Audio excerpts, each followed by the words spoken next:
Ray Smithers classifies himself as an amateur researcher seeking a solution to the mystery of the Bermuda Triangle.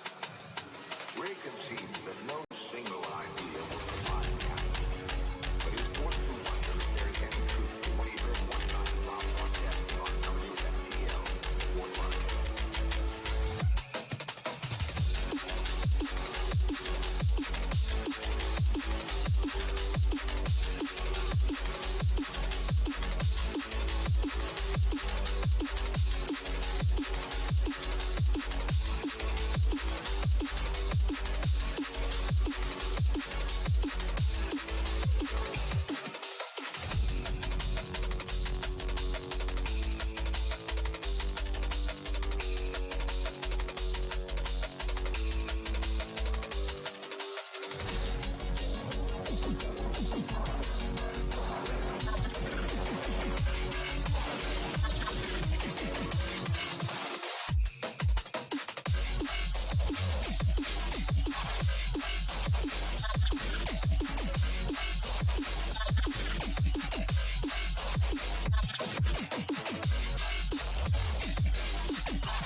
When it comes to production. What's up? What's all going on? And good morning and welcome to day 2 of the MGA Dragon Cup. And let me tell you exactly what this is about. Big thank you to everyone that have made this happen here. This whole Valorant online tournament is hosted by MSI Canada, and we're proud to have Intel and Academy to join us as official partners. So Academy really trying to push that collegiate scene and get college players the ability to play in these kind of tournaments as well. And to my side, you will see Keg there. Keg, how's it going this morning, fella? Today's going pretty well, Kappa. I mean, we've had a really interesting time yesterday. We've had a great time, of course, as well today, or we will be having a good time today. But we had a lot of interesting and amazing teams that came through yesterday, and while we weren't able to watch the last map in our series yesterday, we did get to see some of the results of the winning team getting beaten out, and the winning of that team now plays against Rilas today. So we're actually be focusing on the lower half of the bracket here. We have Rilas versus Headhunters that we'll be focusing on for the first semis today. I'm really excited to see what both these teams can bring out, Kappa. Yeah, it's the money day. That's why it's called that day 2 of these smaller tournaments where it's like, okay, you've got to have your game faced on today. Day 1, sure, you can make a couple of different mistakes and maybe get through in the last of that best of 3. But today, these best of 3s, they count. Otherwise, you're going home or you're going to the couch of your home to watch the other teams play out the rest of the tournament. Absolutely here. So I'm really curious to see what we're going to see from all these different teams. These are more unknown factors to me. We do know that Headhunters in the past have won the Norquest tournament. Yes, we've seen some other great winnings from like Rilas as well, but they're also not like... They're good winnings, but it's like we need to see more from both these teams. And the players themselves, I want to see more what they can do individually as well. I'm not sure if there's going to be any role changes between, say, the Norquest win from Headhunters or even Rilas beating Team Basilisk yesterday. If there's going to be any major changes between either team. It's one of those things of these kind of teams where you're right. It's a shot in the dark as an analyst, as a caster, as a viewer, even as a player, to get an understanding of exactly the play style of what these gamers are going to be up to. But can confirm did actually cast that for the Norquest tournament just gone. I believe it was the weekend before last, if I'm not mistaken. It was a 2-1 victory in the best of 3 over Teal Seam. As much as they have their incognito names and try and bamboozle us with Seal Team, Teal Seam, Seal Seam, so confusing. But we get there eventually, but Teal Seam, I think, an infamous team in the T2 climbing to T1 scene. So for Headhunters to be able to take them out, I think that is a huge achievement to be done. It's not something to be slept on, and to get into this game today, I'm expecting big things for them after the underdog story of what they did just a few weeks ago. We do have the map pool coming through before we do get to the agent selection as well, which is going to be your Ascent coming from Headhunters, Rilas taking Icebox, and Haven is going to be the decider. So, Haven, big fan. Icebox, you know, it is what it is for Icebox. But we're talking of Ascent. Are you fed up of Ascent yet, Keg? Or are you an Ascent I love fan? Ascent. I think even since Ascent's release way back in 2020, it's always been a favorite map. It's been more of like, I want to say it's like the default map of Valorant, but that wouldn't be true to say. I think there's a lot of other maps that could definitely take that over, say like Split or even, other maps like Haven as well. Split. But I think the selection we have for the maps here for the semis is a really balanced one. My big curious factor is to see what teams want to bring agent-wise for Icebox, but we're getting a little ahead of ourselves there. Whoa. See... What's up? I see. But yeah, no, I mean, starting off on Ascent, it's going to be curious to see what both these teams can bring out. Statistically speaking, we had seen both teams already play both these maps, and they had some wins and some losses, historically speaking. But Ascent in of itself, we had kind of that micro debate yesterday, I believe, versus the Sentinel presence of Chamber and Killjoy in that previous series. I think that debate still carries over. Are we going to see a strong Sentinels presence from either one team or both teams, or is it going to go more into the onus of, say, the modern day meta of double initiators, double controllers, double pretty much anything else besides duelists and Sentinels? The duelist debate, also something we dabbled on yesterday, is North America's blessing and curse of lock duelists. It doesn't just stop in ranked, unfortunately. It's continued through into the scene where you're seeing a lot of these duelists just swarming teams and kind of overflowing teams. But now, as we're getting deeper into 2022, you're starting to see some shifts. See some adaptations of, maybe the double duelist isn't working. You're lucky if you see one duelist these days because there's so many initiators, controllers, sentinels surrounding those duelists, setting those duelists up for success. So hopefully that sort of one pop-off duelist supported by the great roster and the rest of the agents, hopefully what we'll see, because that's been the recipe for success for the majority of teams that we've seen win games over the past couple of days. Absolutely. It's very important to see. And, we talked about agent composition, and it's been, like you said, absolutely paramount to see the success of both teams. What kind of composition do you think we can expect to see today, Kappa, from Ascent? For Ascent, I'm hoping for Headhunters going into this that we're going to have a chamber where I'm expecting perhaps the Omen. I know we've seen some Omen picks before within that roster. Beyond that, perhaps the Rays. Yeah, really catching me off guard too, but I love this. I absolutely love these kind of questions. The KO, and I think we're going to have a Sky. That's going to be my guess. What are you thinking? What are you expecting to see from Ascent from that one? I don't think the compositions are going to change much from what we had seen yesterday. I wouldn't be too surprised if we see a team or two maybe try to rock Killjoy. I doubt we'll see a Cypher, but it's still in the realm of possibility. The big question I want to see is Chamber's presence, though. Because if you remember from our series yesterday, Kappa, we had two teams, one with a Killjoy, the other with a Chamber, and neither team took advantage of mid-control on their attacking side. That's huge when you have a Killjoy. That's huge to deny if you have a Chamber, too. Yet neither team really opted to push into that, and so it kind of almost nullified the reason why to even bring a Sentinel on the map to begin with in the modern-day meta. Great point. Very great point. Like, all it takes is one of these two simple steps if you're going to be Chamber or KJ. And this is if you've just stepped in to be KJ or Chamber today for the first time, is put your rendezvous at top mid, put your rendezvous over by A or B, and you can switch in and out and be that mid-control, be that mid-threat, and then back the heck out of dodge. Or, as a KJ, just put your turret up there. Simple. It really is small things like that that get one piece of info, just a short snippet of info to be like, okay, there's a player playing over by market, not interested, thank you, let's go somewhere else. Or, let's take that gunfight, let's push the player mid, let's smoke cat, and let's get right in their face and make them submit to what we're putting down. But hopefully these teams for day two, they've done the homework and maybe learnt from the mistakes of what we saw over on day one. Well, we're doing some time just to give a further shout out to, of course, the people that are making this happen. And we also welcome our reseller partners, Memory Express, Cada Computers, and Newegg, who are sponsoring the tournament with great prizes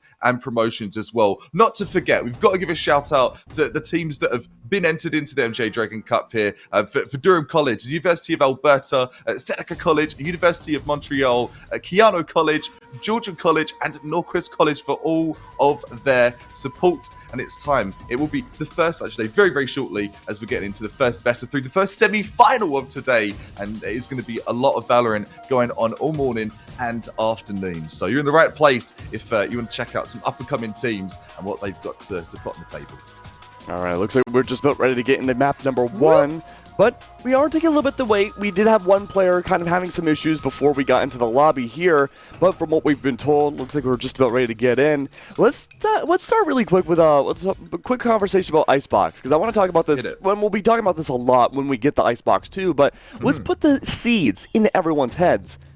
Is Icebox, Kappa, do you think Icebox is a solved map when it comes to agent compositions? Is there one true formation of 5 agents that you need to play to succeed?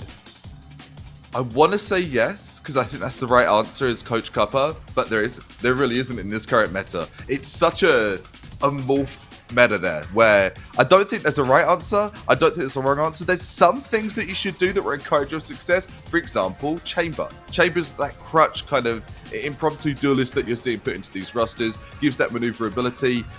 Outside of that, a Viper I would choose. But I don't know what the correct selections are outside of that. And that isn't from a lack of knowledge or a lack of seeing teams play. It's really hard to pinpoint what strong suits can really be capitalized in Icebox. So Chamber and Viper would be my top 2. What's your go-to selection of agents? If you could choose the chess pieces, what would you choose for Icebox? Jet, Sova, Chamber, Viper, Sage. Okay, talk to me. That is the number 1. Why the Jet? Well, I mean, Jet's great for entry potential, because you definitely need Jet in that mobility, especially with all the elevated positions on a map like Icebox. You have to get ahead. You have to go above everybody else and take a new plane. Yeah, exactly. You have to take the high ground, Anakin. But you need to be able to show all those different promises and, just change where the different headshot levels need to be. Yep. But here's a fun fact.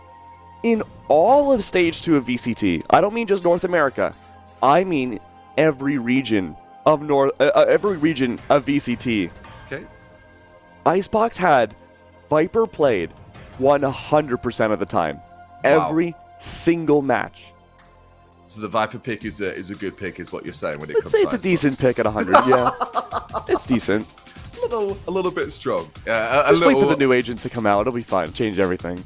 You've talked of a new controller in the rumor mill. That would be a banger. That'd be really, really neat to see how that changes the meta. Every new agent that's added adds so much more diversity to the way players could be using those agents. But for what we have, Viper 100%. Wow, that's a sick stat, man. That's a cold stat, because it makes sense. It really does make sense. The lineup you do with the toxic screen, the post plants, the entry ability to kind of throw the all down and get a quick cross. It's almost endless on Icebox with Vipers. So yeah, let's hope, fingers crossed, we're going to see 2 Vipers when we get over to Icebox. I would hope so. I'd be a little scared if we don't see Viper, to be honest. But I mean, dialing things back, our little story is swerving all over the place here, but I mean, going back to Ascent, right? There's no real definitive composition that you can have for either team. I'm expecting to see some more entry pushing potential, so maybe the Jet still returns.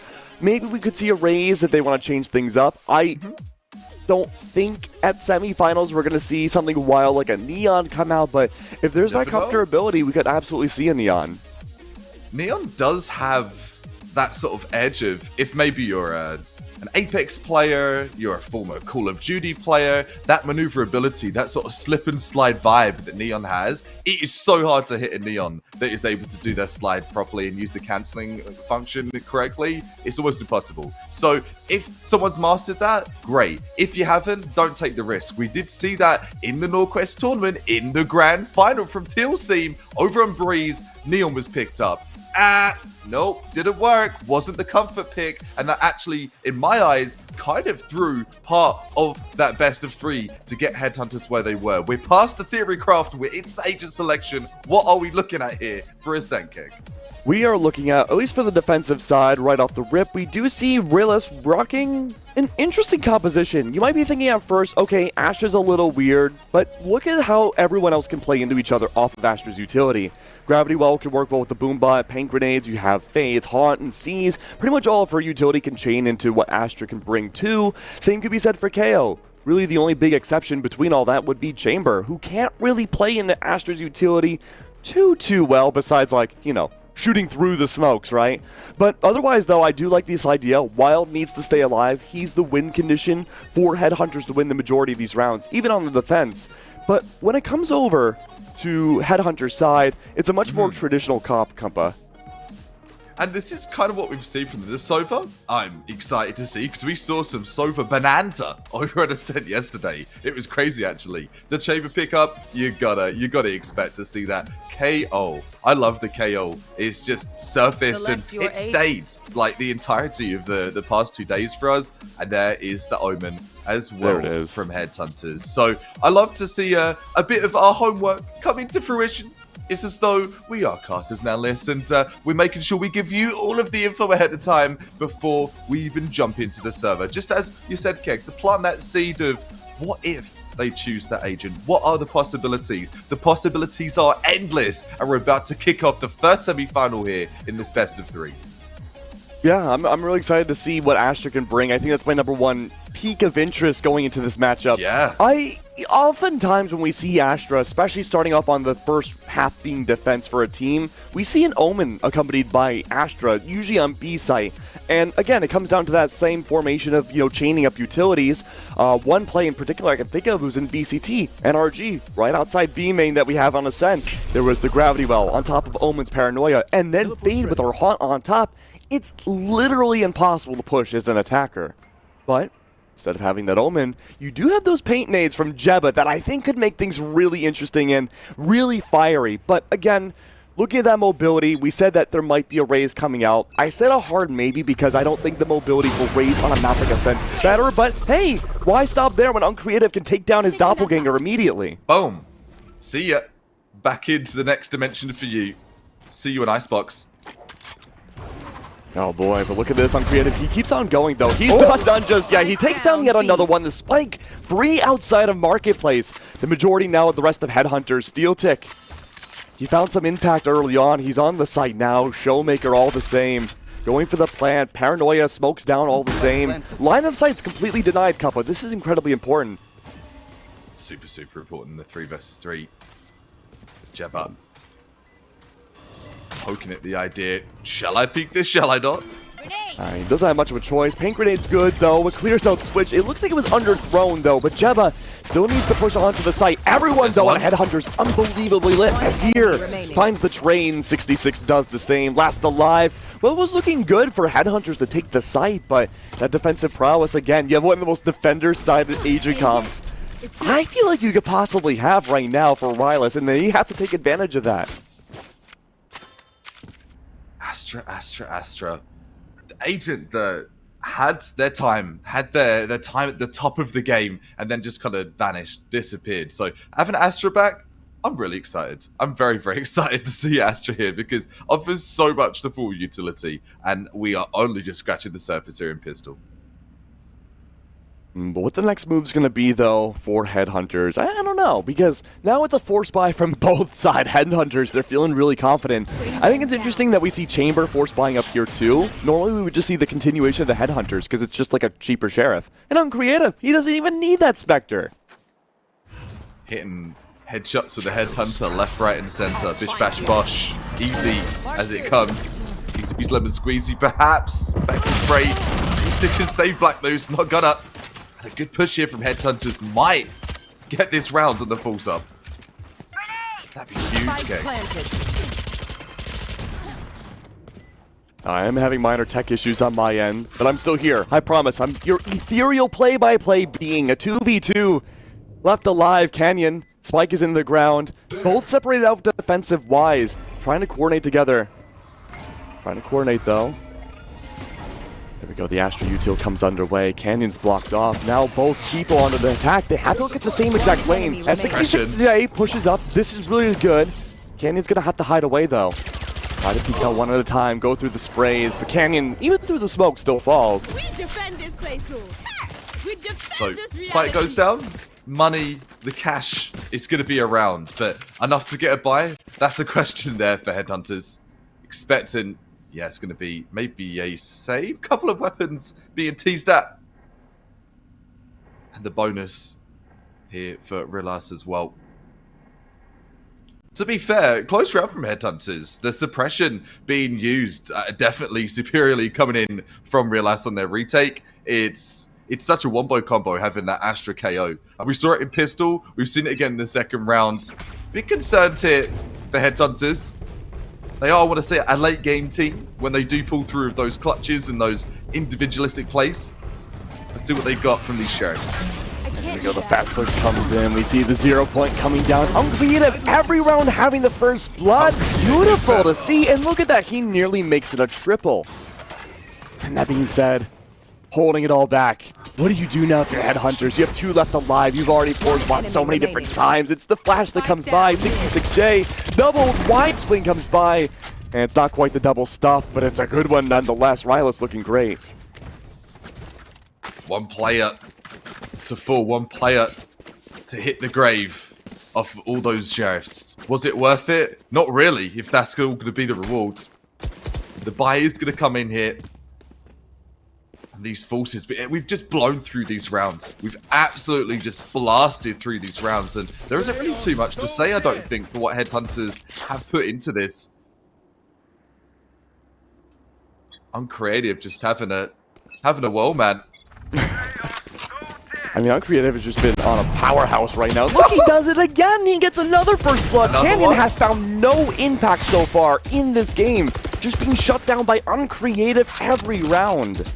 Over and over, man. It's like, I don't want to say it's going to be his fault. It just keeps that angle they peek on Kratos there.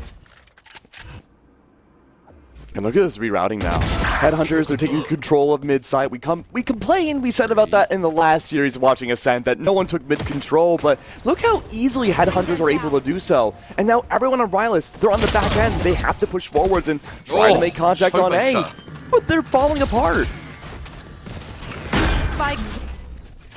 If in doubt, hold W out. That's exactly what they've done. Hold W, use some smoke beautifully with the dark cover for a moment. It's not over yet, though. Jebba just eating bullets. Trying to make something happen from tree. One enemy remaining. Oh, the stinger diff. Stinger, hey!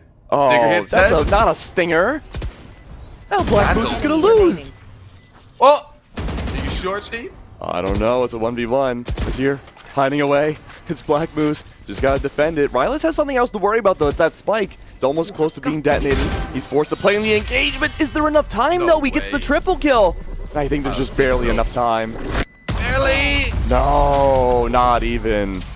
But look at that. I mean, again, had he picked up the stinger or kept it, you know, this could have been a different reality.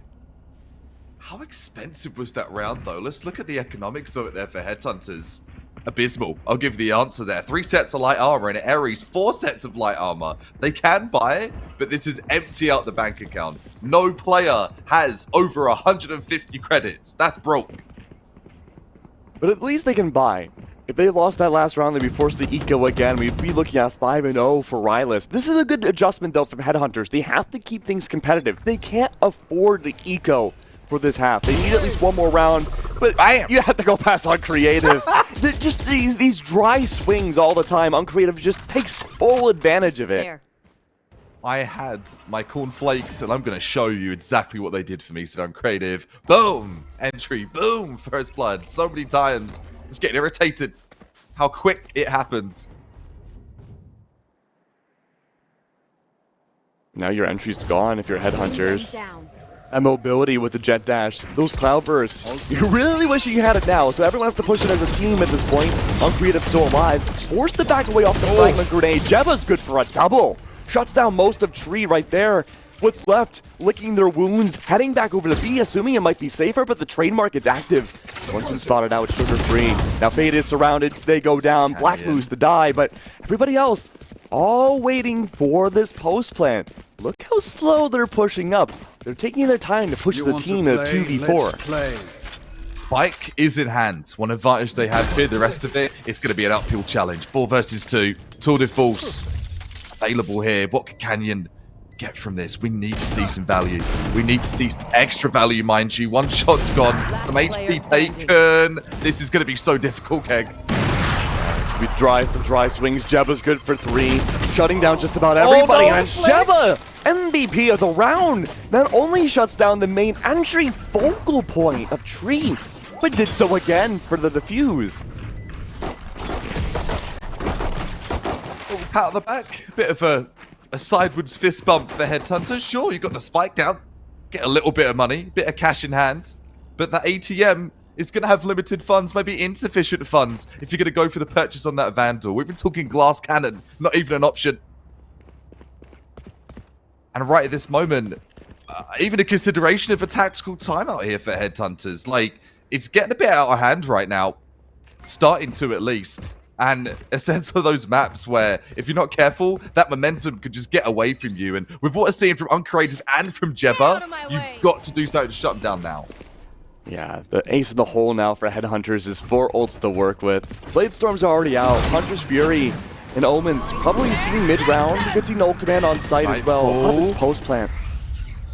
Just rushing in. Good for one. That's the opening pick in the favor of Rilas. Look at Azir, though. He's hiding away. He wants to save his Bladestorm for post-plant as well. No real Sentinel for Rilas' side. No stopping power at all to stop Headhunters from pushing B. Majority of which all over side A for the beginning of the round. Everyone now on Rilas pushing in from very specific lanes to be the showstopper that comes in. Great explosion, a double into a triple. A highlight reel play for Jebba. Get out of my map.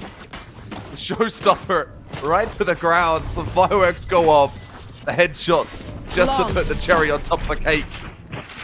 And Jebba, it's not a fake. It's not a drill. This is real life. 5-1. They want to go to the grands, man. This is probably where we see the TAC timeout come out. Maybe just one more eco round to reset, see what the new strategy can be. We talked about the 2 different philosophies yesterday. Some teams, I mean, that explosion, dude, that's a whole Jebba site right there. But oh, goosebumps, man. Yeah, and again, that TAC timeout wouldn't be a bad option here. A lot of teams like to go for the TAC timeout on their eco just to have more time to talk and reset their strats, but we're actually not seeing either from Headhunters. No timeouts whatsoever. They're force buying once again, and they're going for the same strat of just pushing in. Pulse until they fail is the intent here. Gonna leave a crier well, though. There'll be some players crying their way into map number 2 if they can't get this one round. Sight once more gains by Headhunters. This isn't abnormality. This is normal for them. But what can they do on the post? That's a fantastic question, Kappa. Showstopper's really good from Showmaker there. Lit up quite a few from Rilas' sides, but Uncreative still being alive is the big X factor. But now X has been deleted. The alphabet, one less letter now. Not have to worry about Wild removing more. We don't need vowels, nor consonants, nothing at all. Wild's the only language we can speak. He's the last one alive, but it looks like Steel Tick. Make sure that we don't have to speak a new language now. And Headhunters find their second.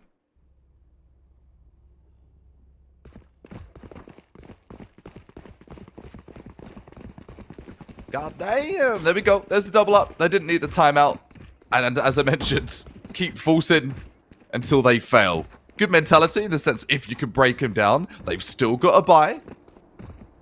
And I don't want to really give them credit for something they don't deserve. Headhunters' discipline on saves has been interesting to say the least. I want to call them the False Kings. How long can they keep this up for, though?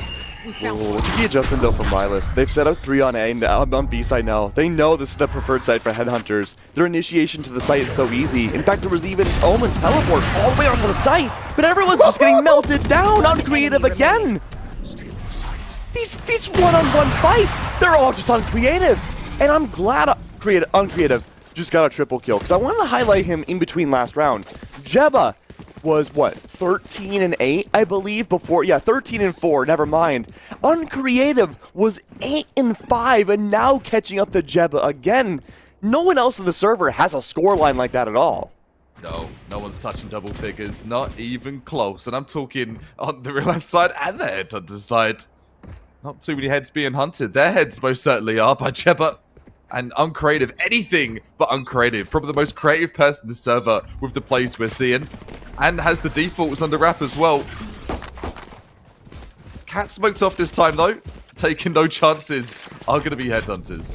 Oh, pushing through the dark cover here, too. Jebba again, prepped with NA. We talked about shells. Astra's util and how important it could be. Jebba's good for one. The spray through again, you'd think it'd be more, but Jebba's still alive. It doesn't matter what it is. Jebba and Uncreative, no matter where you go, they're constricting these sites so effectively.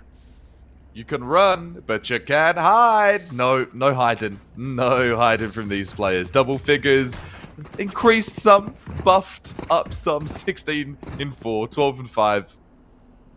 And who said you need 2 duelists? No, Not anymore. No. I mean, Reformed. honestly, initiators more often than not. Maybe this is like controversial, but like initiators can just be a duelist. It's true. Initiators are being utilized in a different way, and hopefully you can pick up a strat or two here today. I think I saw KO with a metric shed ton of assists when we go back to the scoreboard, but we're too busy right now because Torte falls in the hands, should say, of Canyon. This is interesting for Rilas. They're pushing unusually aggressive here. Outside of A main. But again, the main caravan for the rest of Headhunters though, making their way over to B main. Uncreative taking down the anti-lurk. Look at this flank. He just took out an ult too. I know, that's strong. This is a slow pincher though from the defense. Uncreative again, holding Helm on the top of Marketplace, is spotted out by the dark cover, but again, Black Moose, as long as he can hide, it's gonna be Azir top to the drop down, but can't find exactly where Azir had gone. Black Moose hidden away, finds one, but flashes, doesn't even need to find the second. It's all 66J. Great move from Black Moose. Yeah. Oh, God. Unbelievable.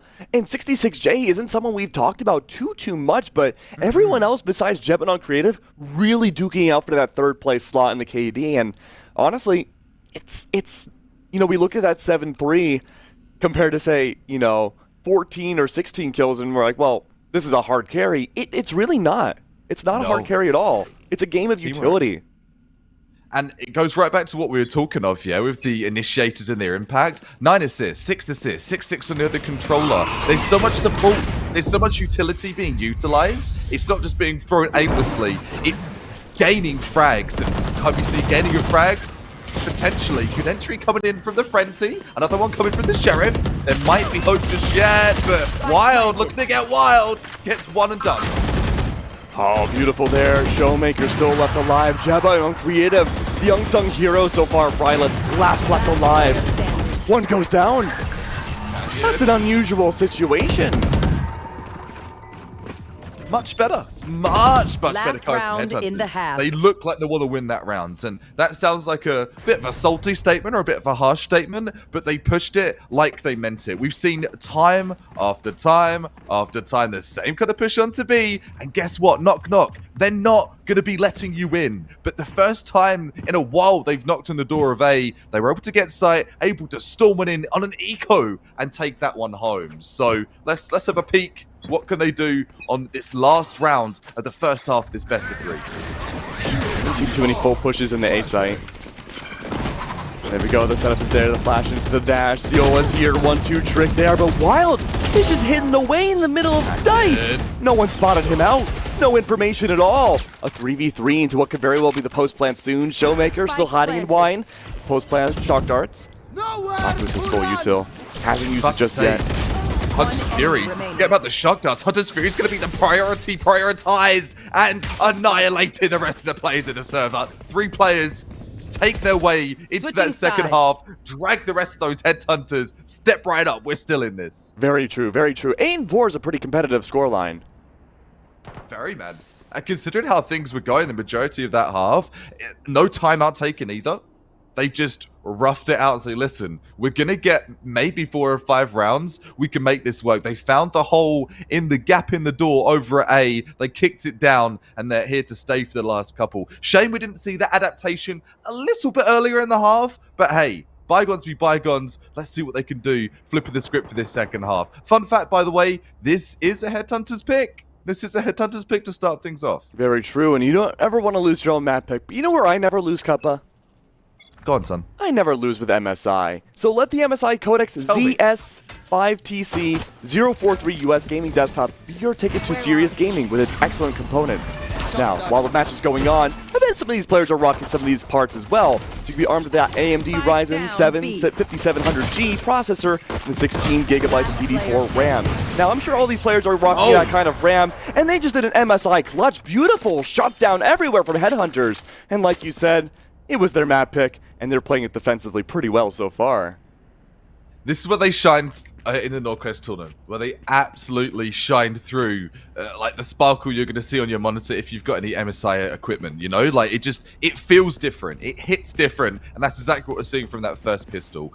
What I'm going to say, though, is look at the discipline over on the other side of the fence from Rilas. They're not going for a false, they're not taking a page out of the Headhunter's book. Instead, they're closing the book, and they're just taking it nice and slow here. Bit of a feed up. The full Hail Mary A play with the classics. Oh, that headshot! It didn't kill, but it was so clean from Jebba. Just the pure raw crosshair placement from Jebba is unreal to me. Canyon could still make things work here. Good for one. 66J to fall. Decommissioned. He can't push up just yet. So many around. Get him out. Good pincer. Is that the floating spike there? Looked like it was a floating spike. That's interesting. That's a new one. It's the Rady Knight holding it up.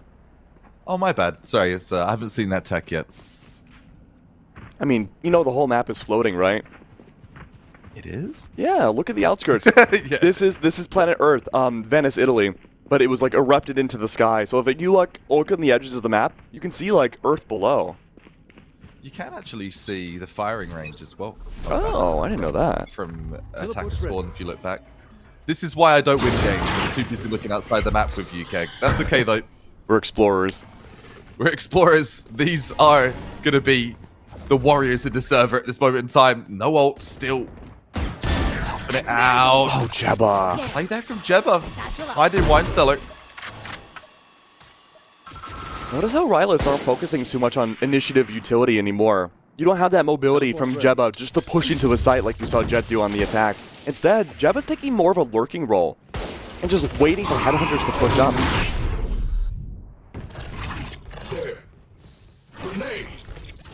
Fragment. Block off the angle over at Tree. Uncreative. Cracks open another player's skull as well. Oh, Macaroni. Canyon's going to take a page out of Uncreative's book now, but looks like he's not able to after that second kill, but 66J, all the same. Still a body advantage, though, for Rilas going to the post plan. They have what seems like all of their lanes down, pushed up very aggressively, more so than usual. Azir going to swap out the dinky little Marshall for a much better, not so headshot machine. Flash Rod comes by, Sugar Freeze onto the site by himself, and he can't do anything. He's surrounded by both lanes. We talked about that before, but everyone now on Rilas, they pushed in. Last alive, Azir realizing, okay, trying to sacrifice myself for the op might not be the best idea. Going for the save, I think, is the right option. It's the only option, man. Yeah, if you hold W and full send that, you got a problem, and your teammates, if you question your rationale, what are you doing, bruv? That's not it. That is just not the time to hold W. Up looking like it's going to be safe. Ezreal just hiding over at Wine Cellar, I do believe. Grabs a bottle of wine, pours himself a glass, and says, okay, I don't blame him. Take a chill pill, take a minute.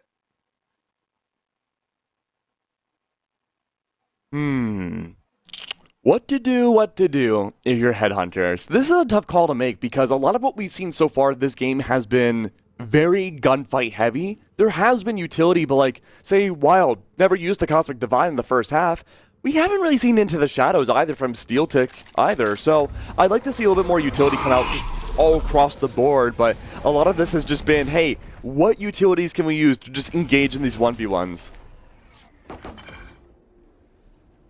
Maybe you just highlighted a crucial sort of Coach Keg info to pass forward to headhunters. I hate that guy. Like, stop giving up those one-on-ones. Stop allowing them to have those one-on-ones, right? When that happens, that's when the lines start to fold. Just play passive, play for retake. Might be something they can consider here. Well, headhunters are playing passive here. They're not pushing up aggressively. They're holding angles, expecting that A main aggression.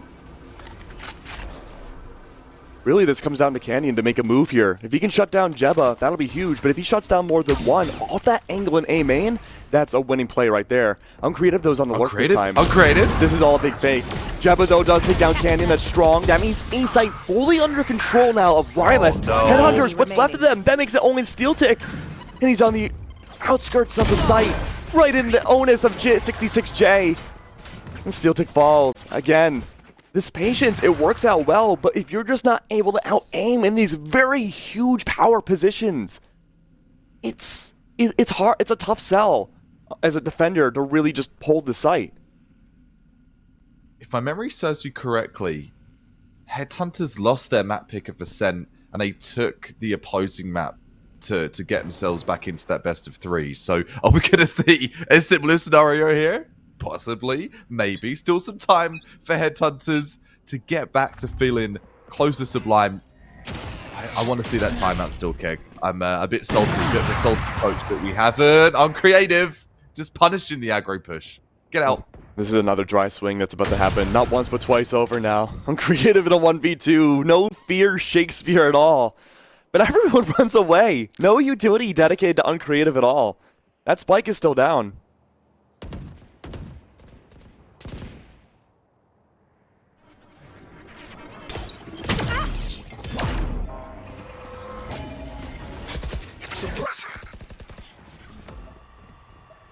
Canyon. Still looking for some impact here. The rewrapping again from Rilas to push onto the site. Only Showmaker's realistically anywhere near B, and he goes down immediately. Again, another dry peek from Uncreative. Both sides, in fact. Flash drives come by. Full site control of B. Look at this. There's a 2-1 split here. We'll make that a 1-1 split. Sugar 3 falls. Uncreative a 4K. All right, that's the beginning of our 4Ks of the day. Could this be the ace? And Black Moose ruins it. That was the perfect line of sight, too, for Uncreative. Come on, Black Moose. Someone stop this man. That man stole my wallet. Too late, man. He's already spent the money on something. He spent it on an op. He spent it on the rest of his team. Not getting that refund. Not getting that reimbursement. Oh, look at the money, though. Counter op whipped out from Canyon. The money right now from Rilas is so good. Realistically speaking, even if they lose the next 5 rounds in a row, I don't think they have the ego. No. They are just rolling in riches. From rags to riches this half. Lost pistol and the rest of it. Just smiles and rainbows and sunshine from there.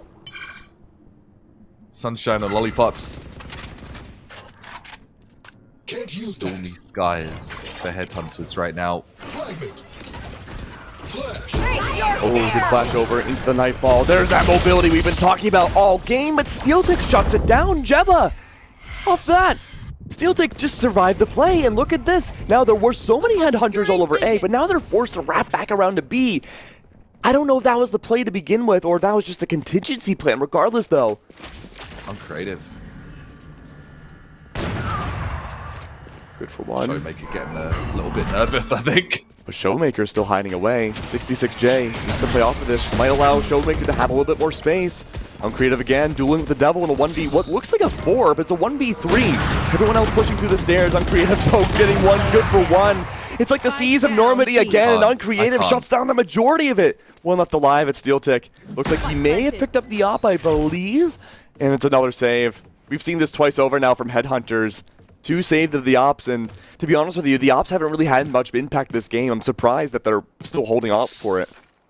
Well, they have. Just an uncreative's hands kick. Well, I mean, Headhunters, though, like, you know, not for Headhunters' side. They don't have uncreative. They don't have an uncreative. Not in this game. That means they're very creative, but, you know, all that creativity goes into utility and not finding the kills. It's astonishing. I, like, literally cover my eyes. It's XXX rated, this content right now. 3K, 4K, 3K, 4K. Like, it's... I don't want to do the count like you did yesterday, mate, but I think we're almost at that point. 3K. It's so many... Just so many frags. Like, enough said in that. You look at the scoreboard. 24 in 9. 24 in 9. And the game's almost done. That's it, really. I don't think you need to say anymore. The scoreboard speaks for the proof of the product on the score. 12-6. Match points has arrived so briskly. Where are Headhunters at? I don't know, Kappa. Well, what is the setup looking like for B site? They're playing a little bit more aggressively this time. Standing ahead.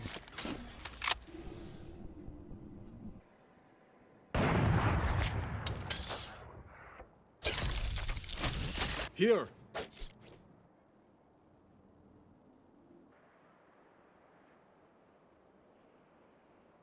All right, Jebba, the prime spot there. Good for Whoa! two. Mows them down in such a quick fashion. And Showmaker at least alleviates some of the pressure from inside of Tree. That being said, though, despite getting the first double kill, there's no map pressure gained at all for Rilas' side. They've already lost a body. They've lost Uncreative in the process.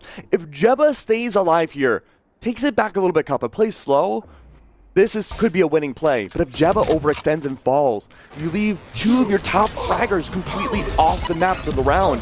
That's going to be bad for Rilas, and that could be a good chance for Headhunters to bring it all back. Showmaker's good to shut down Jebba, exactly what we prophesized. Another to fall, the Fortnite revive position, and there it is. Headhunters shutting down two core factors of Rilas' success. Proves to be the winning condition for their defense. Great traits. Love the traits from Headhunters. That's what's been absent. I think they just kind of highlighted with a yellow highlighter on a white page with black ink of trades. We need to trade. They did that, and look what you have. You have a fantastic round. Sure, down to the one-on-one. Sure, a little bit scrappy, but it gets the job done. Against a team like Rilas, with the kind of pressure they're putting into the server right now, that's exactly what the doctor ordered. But back against the wall right now for Headhunters. You want to play? Every Let's round play. counts. All this push. Fire. All that utility dropped out at once. Doesn't make much of an impact. Where are you? Rilas, though, getting new options to head over towards mid-site. No presence at all from Headhunters in mid, except for a single trademark. We talked about passivity before, and maybe Headhunters needed to employ it, but this is the most passive we've seen so far.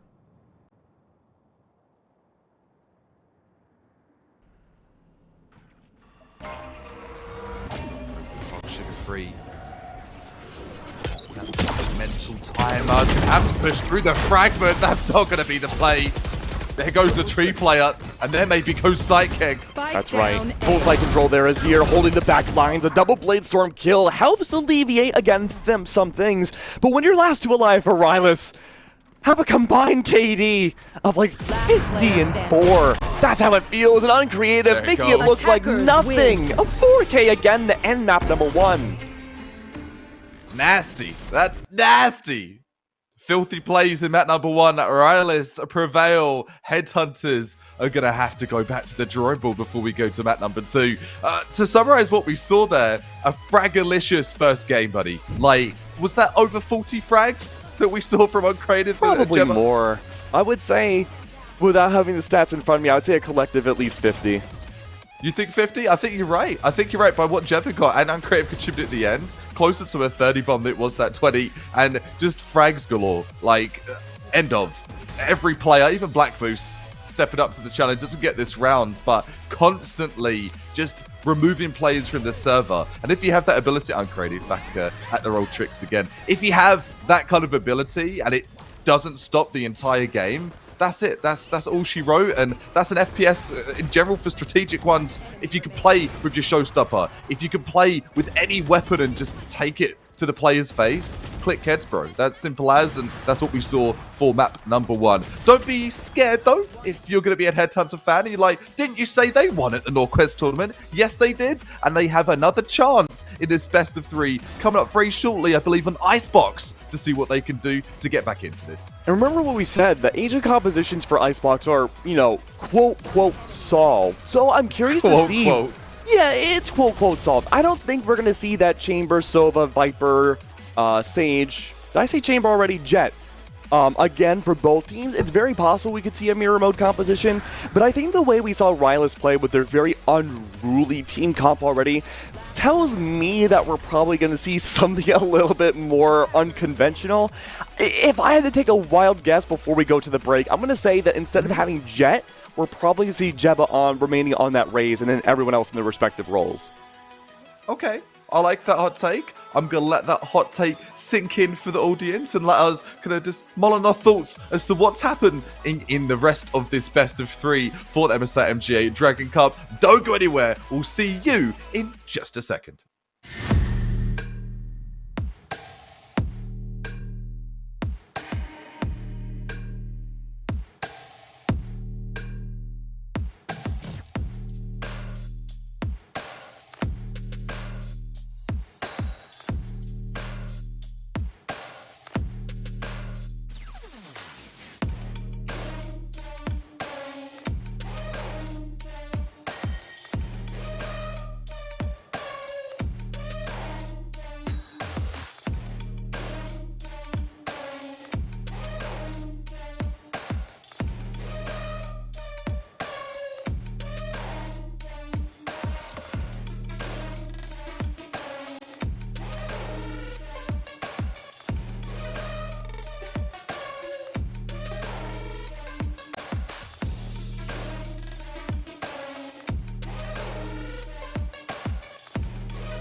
Hello everyone, welcome back again. We had an interesting map number 1. We had some things we wanted to talk about, but one big thing to talk about is a reminder that the MSI Summer Sale is now live. You can use !Summer Sale in chat to check out the exclusive deals and save big on select products.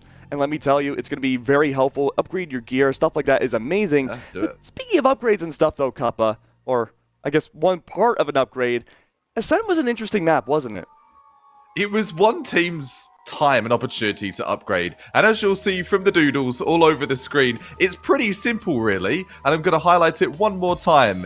Middle, this area here. So the red represents Headhunters, the left, the blue, is going to be Rilas, and just mid-control. They had mid-control in that pincer mover, and you said that a couple times throughout the game there, Keg, where the cat peaks were uncreative, the mid peaks were uncreative, Jebba was peaking with uncreative, and that control dominated Ascent. 100% dominated Ascent. We saw attempts from Headhunters to do the same on the reverse when it came to the defensive side, and even on the attacking side, they tried different maneuvers to poke, and the pressure at B wasn't it. Mid was locked down, the rotation came through, and that's where those just about 50 frags came from Rilas. What's going to happen on Icebox? That's such a good question, and I really genuinely hope that mid-control is a focus here for Headhunters, or they are gonna be freezing to death over an Icebox. I'm glad Epitomes and I aren't casting together, because every time we land on Icebox, we have this habit where no teams, like at all, push mid. It's just the same A take, B take, A take, A take, B take, A take, over and over again. There's never any mid takes. So hopefully, with you, Kappa, maybe things Mid-takes, can change a baby. little bit, and we can see at least one mid-take attacking side this time around. Coach Cupper and Coach Keg, influence. Let's go. Yeah, let's get the Keg buff in here. But we talked about how, for the most part, Icebox is a soft map. Kind of. Oftentimes in VCT, 100% of the chance, always, through every region, we see Viper selected. Always. But usually, the most common comp we see is Viper, Sova, Jet, Sage, Chamber. And, I mean, we're already looking at one side of things, and it looks like besides the Chamber, Sugar Free opting to go for the Reyna. That's a classic, if I've ever seen one. We don't see a Reyna that often when it comes to Icebox. And I think in general, for the meta of Valorant in its current state, if you're going to be Reyna, the pros, well, you're a self-sufficient agent, fantastic. You can overheal, get the armor buff, get the heal buff. You can dismiss, fantastic. But what if you're having a bad game? What if you're denied frags in those orbs? You're hooped. And that's the sort of the bane of being a Reyna. If you're not popping off in all cylinders, if you're not flying as fast as a jet plane, you're going to be having a really bad game. So he's hoping for the Reyna pop-off today. Yeah, Reyna's such a polarizing agent. There's no other agent like her in the game where literally if you don't top frag for your team, Rip. You're kind of throwing. But, I mean, we don't want to put it as black and white. You know, totally no pressure on Sugar Free. Totally no pressure. No. Why is there There's pressure? That's crazy. Pressure. There's a little bit of pressure. But, I mean... Semi-final. That's true. Yeah, even in the semifinals, that in itself is pressure enough. But, I mean, opting away to go from Chamber, we were expecting to see some changes for Headhunters. I think Rilas was the one we were most so focusing on for those big unconventional changes. But besides the lack of any sort of mobility entry and having Killjoy instead, that's interesting. But I feel like Rilas is more set up for the defensive side, whereas Headhunters, they're more in the prowess of wanting to play for this very aggressive attack. But guess what? They're both on the wrong sides for each of those. Bam. So, about Sugar Free, huh? How's that Raider lock-in, man? Not good. Not good for boy. Pistol. Can confirm.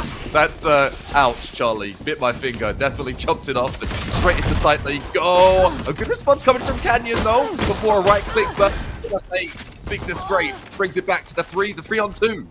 Standing ahead. That's right. Now with 3-on-2, like you said, Cup, it's we Headhunters. There is one heavily lit, that's going to be Sova. Jebba no longer on the raise. Behind the way is Sage. Luckily, though, Creative's there for some help. Showmaker, last alive against Jebba. A single hit. Jebba couldn't heal for herself, but it's going to be Showmaker with the right click at long range. Good defuse. And I think with a little bit of an apologize for Sugar Free there. Their team still won the first round, but I mean, I'm curious to see from here on what the overall plan is for Headhunters for their defense. If they're just looking to fight fire with fire, we saw that from Sugar Free, and they played into their role, but if they want to go back into that passivity like we had seen in the second half of Ascent Cup, this is going to be an interesting half to see what the scoreline will be. Yeah, it will be. For Rilas' attack there, that was like windmilling. They were just all windmilling their arms just as fast as they could through. We're going to get to site. We're getting to site. They did get to site, and it was scrappy for the retake coming in from Headhunters. But that's Pistol. Here. Pistol looks a little bit iffy sometimes. The full purchase coming in. Vandals. They want to stack up some rounds here, and they've got to hit their shot. Oh, speaking of hitting shots, though, early trade on Creative does take down Canyon, and entry potential, or the anti-anti entry is lost. Sugar Free, though, warmed up, not on a pestle anymore, already made it more so and over. Vando gets picked up, more so than over everything else. A good round from Headhunters. And I think you said it yourself, this wasn't their map pick either. No, this is gonna be a Rilas pick, so coming in strong out the first 2 rounds. The stonks are strong, looking good, healthy. Early days though, brother. Early days. And here comes the full bite from Rilas. Sugar Free. Got those eco frags, chowing down a couple. Every vampire loves getting a good bite or 2 in early for the day. Can we see any more for this game? This could be the turning point. Go Azir, very aggressive position early on. Oh! A little too aggressive, I guess, on Creative. Finds the headshot against Azir. Black Moose clears out the rest of the site. Owljo improves, no one's hiding in small little ratty corners, and B-site's essentially Rilas. Yeah. But the thing is, though, everyone pushing up, rotating so quickly from Headhunter's side. They do have the Viper wall up against them, but there is the solid wall from Jebba placing down 2 in a very odd corner. We don't get to see this one too often, but it does disrupt those lineups of Shock Dogs to design the plan to go down. And now here we go. The wall goes down, metaphorically and physically. Black Moose hiding behind Yellow, still waiting for someone to strafe around.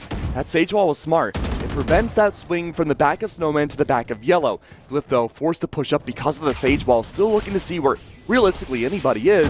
Plays off the wall, uses the audio cues against them to push up even more aggressive. It's Glyph and Showmaker to push up here. So many different angles to watch out for, but uncreative.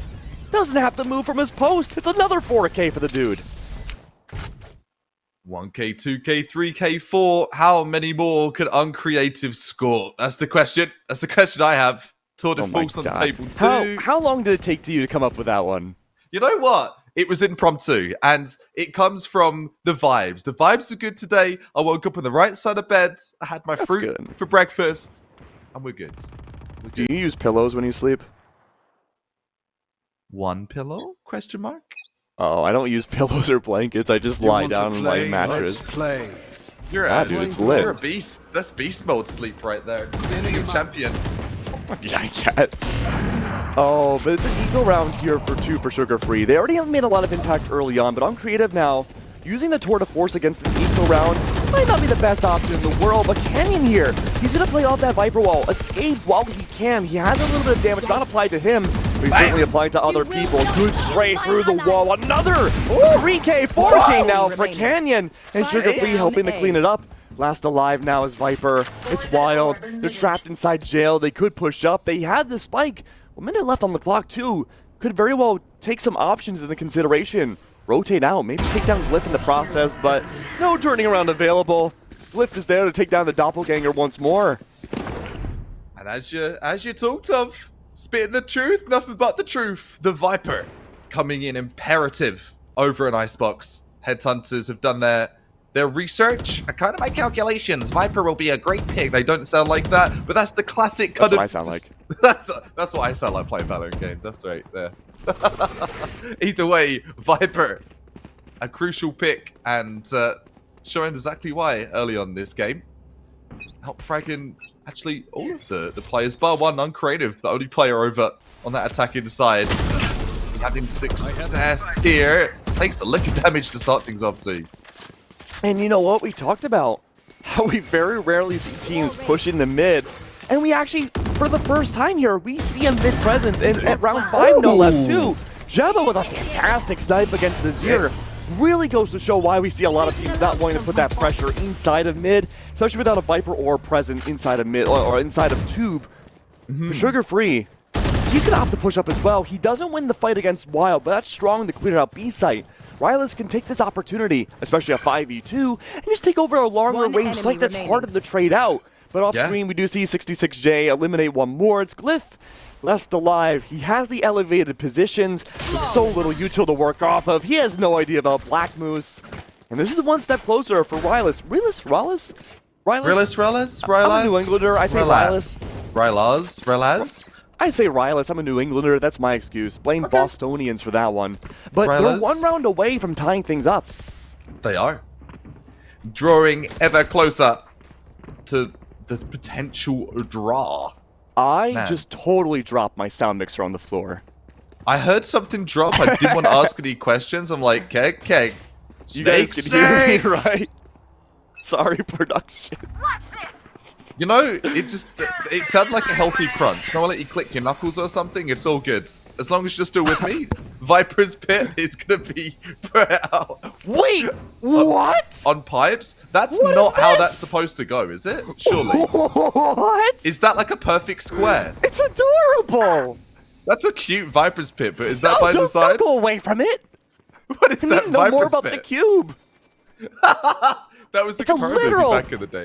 It's a literal GameCube. Oh, it's gone now. The GameCube's gone. Oh, man. there's an orb there too. Okay. It's a game sphere now. Game Oh, sphere. Showmaker. He's not able to survive jail. His sentence is up. 2v3 though. A fairly competitive round outside the game square cube itself. Good for Sugar Free. Nearly finds the spray transfer. Unable to confirm. 5 HP and a dream though up to Jebba. Does have the wall though for an escape option. Spike as well. Unaware about the flank though. To be a close pinch, and it's Canyon to find the triple. I can't believe I dropped my mixer. Oh, I was about to say, before we go forward, Keg, I'm dying over here. Oh. Are you okay to continue? Yeah, we're cool. We're cool. Okay. All good. Do we need a production medic? Do you need some band-aids for your interface or looking I good? need some mental band-aids after what I just did. Hey man, caffeine at the break. It's okay. We'll Yeah. give the interface some caffeine as well. It's all We'll just good. pour it all over. Wake up! Wake The up! sizzling means it was hungry. Oh man. Okay, focusing up. 4-2. Headhunters barely holding on to that lead. It is Rilas. I think you've got that stuck in my head. The New England way is the only way for the pronunciation of that. Oh, look at Canyon's position. This is huge. Normally what we see here is I think that Showmaker goes for the Owl Drone, spots out that normal position. I'm sorry, it's not Showmaker, it's the opposite Sova. But there's still an Owl Drone. Luck be habit, the same thing to happen. But Canyon's position hasn't been revealed yet. I don't believe the Owl Drone has come out yet, but Canyon's going to take this opportunity to push up a little bit more aggressive, hide a little bit more, not be caught off by that small little animation frames. Black Moose here. Instead, they opt over back to A. Still an Owl Drone in hand, Recon Bolt replenished as well. No flanks this time. 66J needs to stay alive in order for either the trademark or the turret to be activated. 39 seconds left though. Viper's Pit still in the hands of these attackers. Could be good for a post-plant option as long as that survivability is there. Sugar Free goes down at a good start. Azire soon to be the same. Uncreative again, just this strong entry into the Viper's Pit. Makes things almost impossible for anybody on Headhunters to reclaim the throne and defuse the spike. Yeah, this is impossible, Vil. It's not the Viper's Pit Cube. This is the Viper's Pit Huge that we know. Look at it. Rising. Just towering above any players that try and come into sight. Intimidating them like the cute cube. The cute cube, I like that one. But the call's been made to save. I think it's a really good call. Headhunters are still ahead by 2 rounds, and they get to keep their weapons in the process, so they don't have to sacrifice anything here. We did see the Viper's Pit come out a few rounds before, but okay, all good. And look at this. Cannon's in a perfect spot to find a litany of escape options as well. And from the way things are looking on the minimap, it could be single file.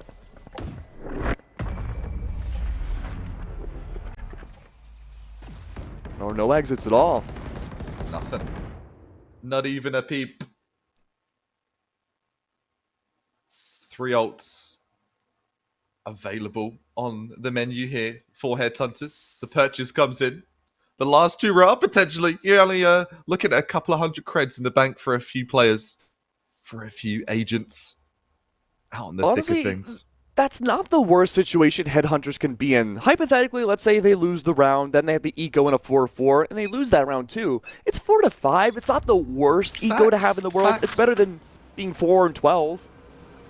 Exactly. You're darn right. It is being that 9-1 scenario where you're like, well, got a falls hit. Looking like some good trades are coming through. Uncreative remove, Sugar Free, taking up 66J as well. The 3 versus 3. It's impossible to res those 2-2. Look at the positions from Rilas. They're pushed up so far, they're gonna have full lane to claim on everybody off alive. But Showmaker could be rezzed. Showmaker could be rezzed though. And look at this push up again. Sugar Free going for the Leers, Empress in tow. Really looking to find some impact here. The anger coming out now from Sugar Free. It's a slow wide swing. Almost good to connect against one. Sugar Free falls and Azir gets the trade. Last alive though, Azir. First kill of the server. And second, merely a third. But unable to connect. 4-4 now, and like we predicted, possibly an eco to come out for Headhunter's side. Again, not the worst option in the world to go for an eco when you first tie up. And there was such a strong lead from Headhunters too that I think the confidence is still high. It is. Yeah, confidence still oozing out their veins. They're jacked. They're juiced up, baby. Want to slice the action, and that's what you can tell from the purchase. The Triple Sheriff. Your favorite, the Stinger, and the Spectre as well. I always get stuck with things like, am I getting a Sheriff? Am I getting a Stinger? I'm a Sheriff man myself. Tour de Force, the option. The weapon of choice for the weaponsmith on creative. And we've seen both rounds where Tour de, or I guess it feels like each time we see a Tour de Force, at least so far this map, it's on an eco round against Headhunters. A little unfortunate there, but a lot of action ensues. A lot of it offside though. A lot of spacing control gain. Jebba good for Showmaker. A 3v4 sure soon to be very much a tie turner there. The pendulum swings back into Headhunter's favor. Off of an eco round again, keep in mind. They can pick up some weapons here as Canyon finds yet another. Wild's left alive, but not for much longer. A great eco round for Headhunters. And that must be so demoralizing against Rilas. Yeah, that's a kick to the groin. That's a kick to the stomach, the oof. But it gets even worse, Kappa. Because not only was that an eco round lost for Rilas, that was also a tour de force brought out by Uncreative too. So now if there is an eco round for themselves in the last 3 rounds of this half, there's no backup utility at all to save money. No backups. Only looking forward. That's where the momentum's got to be chugging along to. Uncreative. Persistent. Absolute menace when it comes to pressuring the sites. A lot of pressure gone over on B. You should run. Glyph does some help. Have some help. Canyon taking the more aggressive charge though around the one way of the Viper's orb. Slow goes down. Uncreative unable to find a good idea for a marking shot. Zero detained off the lockdown. 66J is still good for 1. It's a slow round though for Headhunters to try to reclaim the site. Breaking the wall, Canyon still alive. Glyph did go down though, so no post-plant util there to create some spacing. Uncreative still watching out for anyone to go for the dry peek. Owl Drone does spot out Uncreative at the very least. The back and forth again. Space mostly back in the hands of Headhunters. Depends on Sugar Free, but Uncreative finds the most aggressive shot. Canyon now needs to lead the charge. 2 left alive. No ults available. What kind of post plant? There's only 1 shock dart. Spike's already in half. Oh, but it works out. Is there enough time? There's still plenty. 3-1. 5-4 no less too. Go for the defuse. Have your field day. Really nice to see from Headhunters again. I think this is what I was saying just in game number 1 on Ascent, that you started to see, it's like you've started your car engine, right? And it's a bit of a low rev. Near the end of the game 2, and that's like later in the day, the revs are getting high, and that's Headhunter's momentum. Starting to come in more with the trades, come in more with the aggressive picks, more confidence, and confidence is key when it comes to Valorant. Confidence is such that it's forcing a timeout here for Rilas. What's the Coach Keg insight here? What's the take? What do they need to do? I mean, Rilas have already shot themselves in the foot this half. They have I keep harping on this. They have no mobility to push onto a site. Their team doesn't even have any flashes. All you have to push a site as Rilas is Viper's Wall. That's all you have, in your guns. That's literally the two advantages that you could have, and I hate to break this to you, Headhunters have the same thing. They also have flashes, they have Jet too. And when you see Canyon take advantage of that upper mobility, hiding on top of the boxes B main, has Canyon found any kills doing that? No. No. But just in of itself, it's a stalling mechanism to find information and prevent Rilas from just full rushing onto a site. That in of itself is impact a duelist can get. But you don't have that from Rilas at all. Their entire team comp, they're good for 4 rounds. Honestly, I think they're already good for the half. They need to step up their defensive game because through and through, their entire composition's defensive-oriented. It is. When you talk of 2 Sentinels, you've got your KJ, you've got your alarm bots, you've got your chamber, you've got your rendezvous, and obviously the equivalent of the alarm bots. Well, plenty of utility just to deck out any push, deck out their kit, and prevent any players pushing it. But you bring up another point. Initiators. Absence of initiators here. Feels like both teams are being penalized a little bit with lack of opportunities and lack of info. Canyon getting a bit scared. I say that though, pushing the issue more. Oh, Showmaker, one of the few initiators in this server right now. Look at this push. Has a lot of options. It's a good redirect too. 66J takes down Showmaker. That means a big prong of the retake from the Headhunters is gone. Look, even Sugar Free was supposed to join Showmaker in under 2 to retake the site. That can't be an option anymore. Sugar Free's looking to play off their life and reorient towards Snow. Azir, though, hiding behind Nest. It's really nice. On Creative, not having an op this time uncharacteristically, does have the Vandal. You've seen some impact before on Ascent, but the wide swing comes through. Black Moose good for 1. Sugar Free to go down. It's Azir now trapped and boxed away. At least does cut open part of the box and makes it flat, but 66J to go down on the widest of wide swings once more. That's twice over for Headhunters. Oh no, Headhunters, I apologize. They go down, and Rilas, despite everything we talked about, they're playing mid, and they're able to use that to their advantage. Funny how that works. Funny. Very funny. It is. Also, I'm going to say a bit of a blunder. Bit of a blunder coming in there from Headhunters. No need to over-aggress middle like that. And I get the risk. The risk of, if I swing through this orb, who the heck is going to predict that? I'll tell you who. 66J, poised and ready, with the Vandal ready to go. Removes that push. And Canyon says, you know, I'm not interested. I saw what happened before. I don't want to be a part of that. Oh, Sugar Free making up for round number 1. Sure, it goes the Vandal. It's all the same, whatever. But overall, though, really good on top of pipes. 3 left surviving for Rilas. Oh, there we go. Really good flip there. Really nice to see. Playing off timings, though, Azir expecting to see maybe a rush towards middle. At least goes for the spray fires to find info, and unfortunately a wealth of info to be gained, but a big distraction to allow Showmaker to push forwards, and Canyon's still the join. I don't think Canyon's been identified yet.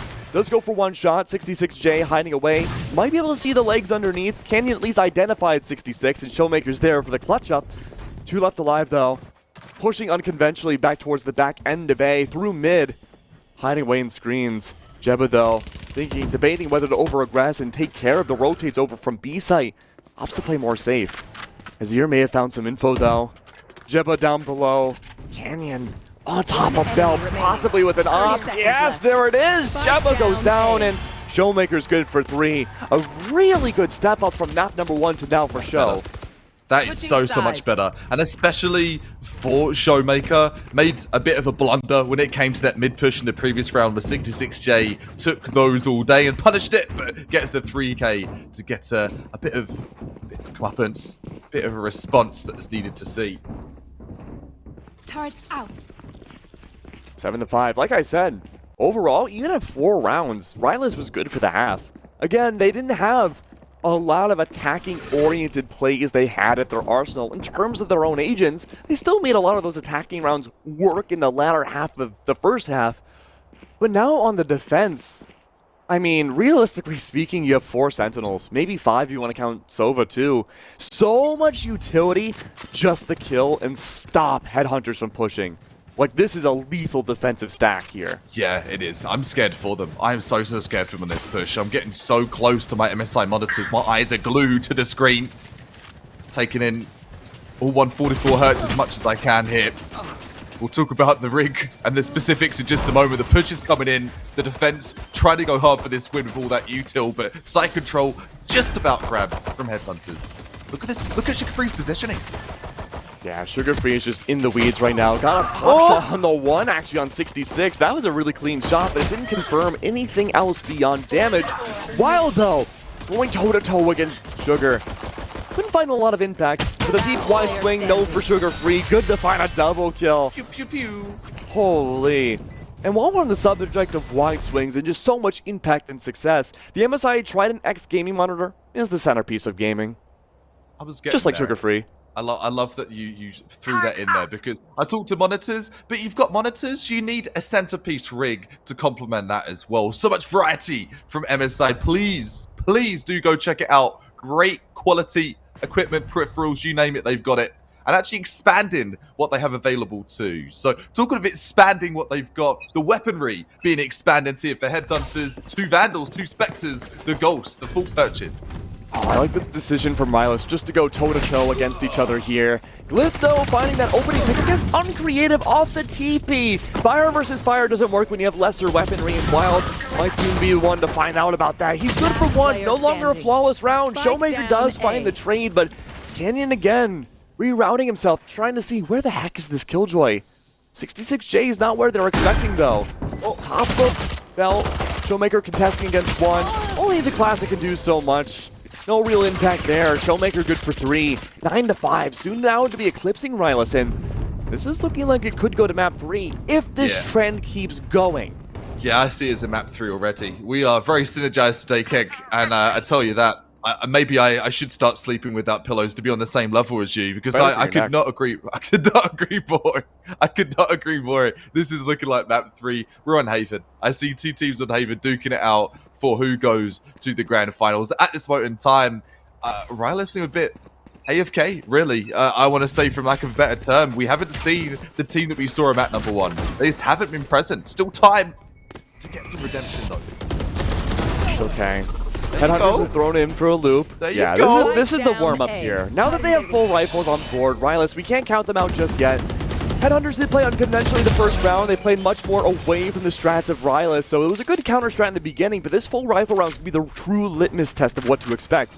And with 2 left alive, Sugar3, the main entry factor here beyond Canyon, still left alive with everyone else gone. It goes to show there's some hesitation when pushing into the site. Glyph now, last left alive. At least makes it again, not so much of a flawless round. He's good for 1, he's got his, but again, Rilas, just a good goalie centering on A. Is a good way to shutting things down. Now, Coach Keg moment here. Please, if you have Chamber, Killjoy, Viper, that in of itself, guarding A, it's realistically hard or impossible to push. And I'm surprised, actually. Headhunters, they're opting to go for A again. I think the idea was that normally if you get shut down and locked down that hard on A site, you're probably going to try to go to B. And that is what Rilas is expecting to have happen. That was the Coach Keg moment, too. But Headhunters are throwing everyone in for a loop. They're going for A again, where there's less stopping power against them. Persistence is the key when you're seeking victory. They said the Glyph grabbed one. Nope, that's the damage to be taken on the run, though. There goes Uncreative. There goes your carry. There goes your big fragger. Chamber out the mix. Oh, the frags. They're just coming down. It's radiant frags. 1 enemy remaining. Hallelujah. But no, one left. Hallelujah. Hey. But it's Wild now. Oh, Wild usually gets theirs. Unfortunate. But I mean, it goes to show, like, sure, Icebox can be seen as a quote-quote solved map, right? But it allows so much more to be unlocked with, like, not even the meta game, but just, like, the psychological game. It's hard to tell individually between players, like, how much of it is psychological or just, like, lucky guessing, strat plays, stuff like that. But you pretty much nullify the need for different agents on a map like Icebox, and it goes to show how much each player can individually light up and really show their own personality through the server. played a game the other day where it was only ranked, bearing in mind, but the principle where it's relevant. We played Agent Roulette, and I don't know if you played Agent Roulette before. Oh, I have. I'll come back to that very shortly. But it goes to show, doesn't matter what agent you are, just frag out, baby. Just click some heads. Well, I'm glad you mentioned that. There's nobody on A site on Rilas. Oh my god. At all. Nobody. Ghost It's town. a ghost. Yeah. But look at this. There's no flank watch potential either from Headhunters. And they're able to eliminate everybody trying to go for the flank. It's all a big setup. You would think some sort of identifying info would raise the hairs on these flankers, but no. Having nothing there, it's just an ambush. Headhunters, their plays on Icebox are incredible. I love this. Yeah. This is the irony of, this isn't their map pick, Keg. This is not their map pick. Well, I mean, you know, even if you just watch the VODs from yesterday and just go over the footage, I'm sure this isn't the first time Rilas opted to play in the Icebox. No. This reads heavily from Headhunters that they've spent their time over the last day counter-stratting and watching footage on Rilas. Rilas just look out to lunch. And I say that with the kindest of hearts of they're playing good strats, they have the trades lined up and ready, but Headhunters are a step ahead of them. And we said this the other day with like the round for round kind of mentality of a step ahead, but this is a map ahead. They just know what to expect. And I don't really think Rilas are playing bad either. They're just being overwhelmed. Headhunters, again, you have Canyon and Sugar Free. They're just taking all the space both above and on ground level. There's just no spacing at all. And Blessed Alive again is wild. Everyone trying to fight fire with fire, go toe for toe, but that same strat, we've seen it work once in this half. And now we're looking to see maybe if Haven could be an adjustment for both teams, I suppose. This has been a speed run. Like, you blink and you miss it. Icebox gone. There's sequence breaking A site. Turret out. Okay, so some awareness, like, all right, well, we should probably get a player on site. We didn't like what happened last round. That gave us a fright, so let's try and dial in and get off of that dial-up-like speed. Head to Brawl Band. With a purchase as such as they have, though, that's not good. I think there's one Vandal, maybe, possibly. There we go. Look at this split push. They're changing things up quite a bit on Headhunter's side. Less aggressive, but there is that mid presence, though. It looks like it's biting them, though. It's not working out nearly as well as just going straight into the site. And now Azir's trapped. There is that lurking presence. The op now gone. A lot of money wasted for Headhunters this round. They could go for a save here from Azir. They could even just go for the eco after this, realistically. They have 6 rounds to spare. The 66J is going to ensure there can be no saving potential now. Rilas now closing in on Azir. They're looking to find that Vandal. They don't even have to pick up the Vandal. They just want to make sure Azir's head can be on a trophy. And what better way to do it than uncreative on a tour de force? Blam! Just like that. Off they go. Oh no. Look at this though. Rilas have 4 ults to work with. We see Viper rotating over to A main. Could be good for the Viper's pit. Lockdown maybe for Killjoy to stall or even for the post plan. Rez is self-explanatory and spacing could be created by the show, the Hunter's Fury at any point, Kappa. So much to do here for Rilas. A lot on the line if they want to take this in 2. Potential is there, uncreative with a quick scope. This ain't Call of Duty, brother. You can't pull off shots like that. Jepper goes for the wall. On top of the more metaphysical wall, the one that you can pass through, where there's that res. It comes through from the Headhunter side. Sugar Free back into the server.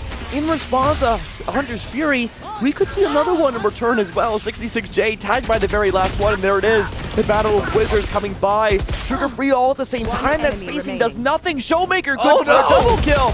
It's Black Moose. Was the last alive. All the ults used, and it did nothing. 13-7, and we're going to map 3. Ults exhausted. Efforts exhausted as well. Rilas taking out on their map pick. Map pick number 1 was going to be their pick, and was going to be Headhunter's pick, and opposite snags coming through. We're going to Haven. The flip of the coin started off a pissed around, and no looking back really. Sugar Free on the Reyna didn't do anything crazy special, but it did enough. Did enough to make it work, right? Like that, the cute cube, the cute Viper cube. Oh, adorable. Can you imagine using your ult and that's what it looked like? How confused you'd be? We're confused in the desk, but in the server, be so mad. huh? That's so not mad. it. That is not what I wanted to do at all. Regardless, it's going to work out here for the Headhunters, taking us through to that final map. Let's summarize. What happened in this map? Where did Rilas go wrong? You talked to counter strats. We talked to kind of raw fragging. What was the difference between the two teams on Icebox here? I mean, it's going to be a boring answer, Kappa. I just think it was just overwhelming the defensive side. We had seen Headhunters purposely play B site on less amount of times, and even going over to A, when we had seen that split push from mid into A site, we had seen Headhunters completely counter-stratted and shut down. But just simply being able to overwhelm, take advantage again, those elevated positions and the ground forces below, it's just like no amount of defenders that you can have on A site is realistically enough to hold every angle at once. And when you have forces like Uncreative on the other side, it's tough to be able to find those proper angles in that spacing. And that final kill right there, Sova v Sova, perfect example. Just being overwhelmed and being denied the space. What do you do there if you're on the defense? Even if you have the most defensive agent-wise comp possibly in this game, if you just get overwhelmed and outgunned, you can't do anything. Yeah, I was about to say overwhelmed, outgunned, overpowered with the pushes that we saw. And to boot, the cherry on the cake, for me, is the counter strats. You are so damn right on that, Keg, where they had the awareness. They knew the next move coming in from Rilas. For map number 3, though, Haven, I say it's a coin flip, specifically 3 sites. So many options, so many agent options as well. What are they going to choose? I'm afraid you're going to have to take a little short break, and we'll be right back with plenty more action. The decider of this semi-final number 1. We'll catch you in just a second.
Believe it or not, we're back. Hello everyone! We had just seen an amazing and frosty matchup on Icebox, but remember, we can heat things up a little bit with the MSI Summer Sale happening live right now. If you use !Summer Sale in chat, you can check out the exclusive deals and save big on select products. But talking about saving big, we saw a lot of saves in the last game cup up, but I think you have a thing or two to show us, right? I do, sorry. Just the summer sale was blinding sales. Oh, I had to cover my eyes. I can't even see. I can't see anymore. Oh, too much bright light, too many sales, too many shiny things to look at. But talking to shiny things, we're talking to shiny strats over on the analytic desk. I can't use my words. Too much caffeine. Over at the teleprompter here. As you're seeing, right, it's a pretty basic setup. There isn't too much complication to talk of here. Headhunters went on the defensive side. They just had a very sturdy hold. They're playing some aggressive plays with Reyna over by pipes. You had the support coming over from back rafters, and mid control was always on lock. And I think that's enough said for that. Rilas really struggled in that second half with the defensive side, regardless of their util, and the counter strats.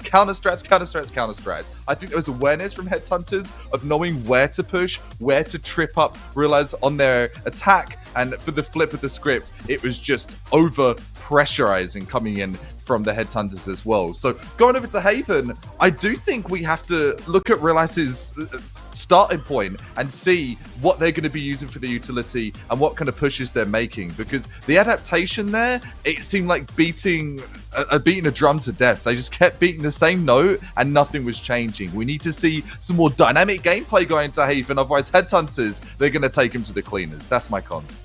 Yeah, I think it's a big struggle to call what exactly we can see, especially from Rilas' end, until we see the agent selection in of itself. Facts. One thing I really did like from Icebox, though, that we had seen, we harped about no mid plays at all, but I like the counter strat of the attempt of mid plays from each defensive team. But enough about that. And I swear, if we see a Phoenix come out, Give me the Phoenix, baby. No, please no. Quadra?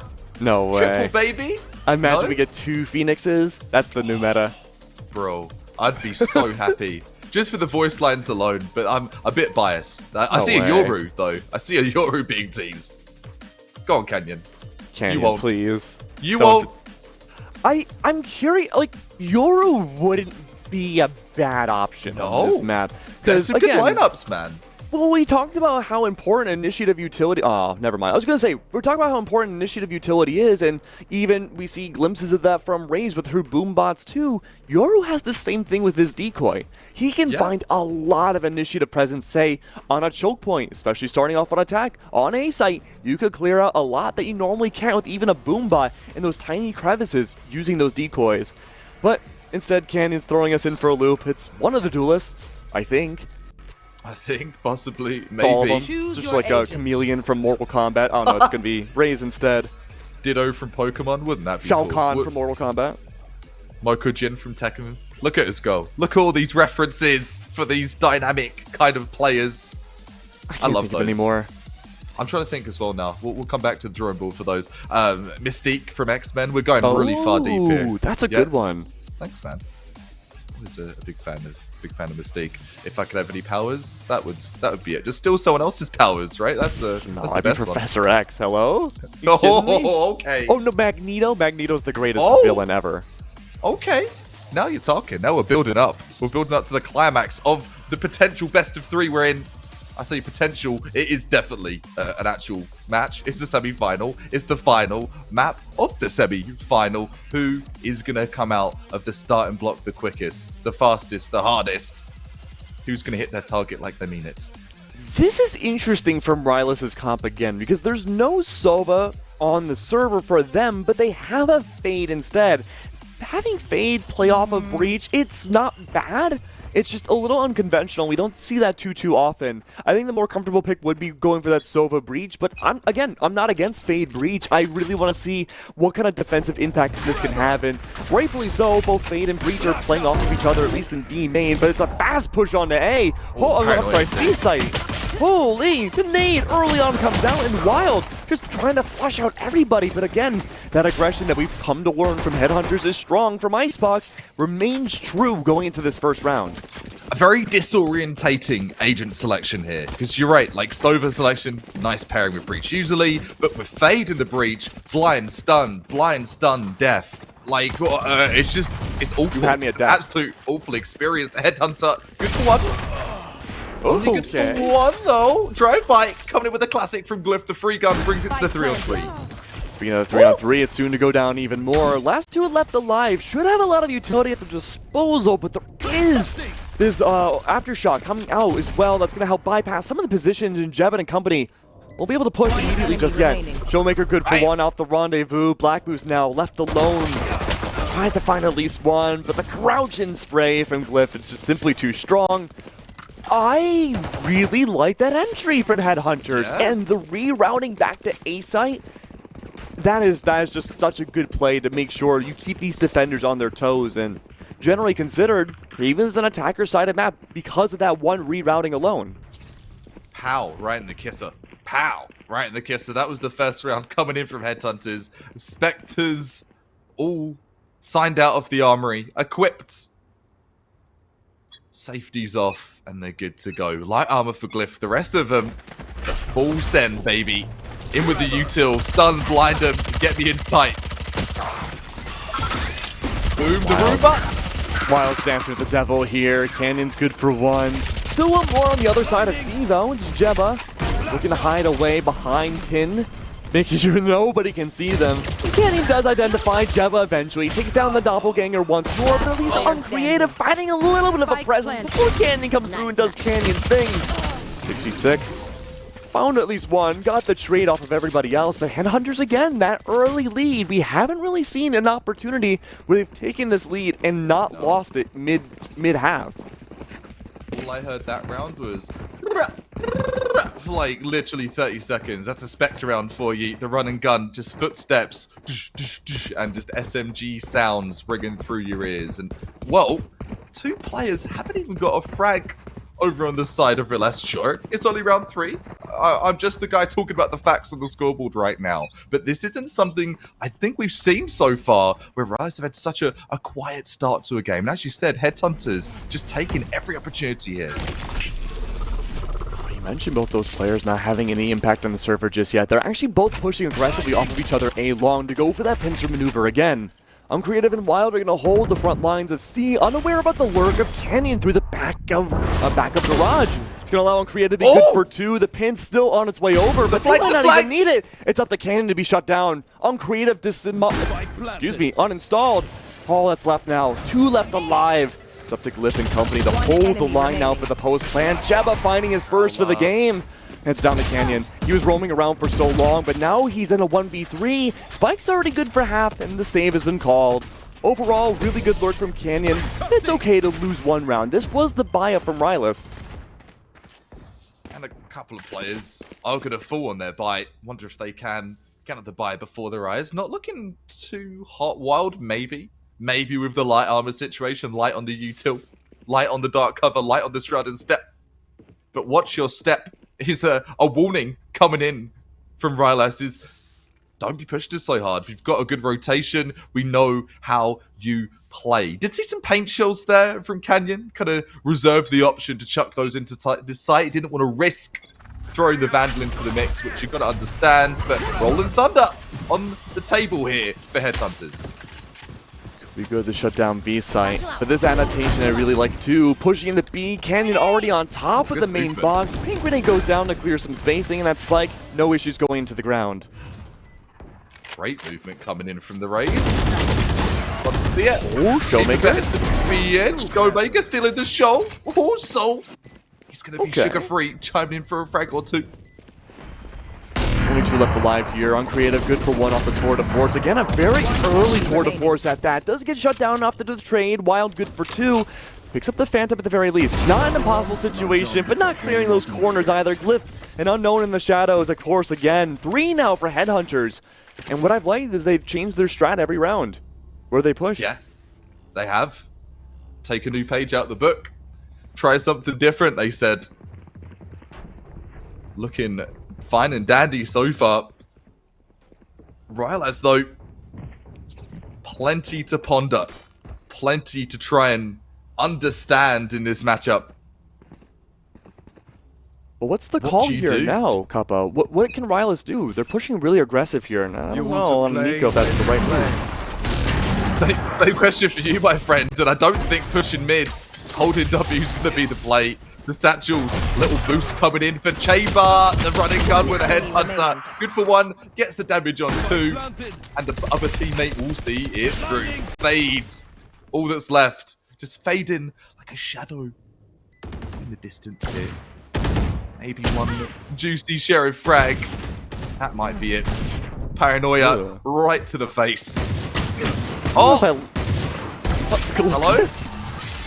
Doing a little DDR action there. I don't know how I feel about calling a sheriff kill juicy. It rubs me the wrong way. Listen, Ooh. I like my sheriff kills. I like my one taps. That wasn't it though. That wasn't it. Juicy isn't the word. A sexy sheriff shot. Is that okay? Is that forgiven?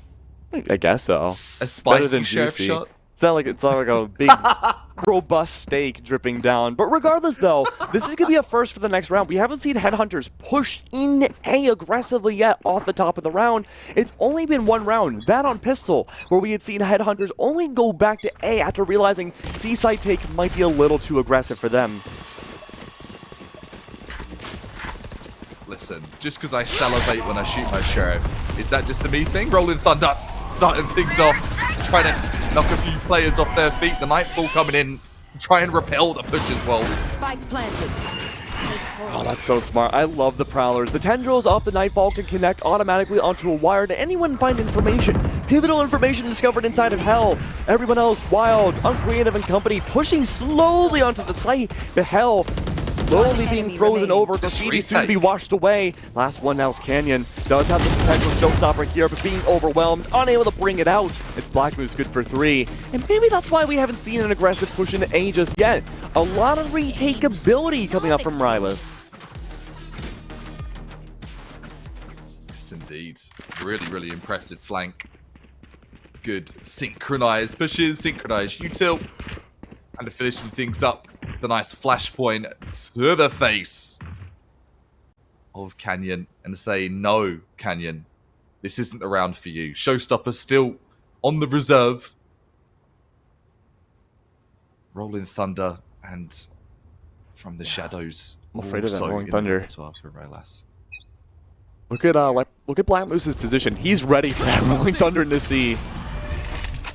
Oh, but he's backing up into A-Link. That tells me again, he's set up for that Rolling Thunder yet again for a B-take too. What damage. That's forcing back from B. C. To be or not to be. In fact, C is going to be the site not in question after shot being whipped out. Probably the worst time possible. Does bring it to the 3-on-3. Showstopper engaged, initiated, and not able to get something. Unlucky, really. Oh, good for Showmaker. Takes down Black Moose. 2v2. 2 chambers left alive. Funny, the one core change being the initiators. The last one's alive with the support of a chamber here. Spike goes down into the ground. Utility-wise, not a whole lot to work with here for the defenders to retake site. Wide swing comes by. JJ goes down, but the flying shot shot from Creative. 21 HP now from Uncreative. Recon Bolt will discover his position. May have to reroute. Quick peek through the box. It's Uncreative. Good 3K to take it back. Suddenly, the game gets a little bit more competitive again. That ain't right. That ain't right. Someone check his computer. That sketchy wall bang. The run and gun fade away kind of headhunter shot. It's like, I might get this. Go on then. Let's hit it. 1, 2, 3. That is just criminal. Really good read there. I'm so choked. Sugar-free too. I'll be hitting my desk. Don't drop your mixer though. Pro tip. Heard it from Keg first. Yeah, you know, quality keg tips. Only find it here on the MSI stream. Oh, man. Not as good as the summer sale, but you know, it's something. You know what? It's not as good as summer sale, but it is what it is. I'll check it out, man. I'll see what's up for grabs. Okay, good flashpoint coming out on top of the recon bolt. Doesn't discover anything, but Showmaker opts to go for the tour de force in rerouting outside of C. This rotates interesting because now there's no effective lanes outside of B window for Showmaker to work with. And off of a failed shot from Uncreative, that's full B control. Bomb buddy out. Canyon. Satchel out. And it gets something done here. Oh, run and gun action. Tour de Force coming into play. Spike down B. Jebba Last player holding on down standing. sight. Oh, Canyon takes down the mirror mode. Jebba falls. It's up to Black Moose now. He does have a fault line in 2 seconds. He could be good to use it to stifle just about everybody on the team. But the wide swing from Canyon comes by. No info was gained. But now the last two know exactly where to look, and it's Showmaker with the line of sight.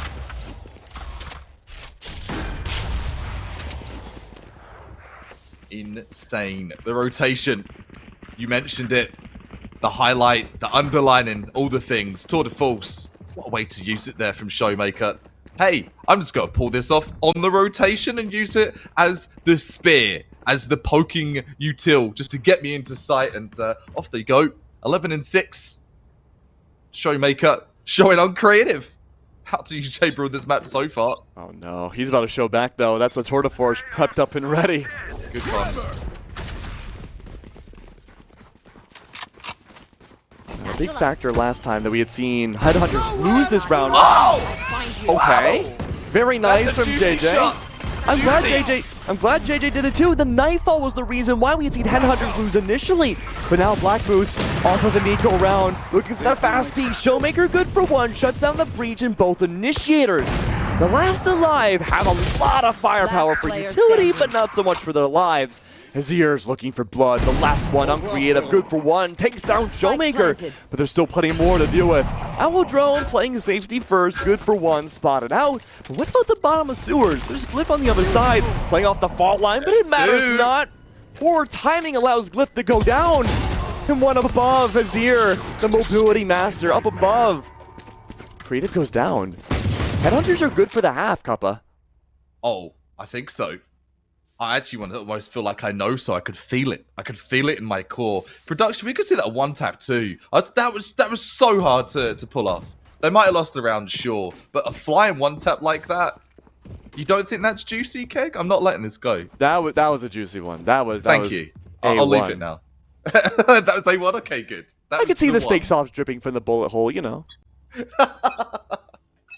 Impressive stuff, nonetheless, from Rilas. Going down with a fight, even though they're running in fright away from these gunfights so often. A pressuring team like Headhunters is so hard to deal with. I like the aggression, I like the idea from Black Moose, but the present, no. Two nice picks coming in here from Rilas, though. Puts it to the 4-on-3. Puts it on the 4-on-3, you're completely right. There is the Rolling Thunder from Headhunters that could make a lot of impact in the post plan here. Just requires to have Breach go all the way over to A, but Canyon overheating a tiny bit, needs to play off proper timings. Not aware though, Jebba takes down Azir, JJ on the prowl, Canyon again, just trades on trades. He shuts down the entire rotate. Now as I say that though, there's a second wave of rotates. The Rolling Thunder has no impact. Uncreative though can use this opportunity to push up. Headhunter in hand, along with the prowess of the Phantom wielding Omen to his right. It's up now to Uncreative to make the charge here. Play around the dark cover. Canyon still unknown. Drops the up. Goes for the spray. A great read from Uncreative. I don't know. I don't think his name is really true anymore. But Glyph, he tries to do his best. It's not enough. Off of what very well could be another eco round again. It was a scary round, but enough for him to go to the defuse. That's 4-6. And again, Rilas, when it seems like they can't, they do. Backyard brawl over on Haven. He said in it for bloods earlier on when Uncreative had his back against the wall of the Tour de Force, still fragging out. Gets a bumper, a bruise, loses a tooth, but back in for the chance of the win to give a couple of lessons to Showmaker of who is the better chamber. That's the battle right now, the one I'm looking at. 14 and 7, 2.0 KDR. Showmaker chasing 13 and 8. The chamber race is underway. Yeah, it's a cold war, turning hot now. JJ with the early haunt off of the fault line on the roof. Opposite, Uncreative shuts down Canyon again. This happens every A push. Headhunters, they're not moving anymore.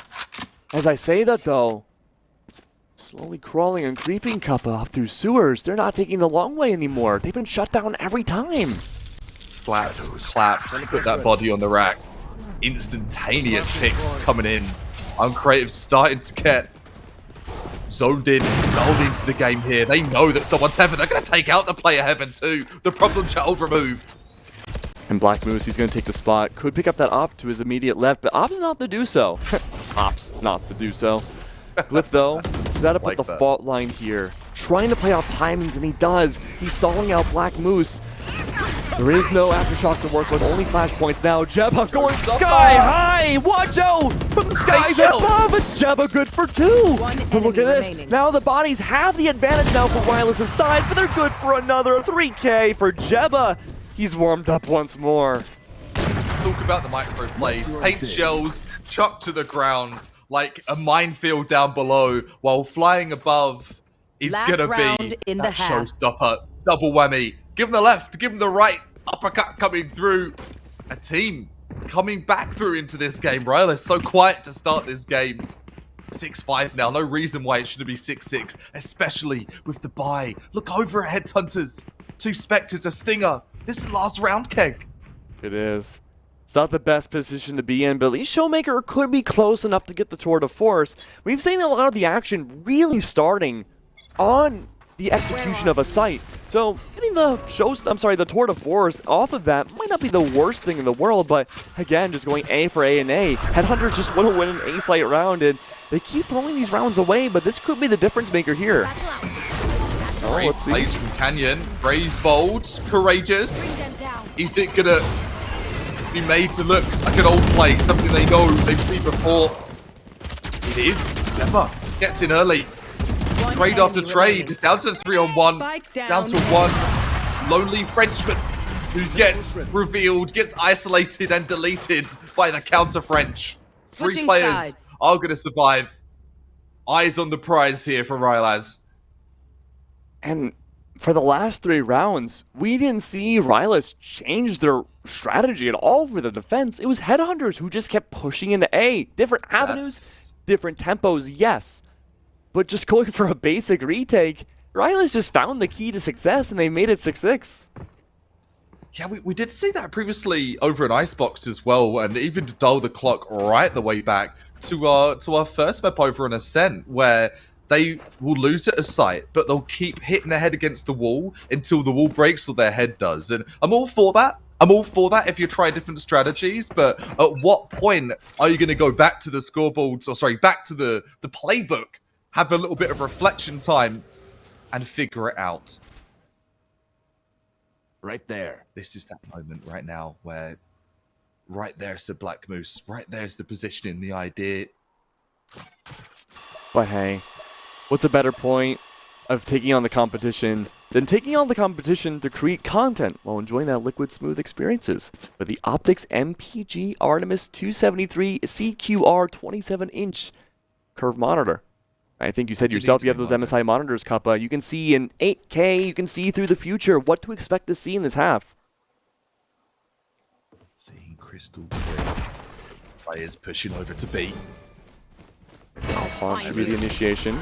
That's going to be great. That should get at least one piece of info saying that Showmaker just trying to disappear into the shadows takes a lot of damage as a consequence, though. A lot.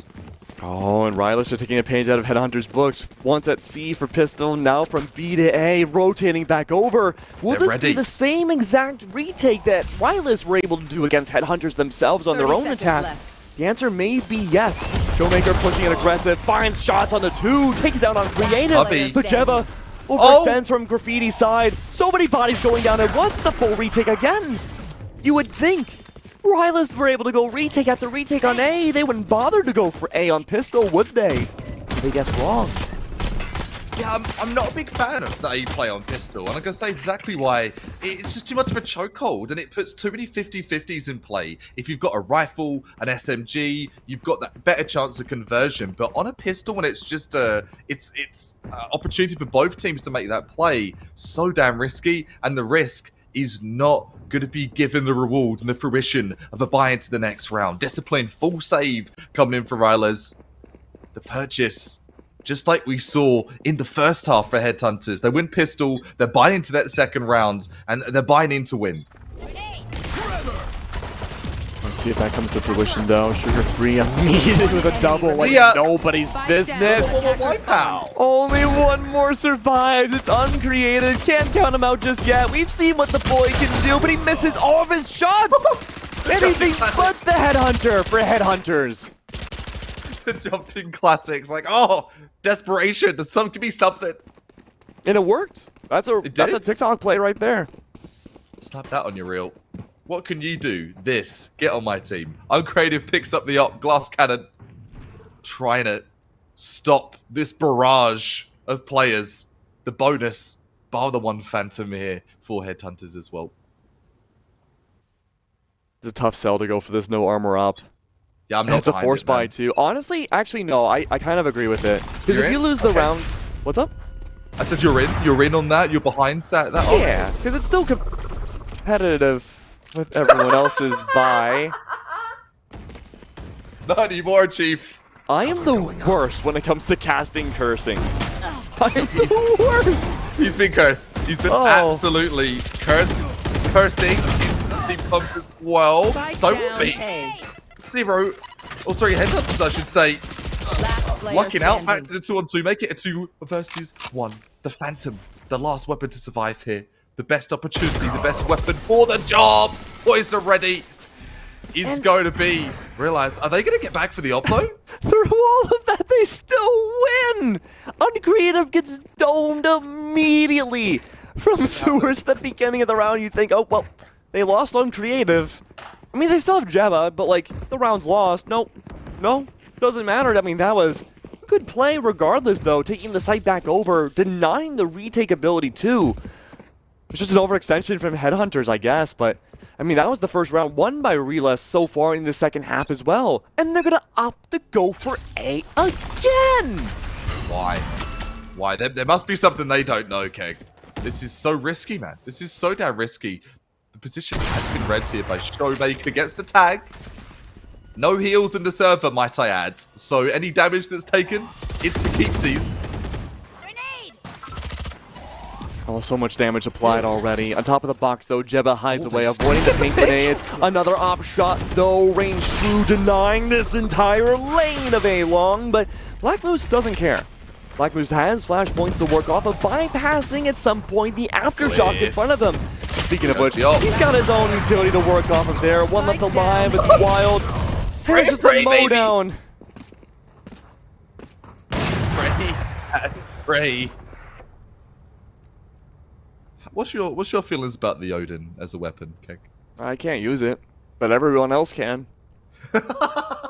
Especially when they're down bad, and I think perhaps right now, Headhunters on the brink of going down bad. They lost a round they shouldn't have. What do you do on the comeback? Pick up an Odin, of course, in a Solvent's hands.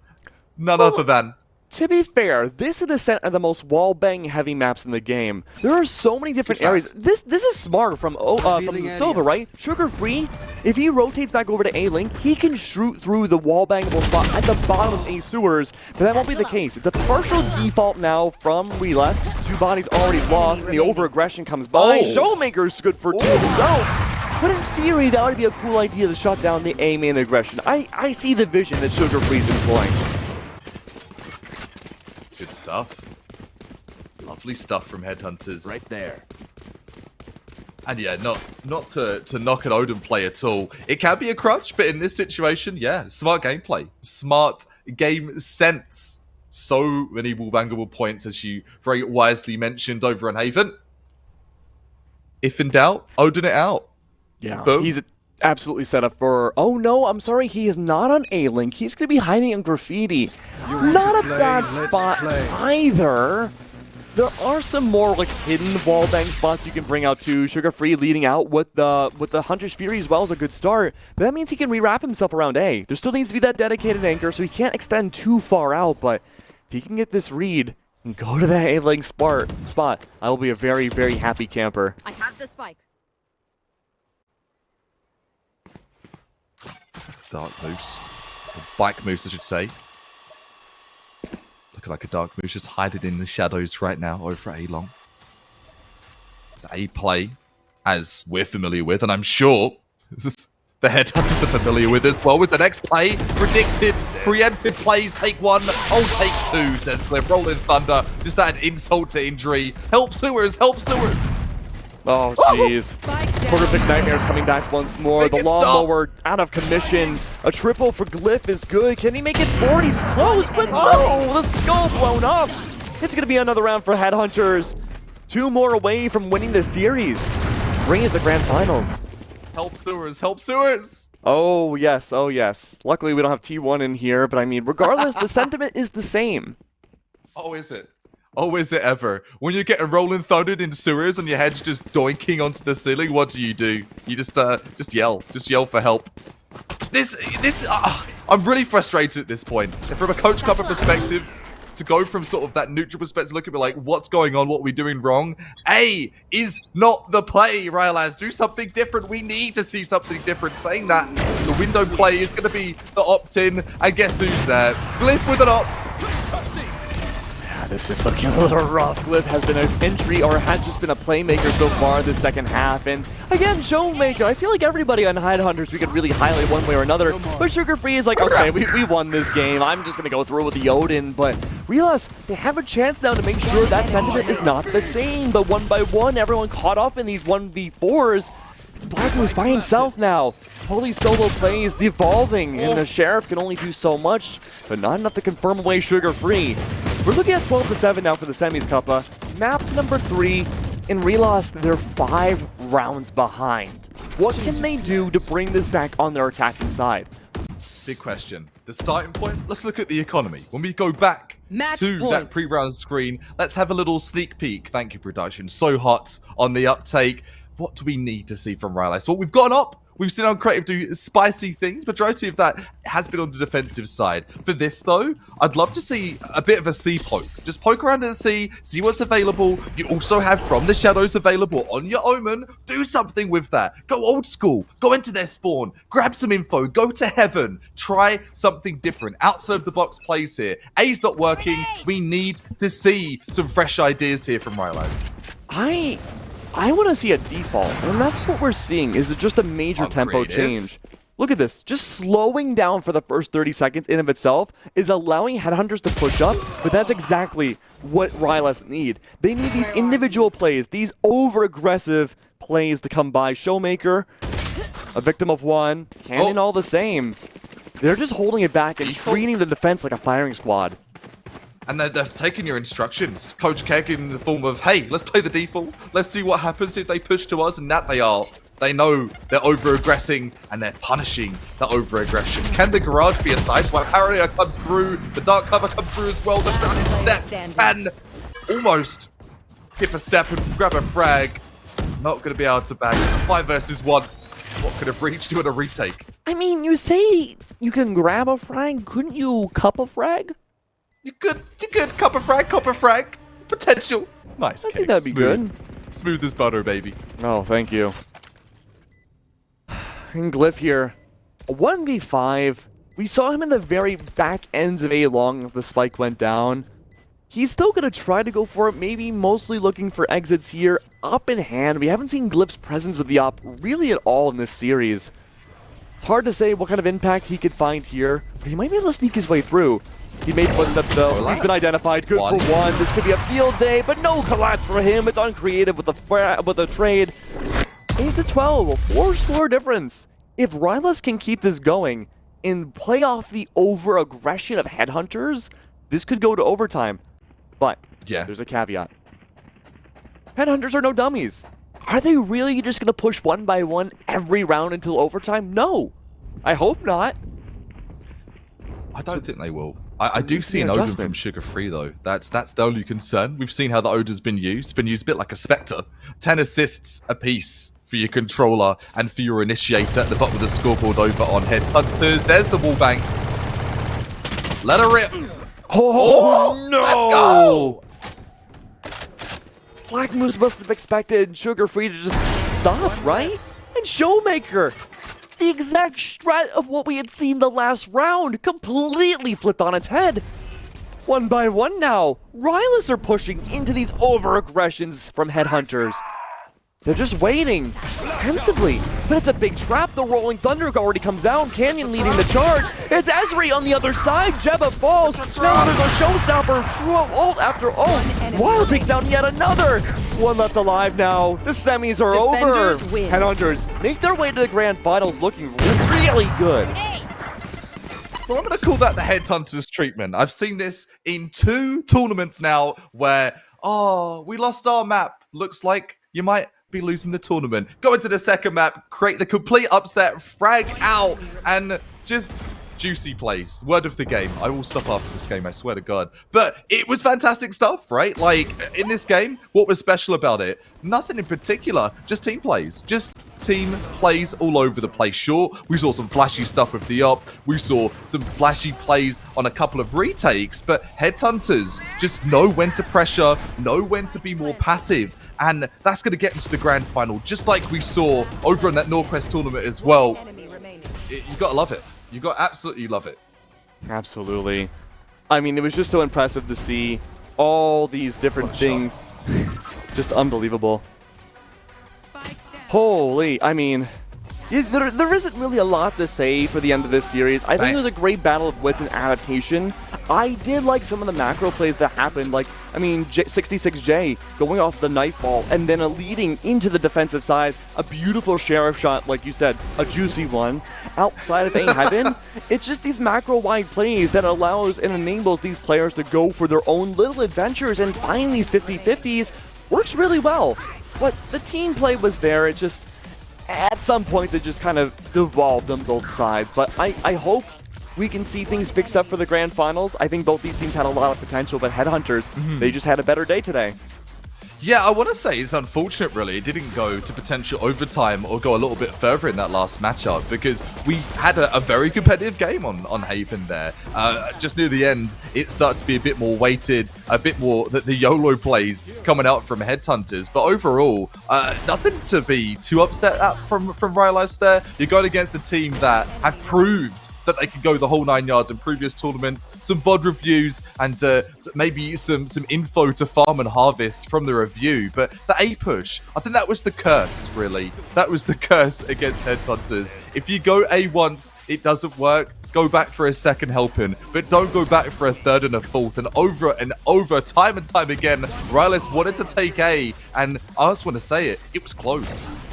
Was closed, yeah. I mean, it's one of those things where it's good to have a coach and just kind of, you know, call for the timeout, dial your team back, kind of get out of that, like, tunnel vision zone, and just kind of reorient yourself. It's a map where you have 3 sites. You don't have to keep going for A over and over, but, I mean, that's the end of the series, right? We still have one more series, though. We do have a special little treat, and if you were around yesterday, it's the same treat, but it's nonetheless just as delicious.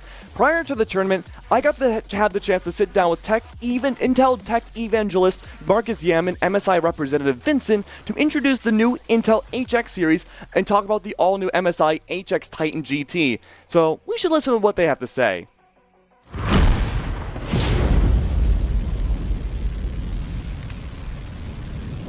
Hey everyone, welcome back to the Tech Showcase with Intel and MSI featuring our friends Marcus Yam and Vincent Shred. How are you guys? I'm great. Thanks for having us on, Keg. The pleasure's all mine. We have some of the leading tech specialists with not only Intel, but also MSI as well. And we have a special little thing to showcase as well. Now, Vince, you have something hiding off screen there, and we need to see it. And, oh, he's getting it out. There it is, the bad boy itself, the Titan GT77. And something that I noticed immediately when we first got to see this laptop is that the keys glow. I haven't seen RGB keys on a keyboard that much ever in my life, but there's so much to this laptop, but that's the first thing that draws out to me. Thank you for pointing that out there, Keg, because on the GT77 Titan, this keyboard is fully mechanical with MX cherries. So front to back, all the keys are fully mechanical.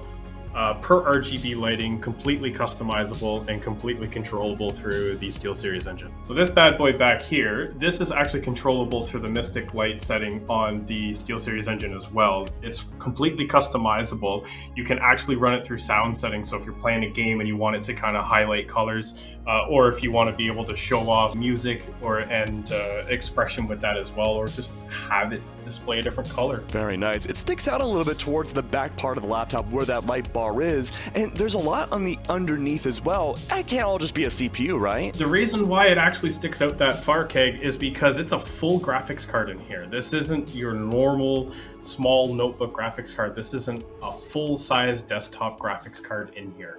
Unbelievable. Which graphics card's in that laptop right now? So currently right now in the GT77 Titan, it is a 3080. That's a better graphics card than I have in my big chunky PC. Yeah, all that in a small notebook. So Marcus, well, we talked about the GPU, but going over to the CPU and with all the Intel technology inside of it, talk to us about the Titan GT77. What really makes this go? What makes the brain all powered up? Yeah, really at the heart of this GT77 is our latest addition to the 12th gen core family, codenamed Alder Lake. The latest one is Alder Lake HX.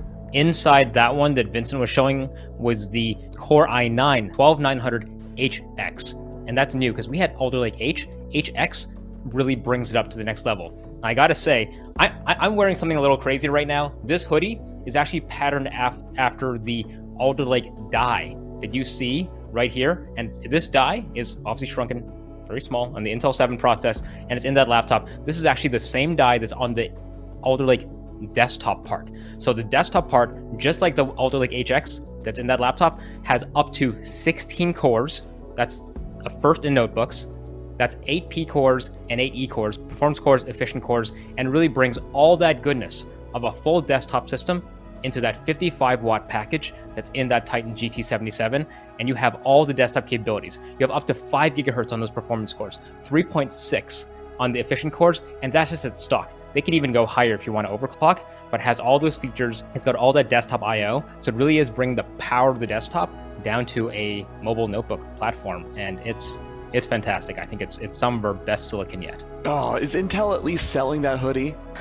This is actually a custom-made hoodie. I just love this die print so much that I had it made. But you know what? I'm glad you asked.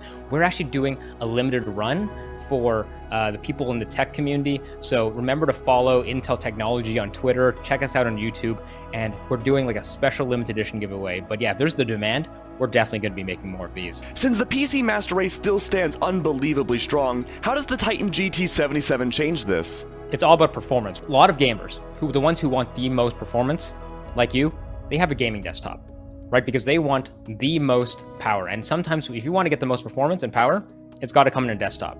But this is the special thing about us, Intel and MSI working together to use the Alder Lake HX technology from the desktop and to put it in a notebook. And the interesting thing about Alder Lake HX, again, 12th gen Core i9, is it's derived, again, from the desktop part, but it's actually made for workstation. These are really people who are working with large data sets who want to get really important work done and need it done quickly. For them, it's all about performance, no sacrifices, no compromises. But the funny thing is, gamers also want the most performance in the world. No one wants to drop any frames. Everyone wants the most frames, the least latency. They want the best performance. And this is really no better shown off than in the GT77, is because you have all the technology from the desktop. You've got PCIe Gen 5, right? This is something that's exclusive to HX on the notebook. You got like massive storage, you got Gen 5 SSDs, you even have like tons of memory. This platform is unlocked for everything that you want to do on a desktop. Pretty much you can do this on an HX notebook like the GT77. So you said the Intel chip is unlocked. What does that really mean though? This is really cool about the HX series, right? We knew that anyone who buys an HX laptop system, they're an enthusiast. They want the most and they want flexibility. So all 12th gen HX series are unlocked out of the box. This means that people who are overclockers, people who want even more performance out of the box, I mentioned up to 5 gigahertz, on the P cores, you can do even more, right? That's just out of the box stock. But if you want to, you can overclock your CPU cores and you can even overclock your memory. And these things are remarkably easy and remarkably safe. Overclocking used to be a very challenging, very sort of difficult thing to do. But through some software that's built by our partners such as MSI, they make it super easy and accessible. And, you know, Vince, I think you're the guy to really tell us about what does MSI offer in the Titan GT77 that just makes overclocking easy for people to do. I do remember the old days where overclocking was tedious and time consuming and it was way too much time. You had to keep going back into your BIOS, keep changing settings, reboot, go back in, make sure it's stable. None of that anymore. That's a thing of the past. Currently, right now, MSI offers is what's called the MSI Center. Normally, you would do manual optimizations, but at the same time, that's not going to fly anymore because you spend too much time configuring and not enough time gaming. So what we bring in is the automation of that. So with a few clicks of a button, you can actually fully overclock your laptop without having to worry of, are you going to fry it? Is it going to, stutter? Am I going to wake up one morning and it's not going to turn on? Completely safe. It allows the full optimization of your fans to be able to keep up with cooling and to put it into overdrive to be able to say, hey, I need more power. When it comes to the Titan GT77, what kind of safety procedures do you have in place when it comes to overclocking? So there are settings that allow it to be able to be set for optimal, low, or high extreme. So you can't go past those barriers. It allows it to be optimized for what settings you need. So if you need to be able to play a game at a higher performance level, but yet you're just going to browse the internet, you can swap between those two programs to allow the changing of settings without having to touch a single thing. And that means customizing every program you have to set the needs that you want without having to touch a single thing. I love that feature because, I love maximum performance, but I don't need maximum performance if I'm just watching YouTube or if I'm working on a document or anything like that. For games, I want the most frames, but other times, I'm happy to just let the system chill. Marcus, Vincent, it was so great having you on, and we learned so much about the Titan GT77 and a lot about the MSI app player as well. I can't wait to see this laptop, and I can't wait to maybe even get that hoodie as well. Marcus, Vincent, thank you so much for coming on for our interview today. We learned so much about the Titan GT77 that I might have to get one myself. But we're going to be going to a small break while we get our way back to the desk, so don't go anywhere. We'll be right back.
All around us, every story has an origin. Just like how the tallest mountain once started at ground level, we too started at zero.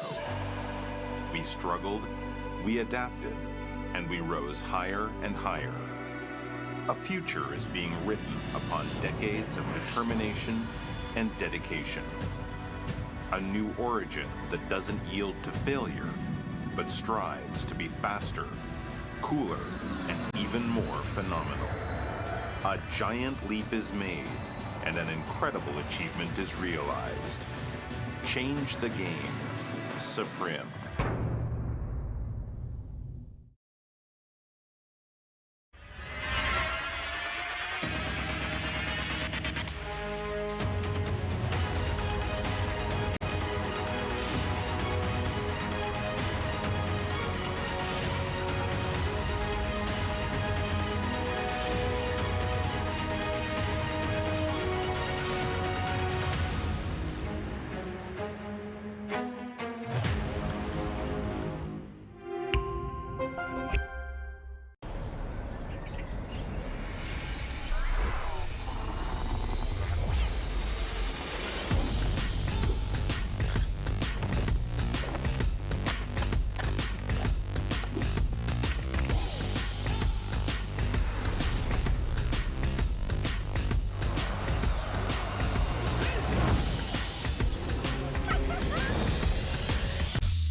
Hello everyone, welcome back to the MSI MGA Dragon Cup. It's okay, we're both very excited to be here, but we do have some awesome things. Before we get into the next set of semifinals as well, reminder that the MSI Summer Sale is now live, so make sure you use !Summer Sale in chat to check out the exclusive deals and save big on those select products. What's up, Kappa? Are you excited, my guy?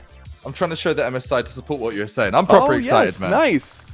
Very excited. Looking crystal clear, as you said, through the MSI monitors and just enjoying the view of the games we've had so far. Headhunters displayed their skill in the semi-finals. We just had the pleasure of casting. But good news, folks. We've got another killer game coming your way. It's Cosmic Divide taking on Slurpers.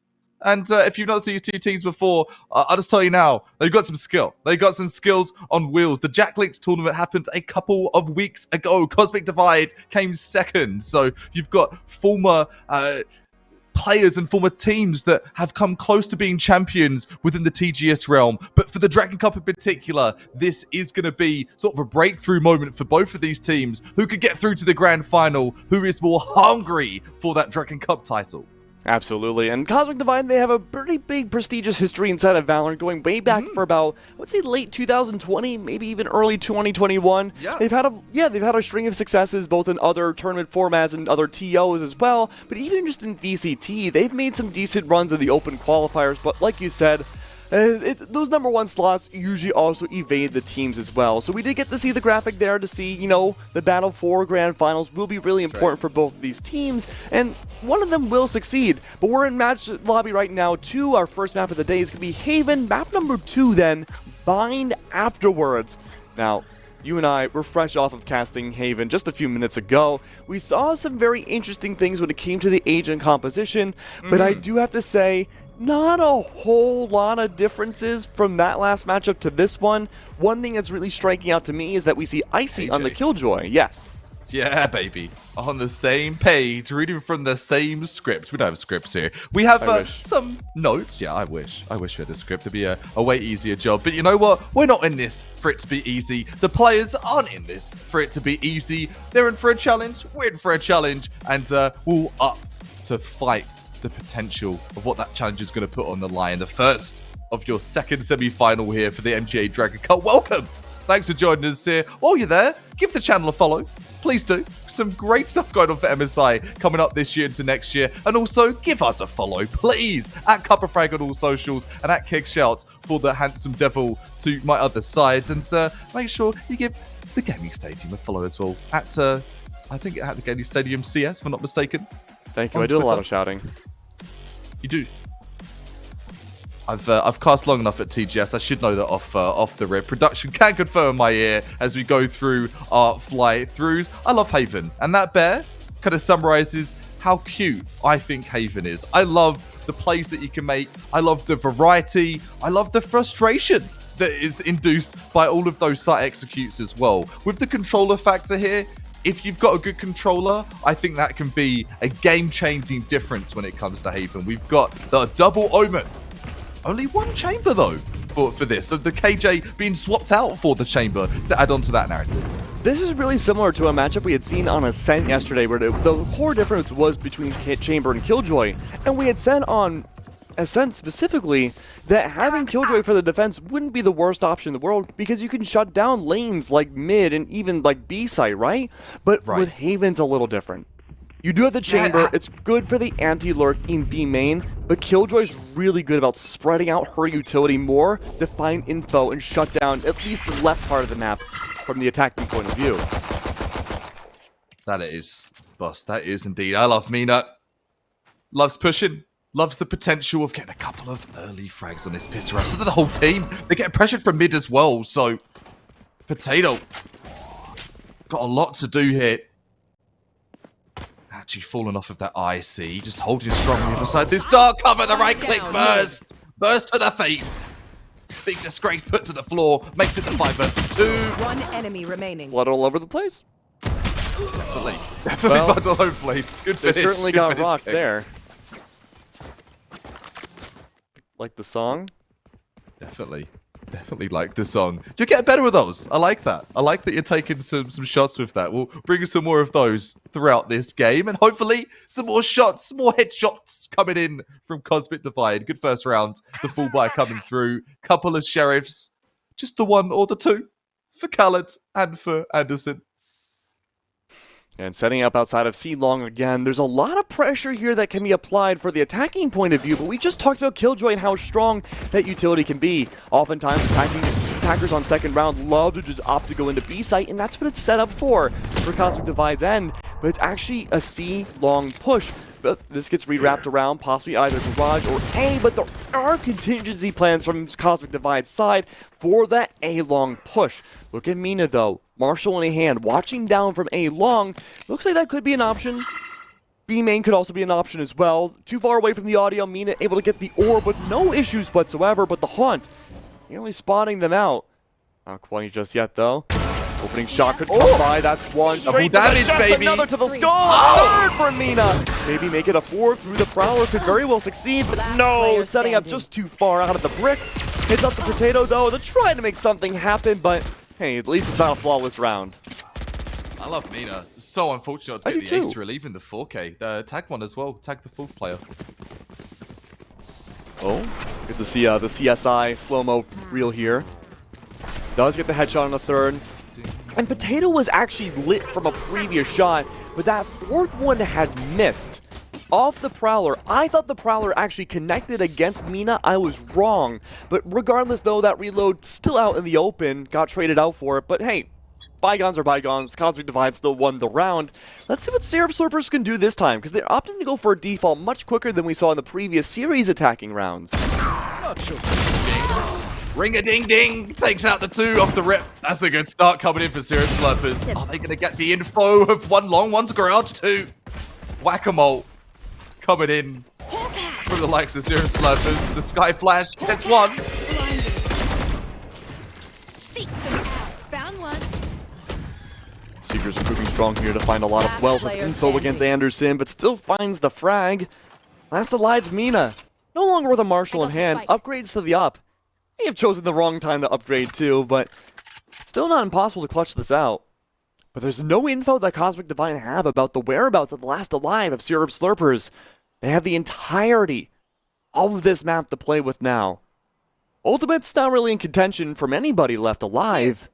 But Mina has a lot of ground to retread. And the more time Mina wastes, assuming it might be a site where the push could end up, the more the positions for the post planned can be great for Syrup Slurpers to just hide in corners and catch out anybody. 30 seconds And left. find that double contact angle. Spike planted. Playing for the trade, best option here. You've got a player that's lit up. You've got to be ready to toughen up and toughen out the trade. The dark cover 2 goes down on CT. It's going to make things very tough for Mina to go and push. Only one Cloudburst available too. I was about to say, fella, there's no dash. I think that's the problem with the util loadout right now. You've got the updraft, but what use is that? Maybe take some high ground, grab the second op shot, but yeah, Mina feel a bit uncomfortable. And that's what happens when you're a Jet without a tailwind. Sure, you get the reimbursement if you're going to be getting some frags, but too risky, and the op is a better reward to keep in hand.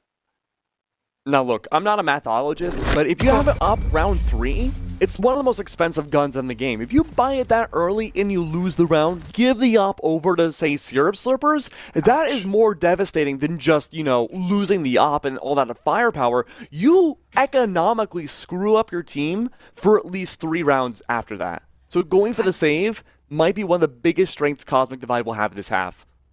I think that's something that a lot of players don't understand with the purchase of the op, and to give you that next echelon and level up in Valorant. Yeah, the op is so expensive, especially for early purchase. Even now, Mina with the save, minimal credits. The rest of the team just about to buy in.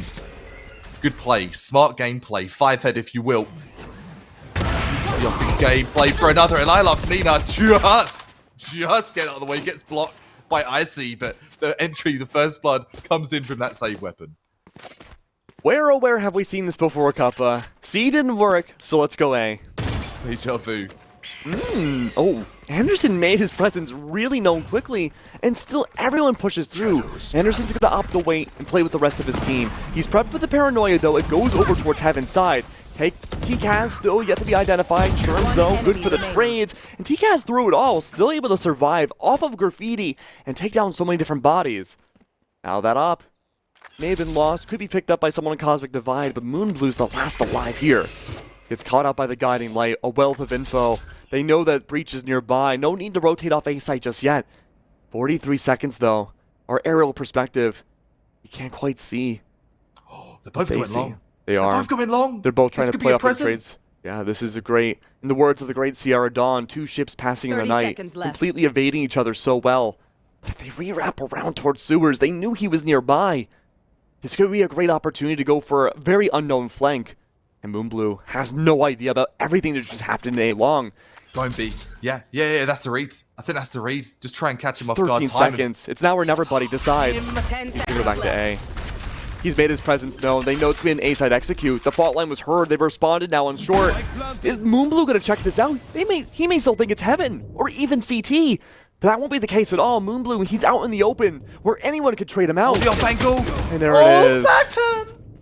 Very, so unlucky. Very good wrapping around from Icy and TCAS. That could have been a really scary round one way or another, but the Breach just has no semblance of finding information in a situation like that. Yeah, it's a tough situation to be in. That's the reason for a player to be in Heaven or circling around through Defender, coming through B. But great team play wins another round for the day there for Cosmic Divide. Buddy system, baby. Keep that buddy system, that fire team active right until the bitter end. And that's exactly what Cosmic Divide will do. Divided the two teams with some fine strategy, keeping the operator in circulation. Furthermore, back into Mina's hands. And all things considered, though, it's a 3-1 for Cosmic Divide. They've been able to win so many of these articulate rounds, but their ego isn't looking good afterwards.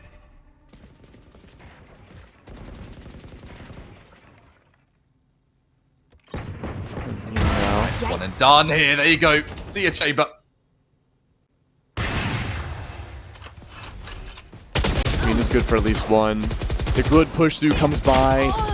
So many trades all at once. Nerve is almost able to escape, but Potato's back. The nice ball range true through the off. No longer, like you said, in circulation. Two left alive, though. We've seen a situation like this before. It was only last round. The difference now, there is info that Potato can gain from this position.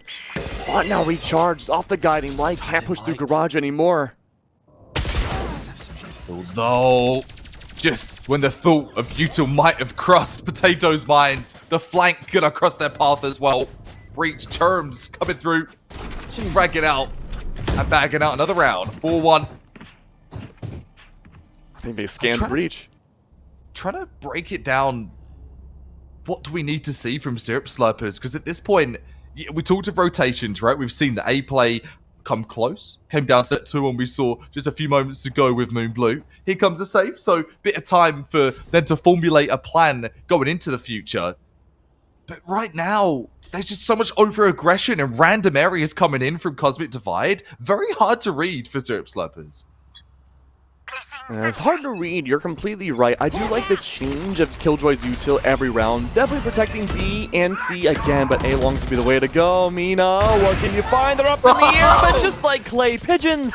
But this time they strike back. Anderson off of a stinger removes the off from contention. And Cosmic Divide, we talk about their 2v1s a lot, but now it's a 2v3. They have to make up a lot here. Alarm bot spouts out the lurk. Can Icy still be good? No, expected from Jing.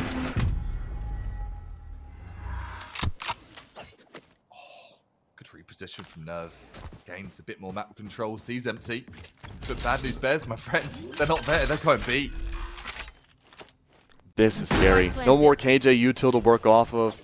There's the second round of flanks as well from Syrup Slurpers. That can be just good for the retrade. Nerve is the last alive. Utility to work with. The dark cover could be serviceable here on A Link, excuse me. Two different L words. But Nerve, again, very little info about what to expect. No paranoia to work off of. Two dark covers, no less. This could very well be a winnable round. He's searching everything out before using that util. Time is running out. He opts to smoke himself, which could still work, but where's he gonna be? Well, they push through anyways. Not too late for Discovery in a 1v3. Khalid takes the risk, and it pays off. Giving it a go, Nerve. I'm just gonna stick this. I just hope they let me push it, let me stick it and take it. Nope, no such thing in a semi-final, my friends. No such thing at all. Phantom Gang over on the side of Syrup Slurpers. Yeah, I'm a Phantom man I wonder myself. if this Phantom choice is predetermined or not just the comfort pick. Maybe they're gonna opt to play more into the smokes. You can't see bullet tracers with the Phantom compared to the Vandal. You could just see a lot of smoke spam. Great point, man. Why I opted for Phantom myself, actually. Bit more forgiving in the spray, bit more forgiving on your flanks as well. Oh, what an evade here from Churms. This could be huge. It'll be huge. Churms is in a great spot, but he's getting hit by the Rogue Prowler. Somehow, in some way, Churms able to survive. The Rogue part of the fight happens on site itself. Oh, it just keeps going. Devolving away. 2 left alive for Syrup Slurpers. We talked about the smokes, but there are none now. And Potato forced to lick wounds, having to run away. I like what Jing was doing. Again, on the lurk. Off of bad timing, though, could survive the ordeal. And it's Mina. Had they had any more HP, could have survived, but Jing still holding that power position off the rotate. Waiting for one more to push by, but Nerve gets the better end of the deal. As Potato attempts to set up on C site. A is locked down. The remaining 2, though, opting to push into C. Haunt comes by, could be good to spot off the 2 inside of CT, but I think they're hugging too close to the wall. Lockdown of all things being brought out in a 3v1. Potato's good for that one, you're completely right. Trying to play off of it's no matter. The lockdown may be gone, the most costly thing of the round, but it's a round 1. So, you give some, you take some. You don't use it, you lose it with ultimates. If it comes to this game, Overwatch, whatever game it may be, and yes, I said the OW word, but whatever game it may be, you need to use those ultimates sooner rather than later. Otherwise, you're going to miss the opportunity. Might have been a bit overzealous, a bit overexcited, but it's been used, it solidified the round, forced the play, and has made it 5-2 here for Cosmic Divide in their first map of the semi-finals today. Up in play for Mina still. Mina's been hitting the shots and a lot of first bloods actually with the up 2. Wonder where it's going to be put this time. Expecting A sewers. It's going to be a very, very fast peak A sewers. Should probably take an eye on Mina here just to see that pick off the fault line. Chambers likely going to die here. Or not, no! A lot wider of a swing than I expected. Off the Nightfall to Khalid.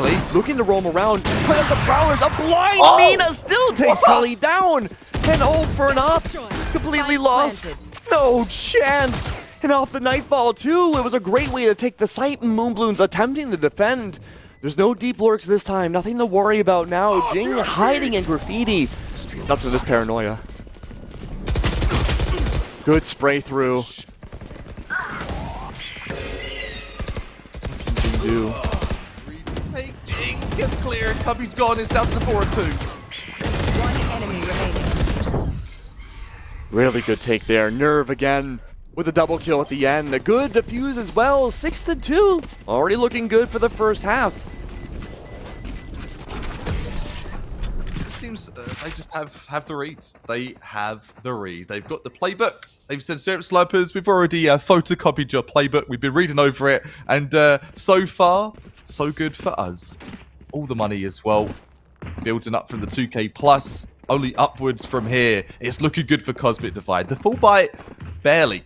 Scraping bite coming in for Syrup Slurpers. No ultimates available. All those been exerted. And you're right. Good use of Nightfall. Great way to isolate any players in sight. But still, even with that Nightfall, Mina able to whip around some 270 no-scope action with the operator. And just BMing Syrup Slurpers. That's why I call it Jedi play. You just went with the Force for a brief second there. You just know. Oh, there's the alarm bot, says Khalid. He found it. But now there's no alarm bot. And a turret soon to be identified inside of B might mean there could be a strong lurking presence from Syrup again. Jing is good for that opening pick, sure, but there's still one more on site. All it takes Nerve is to go for that paranoia and swing. No one opts the bite. Still alive, how? The invasion. The Shrouded Step just avoids all death. Dances with death, perhaps. Sight stacked. It's the 3-on-3. Everyone's there, I think. Good for Trims Oh, to the fall. drive-by. Here. Last player standing. So tense. Down to 2-on-1. All down to Mina with the op. On a retake, we've seen this before. Mina opted out of using the op. Has the tailwind active this time. The first frag is so remaining. important. Able to get the first frag down to 9 HP. I don't know if that spells victory in a 1-on-1. 9 HP. Where is this Omen? He could be anywhere. He was hiding in the dark cover. All he needs to do is maybe push up. There it is! Go for the counter strafe. Anderson! Fantastic work to see. You might not have heard the team comms, but do we want an op? Are you opping? What's going on, Killy? Glee suggests, please, pick that up right now. In fact, it's actually not going to be Glee to be Jing snagging the op on the chamber. Turret out.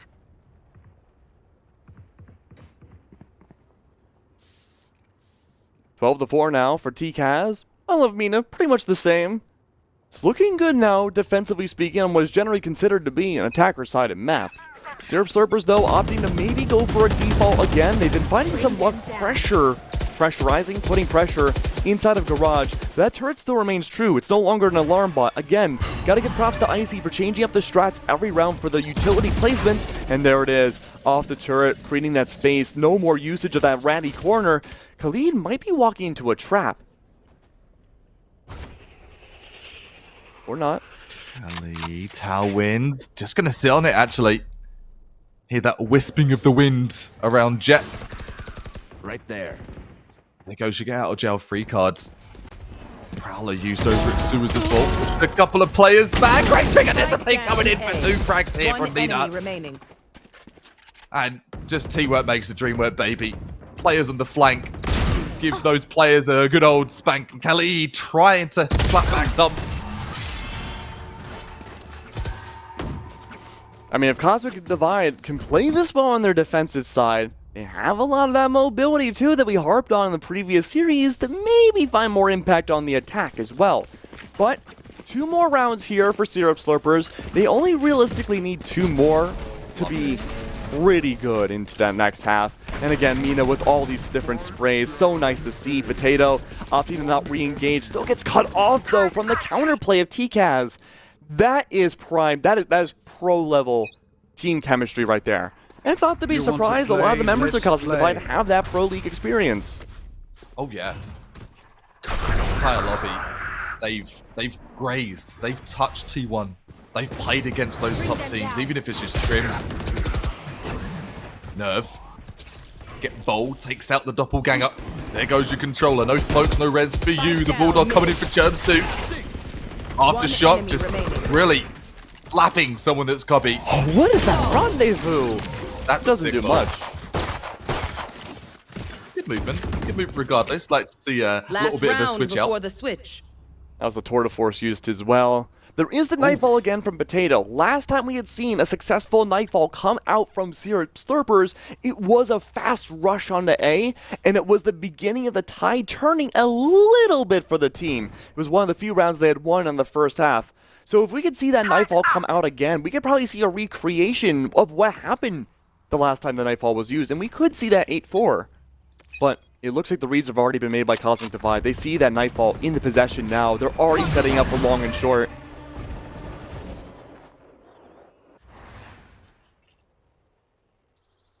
There.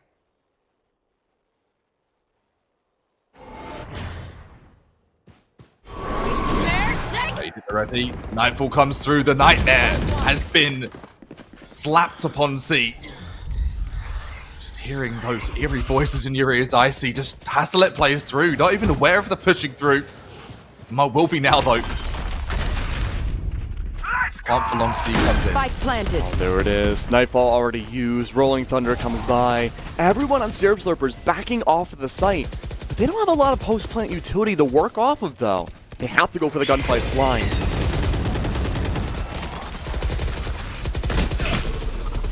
Comes in. Germs. Praying and praying. One enemy remaining. Nerve gets 2. And it's over. It's over and out. Doesn't matter where you're hiding. Flawless. 5 players. Switching Not even sides. stumble. Just walks into that next half, making it look actually easy. And if you want to make it look easy and stay really cool under pressure, I've got a good suggestion for you. The Mad Core Liquid from MSI is constructed from high quality materials that remain durable and deliver unstoppable cooling performance even under extreme operating conditions like in a clutch situation. So please do check it out. MSI have got so much to offer, so much cool swag that will just level you up into that next step of your game. Who's going to be leveled up into that 1-0 going into the second of this best of 3? Cosmic Divide. I feel like we're in map 2 already. Do you not, Keg? Feels like it a little bit. I think Cosmic Divide just had the reads really down against Syrup Slurpers, but again, we swatched sides, and this could be the chance of redemption for Syrup as well. TGS already just flashing and dashing their way into the site. There's no presence at all on B. Fault lines are there. The overextension is abound. The frenzy, the perfect opportunity to bring out that little machine gun, but Anderson does find the trade. He does find 2. 3v3, still a lot of HP gone off of Jing, though, but he's able to survive the ordeal. May need to patch a bullet hole or 2, but no big deal. It's Icy and company that lead the final charge back on the C site. And look at this spacing being created. The rogue right clicks into the left clicks, whatever have you. There it is. Nano? It comes out really well. Nano Swarm abound, not just yet. Could be activated, but Icy. Holy, okay. Freezing cold. Freezing cold. Ice Cold plays right in pistol. I'm a sentinel.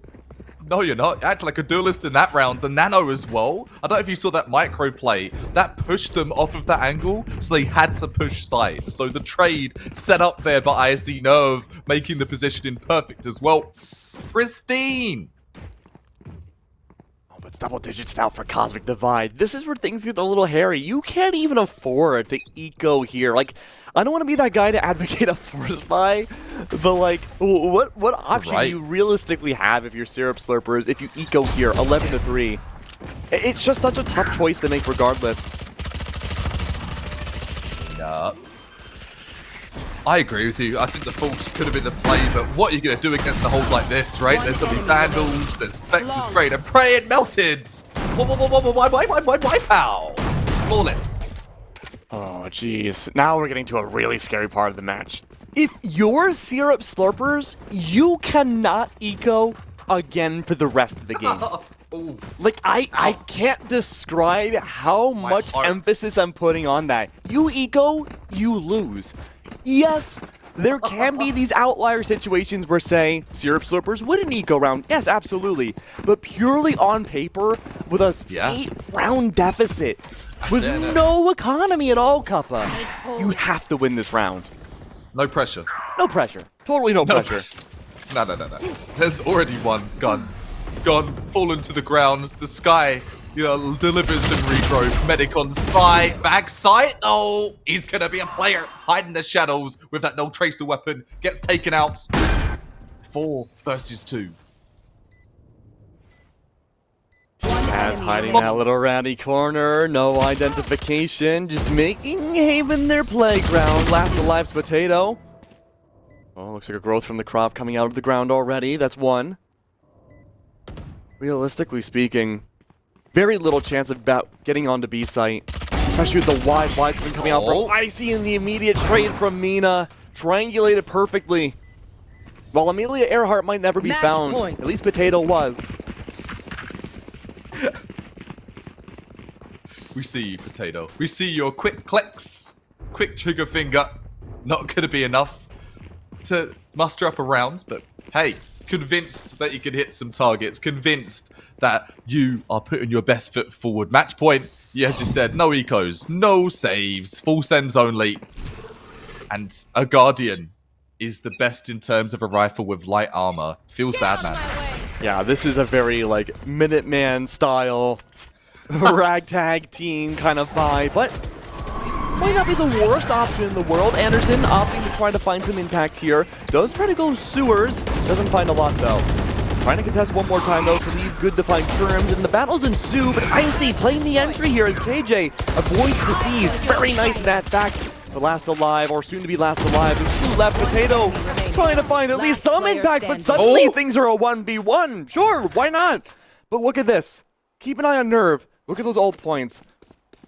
May very well be able to get the orb in C long. I don't believe anyone captured it just yet. Could be good for the teleport back to A. Right. It's been triangulated. That it might be a C push. B ignores the orb. Doesn't go for it. Doesn't want to slow down.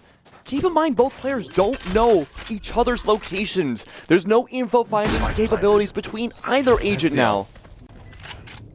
So now with that ultimate, I don't think Nerve's going to utilize it just because it's not really necessary. The angle hold is going to be the superior play. But little does Nerve know, to his dismay, Garage. Garage is where the play is going. There you go, from the shadows. Where are we going?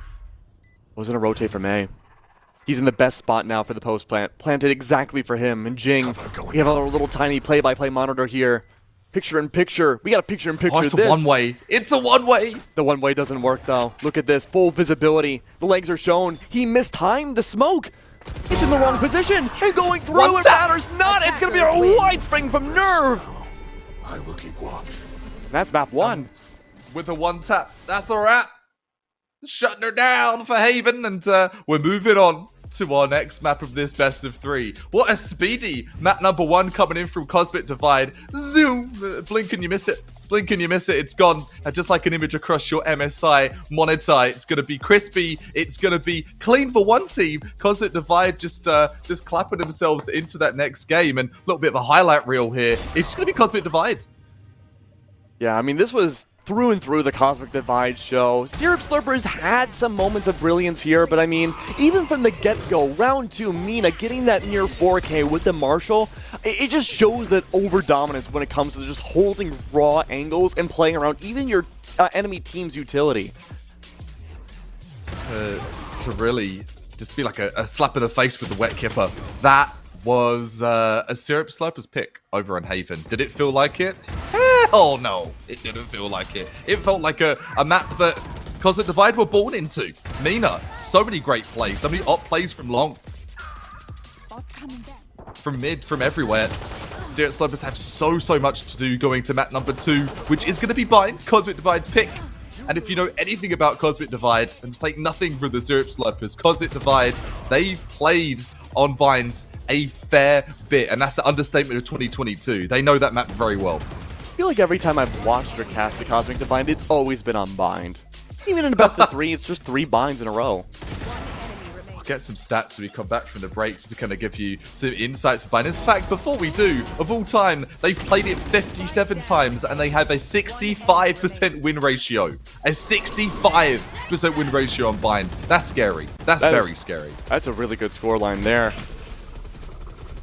I mean, overall, this was just a fantastic play. I love this one specific play on the pistol round from Mina, just overextending, but then getting traded out by Anderson in a double kill. I mean, we gotta give some props to Anderson, too. I felt like he was a great anchor for Syrup Slurpers for the longest time, especially in the short-lived defense that we had seen. He was able to really lay down the groundwork and put down where the smokes needed to be to allow his teammates to succeed in pushing up, specifically in those retakes.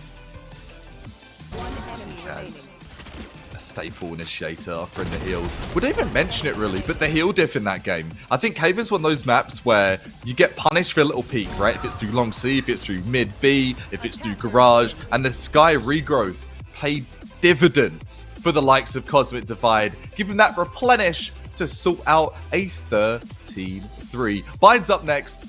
We're going to take a little tactical time up. We do that over on the casting desk as well. Grab yourself a drink. Get yourself ready. We're going back straight into the ring for another game. Bind's coming your way very, very shortly on the MGA Dragon Cup.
Welcome back, everyone. Cosmic Divide did an amazing job over Syrup Slurpers for map number 1, but it's not over just yet. We have a whole other map, or maybe even another one beyond that to go over, but how did Cosmic Divide succeed in such a polarizing scoreline? Kappa, I need you to help me break it down. I can definitely break it down. Give me 1 sec. I need to get the whiteboard sorted though. I made a bit of a bloomer. It does happen. And this is the beauty of trying to use the drawing tool. So, before we get going, there really was a very one-sided affair, right? It was 13-3 for the final score, so not really too much to break down here. But let's go real quick. So, on your attacking side, there was Cosmic Divide. No, sorry, it was Cosmic Divide on the defensive side. Here it was. And over on the defensive side, or attacking side, if I get my words straight, it was going to be Syrup Slurpers. So, for what we saw, Syrup Slurpers weren't really too dynamic with their play. So much A pressure that came through, and over again, you had Mina here. You had an aftershock coming through. You had so much util coming through. And because of the combo moves like that, it just overwhelmed them. And we've said this throughout this tournament time and time and time again. It comes to a numbers game, and it comes to a util and double peaking game. It was super strong by Cosmic Divide. They've got set executes out of the yin yang, and I don't see that changing going into map number 2. So overall dominance, and even at middle control, you saw Mina switching things up. You saw Glyph picking up the up as well. Everyone on that Cosmic Divide lineup has the potential to pop off. Syrup Slurpers most certainly have some talent, has the potential in that lineup, but Cosmic Divide, with the wealth of knowledge and experience from T1 to T2, I see no reason why they're going to full send this through and take this in a 2-0 sweep. All right, you say that. Let's see that go into reality now. We do see a Viper coming out on Bind. I feel like I'm getting whiplashed into 2021 again. We had seen this so many different times way back, and Viper hasn't gone away, but her presence has minimalized a tiny bit now that Omen and Brim have been buffed up a little bit more. Brim with the stim?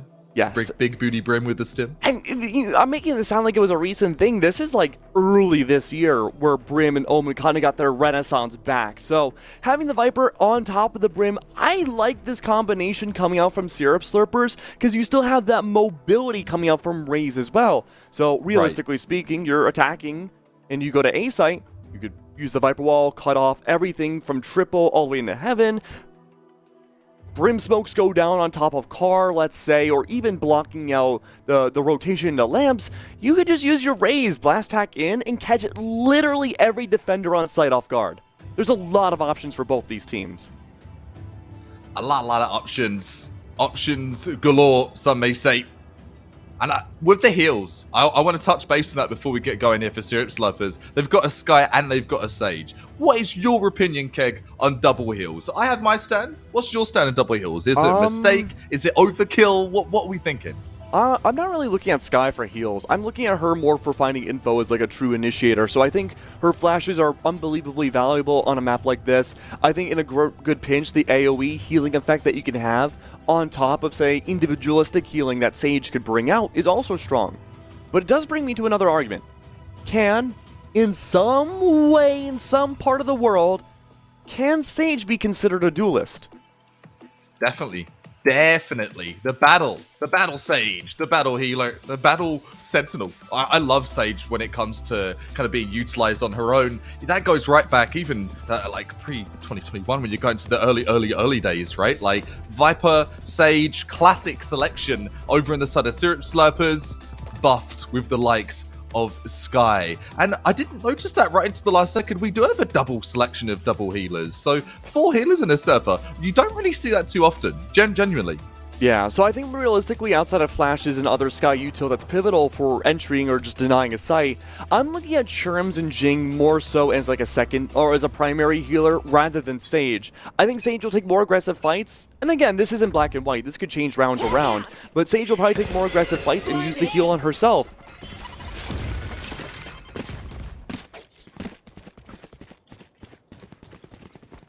Oh, rotate's been called out though.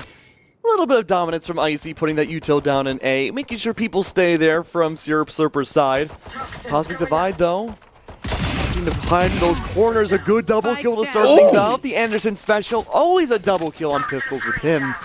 But now the spike needs to be picked up. Quite literally, the pieces of the team for Cosmic Divide also need to be picked up. And it looks like the journey going back from, guess what, A to B, back to A again. It's the bind special, back to A again. The rotations are definitely frequent with that TP. I got the spike. Spike handed to the healer. Spike handed to the initiator germs. Here. Some pings, some ideas being put into. The flank comes through super quicker. That's the spike down though. That's the problem. 30 That's a seconds big left. problem.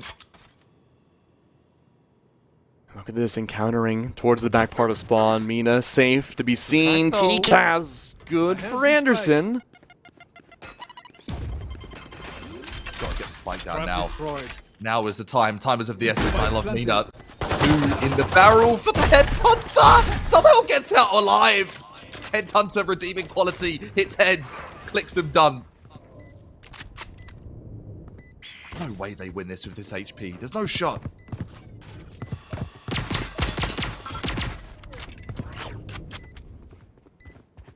Three on two, Keg. That's right. Mina going for one. Potato being Last slain player away. standing. Boom blue in return, and there we go. Slurpers looking good for their first round. Cosmic Divide making it work for it though. Making them work hard for that round. Give him the old round the world. Get the spike down. Bleed the timeout. I think right down to 10 seconds. Just tick it away. Give them that option, the potential of the force for this second round of map 2. I think they're going to force though from the looks. No, I think Cosmic Divide are going to stay a little bit more economically friendly here. They also have Mina on Chamber, so the economics won't be much of an issue. Something I wanted to point out last map is that we had seen a big stark contrast when it came to the economy, just the raw credits of each team towards like the middle half. But talk about that in a second though. Potato finds a lot of entry potential in the beginning.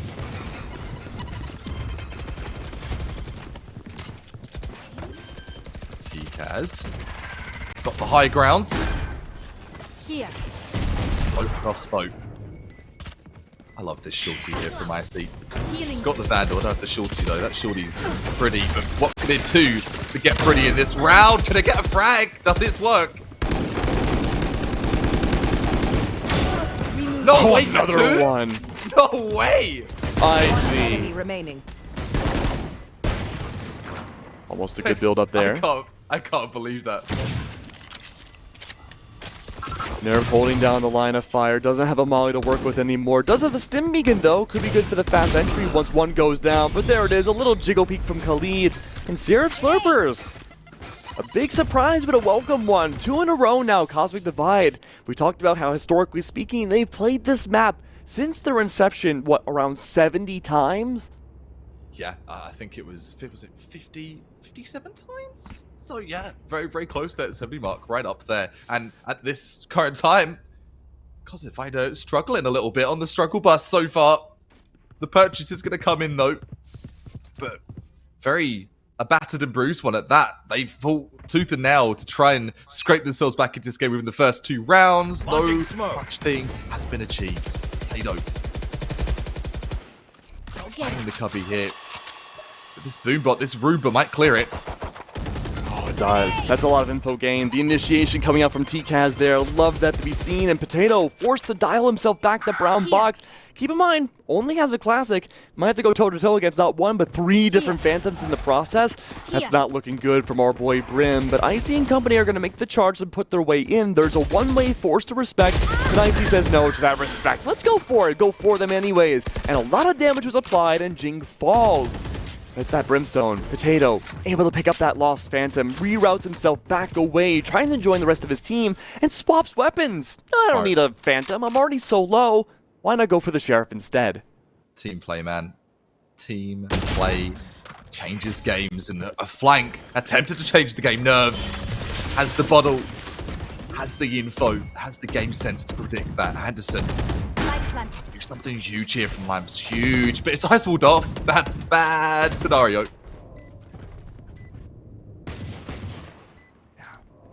Walled off here.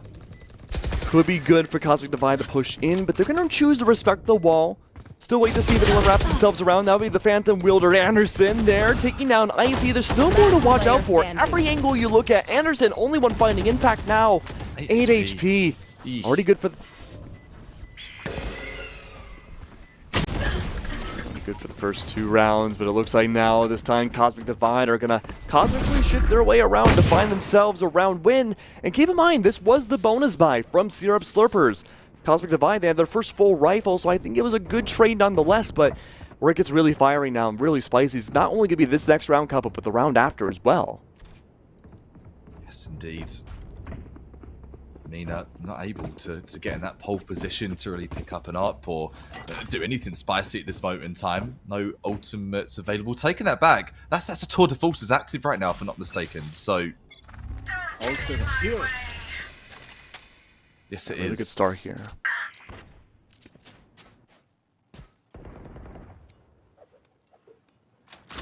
A lot of actioning happening outside of B long. TCAS is going to go on a solo journey right outside B. Showstopper in hand and a great choice. Khalid for the double. There's still one more hiding behind the smoke. He's yet to be revealed, but of course it's with the tour de force. The luck that Khalid must have here. But still, a lot of damage applied to this chamber, and yet nothing really to come of it. Churms is going to push himself outside of Hookah, playing off of a fake flash. It's Jing still to catch them out. Last alive, heavily, or was once lit. Tour de force wielder here, now full armor. Still trying to find some impact here. Spike's been lost indeed. Long. It's a gigantic lane now. TCAS not looking to play off of Jing. They don't know about the death squad coming from behind. It's Marketplace. Anderson just looking for that strafe, and there it is. All that's left now is Mina. Almost no utilities. Alpha of their own bodies now left. Tour de force not connecting any shots at all. Moonblue to get the rise over Cosmic Divide. Is going to feel that. Didn't get any value. No value at all from that tour de force. Brutal. Savages out here in the server.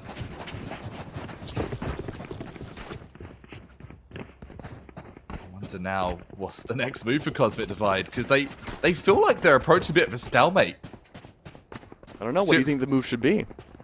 I'm thinking right now that just a default. It goes to the basics, right? They've been trying too much overcomplication. They've been trying to make certain positioning moves. Just play for a default. Play for your picks and play off of that. Simple stuff there. TCAS trying to go for a simple thing. The straight push all the way into A.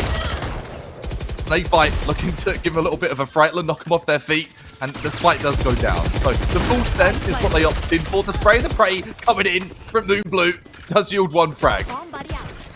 Very nice for TCAS here, going for the paint grenade, just creating some space, a little bit of alleviation away from everyone else, but now playing and pushing it on their own terms. Might be a good sense of timings, but the Phantom again, Khalid so strong, but the trades come by.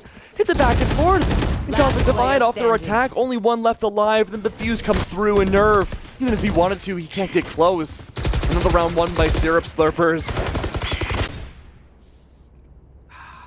And that's the theme, the topic of the problem of what we just discussed, right? Like, the same behavior, same pattern, same pushes. It becomes predictable, and it's predictable at this point. It's not working with a full push for A. Don't put your head through the glass. It's double pain. Just if you hit your head, you've got a bump, just take a step back, speak to your healer, and then reconvene somewhere else. That should be a thought, a food for thought. Still got the buy though. Guardian, the only compromise to that full purchase here for Cosmic Divide. This default that you mentioned before finally starting to come out a little bit. Not quite a default anymore. It was around for the first 15 or so seconds, but looks like now everyone's reconvening outside Fountain. Khalid should be making first contact here, or the guiding light can momentarily, but it's an option.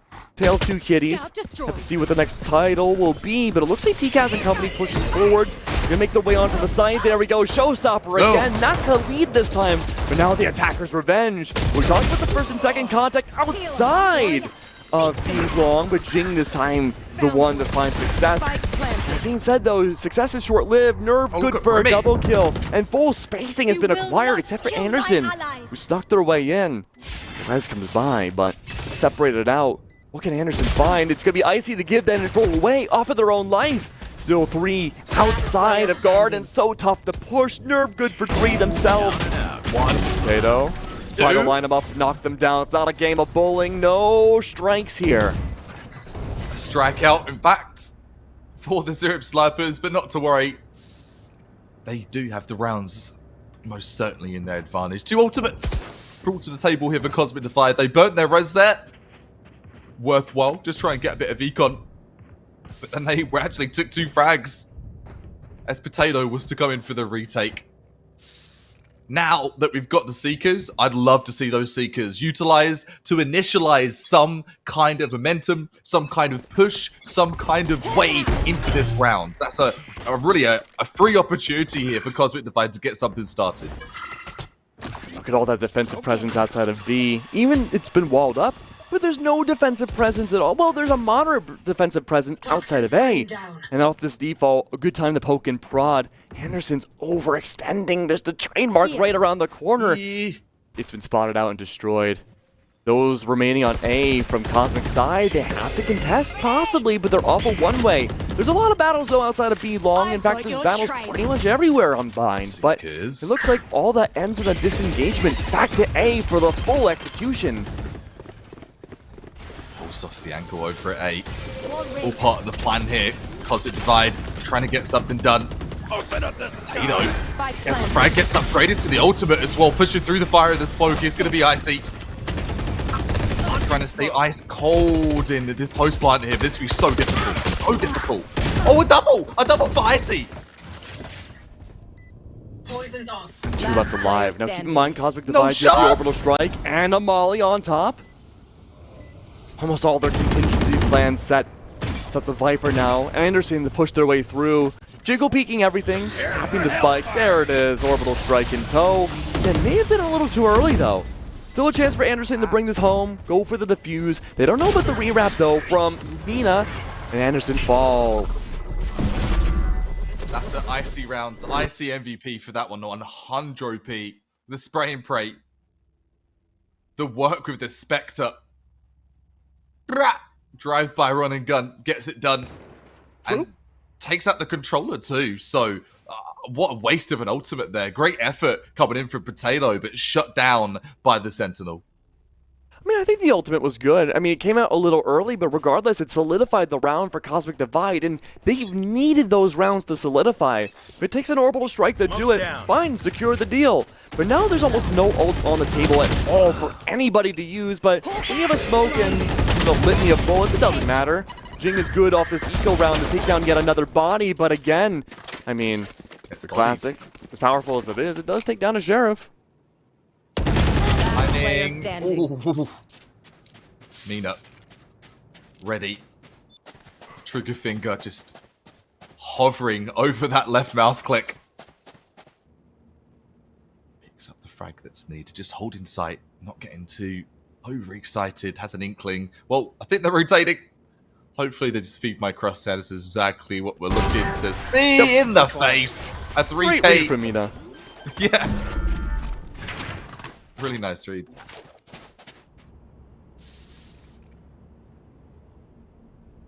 Whoa. Hmm?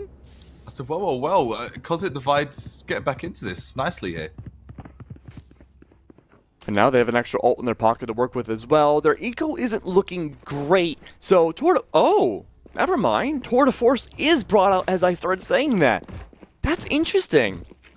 Off their eco, well, I mean, both teams' ecos aren't the best right now, but just bringing out the Tour de Force before needing it is interesting too. But again, Cosmic Divide, they've struggled to gain this lead. They finally have a tied game. They want to bring it home. It's a good start. TCAS gets not only committed out, but so many fall in the process. It's a battle of 2 brims.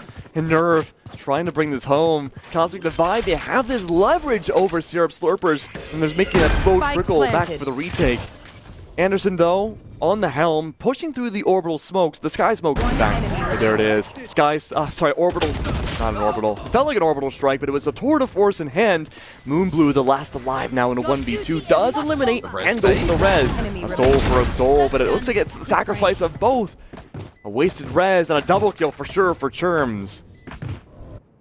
I do believe, and correct me if I'm wrong, this is the first lead we have seen this game from Cosmic Divide. Yes. So now getting their mindset in the right position, their agents, the crosshair placements in the right position, Nerve come online completely over the past couple of rounds. And it all started with a couple of crazy pushes, a couple of forces, and now starting to balance that economy a little bit. On the other side of the grass, though, the grass is not looking great for Syrup Slurpers. No money. There's no grass. No grass. There's no grass. Yeah, It's the just sand's gravel. looking greener. Sand, yeah.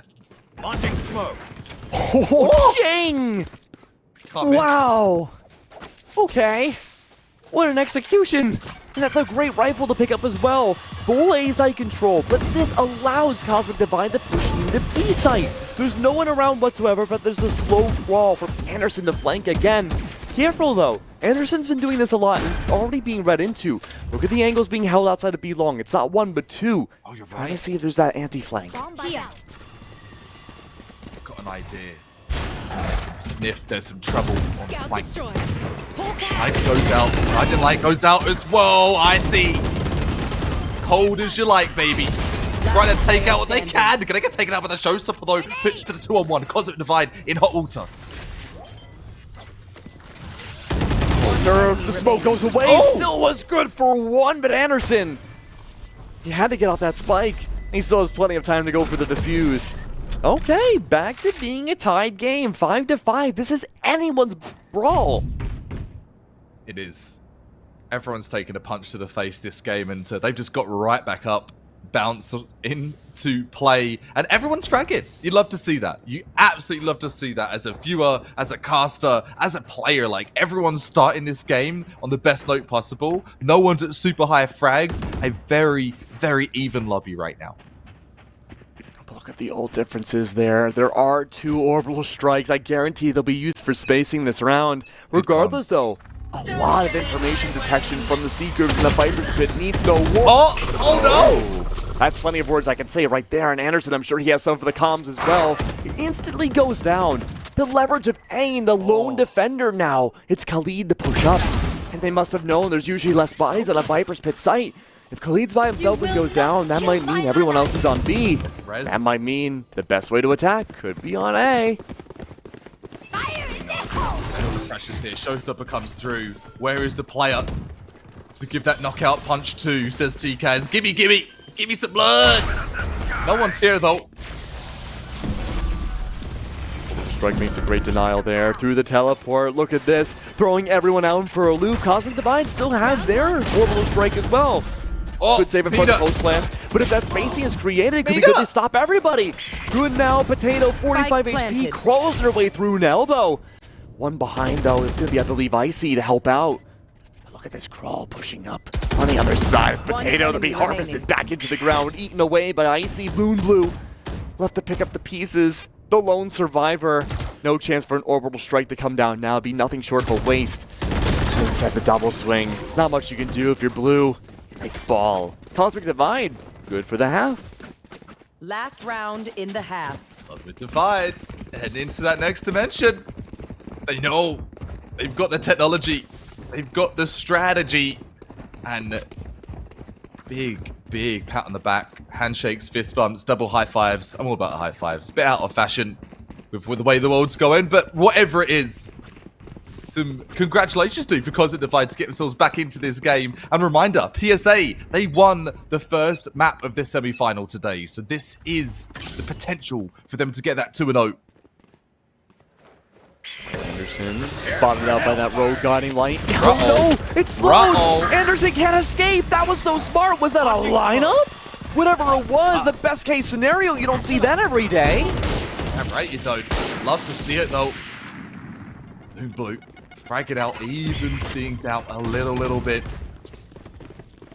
The Marshal, I don't think the weapon of choice to be holding Lamp Shoehall though. TKaz with the satchel, good to go. I've seen a good throw double terms, timing in for another. And that's at 7-5 half. Cosmic Divide, back in business. Now, on Halo, we talked about how there were some stark differences with the agent composition and how one team may favor defensive sides more than attacking sides because of, you know, say, having 5 Sentinels like we had seen on Icebox. This time around, doesn't really feel the same. No, it doesn't, does it? It doesn't at all. The beginning of this matchup, it felt super, super even Steven, back and forth kind of game. But because it divides, I don't know precisely, but they have won a substantial amount of rounds on the trot. And that's the concerning part. It seems like they really have the understanding of the strategy, the counter plays, and just how to go straight through to that grand final. Syrup Slurpers, a lot to achieve in this pistol round. I guess you could say they have to excel a lot. Kind of like the MPG Gunyear 110 series, right? They say it's the epitome of high standards in a mid-tower chassis, designed for versatility, just like Cosmic Divide, constructed from high-quality materials, and born of performance. Choose eminence and embrace the excellence. That's what we're doing here, too. We're going to see what we can embrace going into the second and possibly final half of the semifinals here. It's Icy behind their own ice-ridden walls. The Sky Smoke comes out on top. Forced to relocate again. The teleport's been called to a defenseless A site. This could be the perfect opportunity for Syrup Slurpers again to win the first pistol. One enemy remaining. Oh, right in the face. Anderson, you can feel the anger. You can feel the venom in their veins. From losing map number 1, we do not want to lose map number 2. Icy, hoping for a gift, hoping for a present to walk into their cross set. I don't believe they're going to give anything away for free here. No free gifteds in this semi-final. Icy, no real reason to save either. Maybe Icy could be good, looking for those exits. So it does find at least one. The jiggle peek, maybe into a wide swing. Could that be Icy's lucky day? Does go for the heal. Kind of like a duelist. Let's see what they can do to find more impact. And it looks like that might be just about it. Show's over, folks, for this round, but that's okay. A really good stall nonetheless. Does find one with it. No flawless round for Syrup Slurpers, but again, when it comes to the first 2 rounds before rifles come into play, Syrup Slurpers just have it on lock. That they do. But can they convert a 1 into a 2? Maybe a 3 to a 4 and increase that score? That's the biggest question, right? Pistol rounds, like, the more I've cast, the more I've been having the privilege of analyzing these games of Valorant and CS, you begin to understand that pistol rounds are important, but it isn't everything. And I mean that in the sense that pistol round skill versus your main round skill are 2 completely different things. Opportunity for Syrup Slurpers to kind of double down on that hit with a bit of a bite. Is this a fake? Oh, it is a big fake. Oh. All these defenders pushing up off of the slow, expecting to have a gigantic wide swing, but that's not the case. There's no Syrup Slurpers at all. In fact, they could teleport back over and catch Cosmic Divide off guard, but they choose not to do that. Too big brain, they want to get the win instead. Spike goes down on B side, and the rest of Cosmic Divide outside of Chamber have to go for the flank instead and contest directly against Brim himself on B long.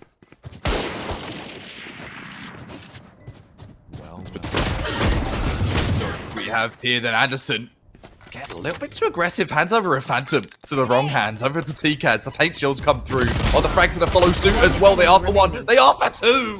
And that's a lovely 3K coming in from TKaz. This could be so difficult here for Potato.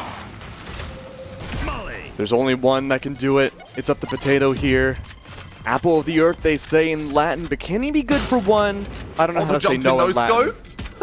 Oh, he's trying, man. He's trying. Hey, give him a Spectre. Here, buddy. Use this instead. Take this. Looks like you're struggling over that wall orb. Take this. You couldn't do it? I'm taking it back. That's probably the most BM thing I've ever seen in my life. Hey, that Marshall don't do the job. Catch this Spectre. There you go. What a play by TKaz, though. Let's keep focused on the point that needs to have the focus. Double. If that Phantom was not handed over by Anderson, you've got to ask the question, what if?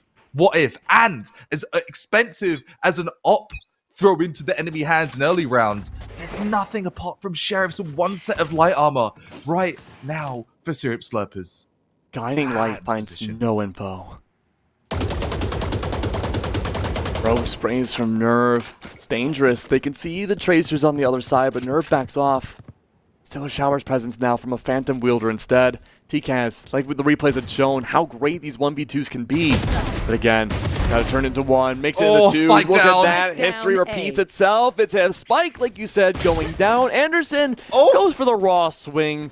Eliminates TKaz, recovers the Spike, sure. Damage may have already been done. No more smokes to work with other than Viper's pre-placed walls. She can't pick it back up. You almost have no choice but to push A.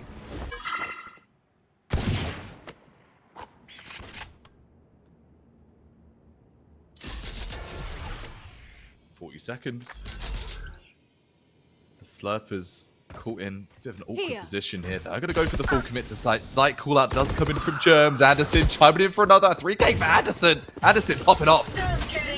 There goes Viper's pin in retaliation here. 30 seconds. Definitely tell this is a much needed round. Viper's pin historically Last between player these two standing. just have horrible luck. The Cosmic Divide only need to slay one more to bring things nearly to double digits. Flash. It's a 1v1 though. Moonblue still not out of the round just yet. 17 seconds left. Keep an eye on that timer. It's going to be going down very rapidly. No sign at all of anybody else. Moonblue 10 still seconds checking left. corners. Dedicates to the plans. Behind the wall.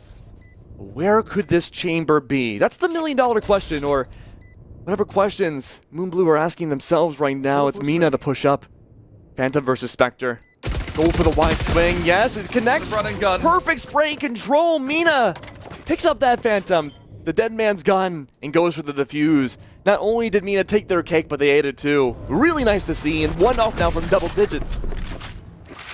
Anderson, such a zealous effort. Great effort to try and make that work. Goes right in. A Viper. More like a duelist with the way Anderson's been playing Viper this game. And just the most, we've got to comment, the most unlucky Viper I've ever seen with Viper's Pits, Anderson. Rest in peace. Like, that's 2 for 2, where you pop the Viper's Pit and the Viper's Pit collapses within sub 10 seconds. So unlucky.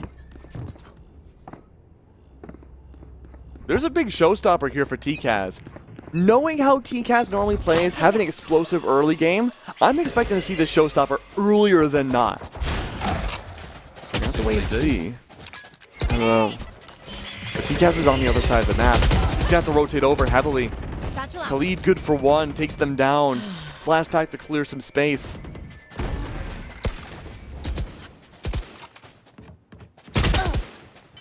Icy with the Judge. We tend to He's good for 1. He's good for 1. Gets the heck out of dodge with the heels. The back spin 180 as well. Icy's still holding back. Oh! No heals here for Icy as well, so has to frag out for this corner. He's going to frag out. Takes out the Rays with a headshot. And the BM continues with the Judge. Still no word yet from that showstopper. In fact, it's TCAS hiding around on A site, expecting to see a rotate from Syrup Slurpers. Nerve again, still good for 1 more.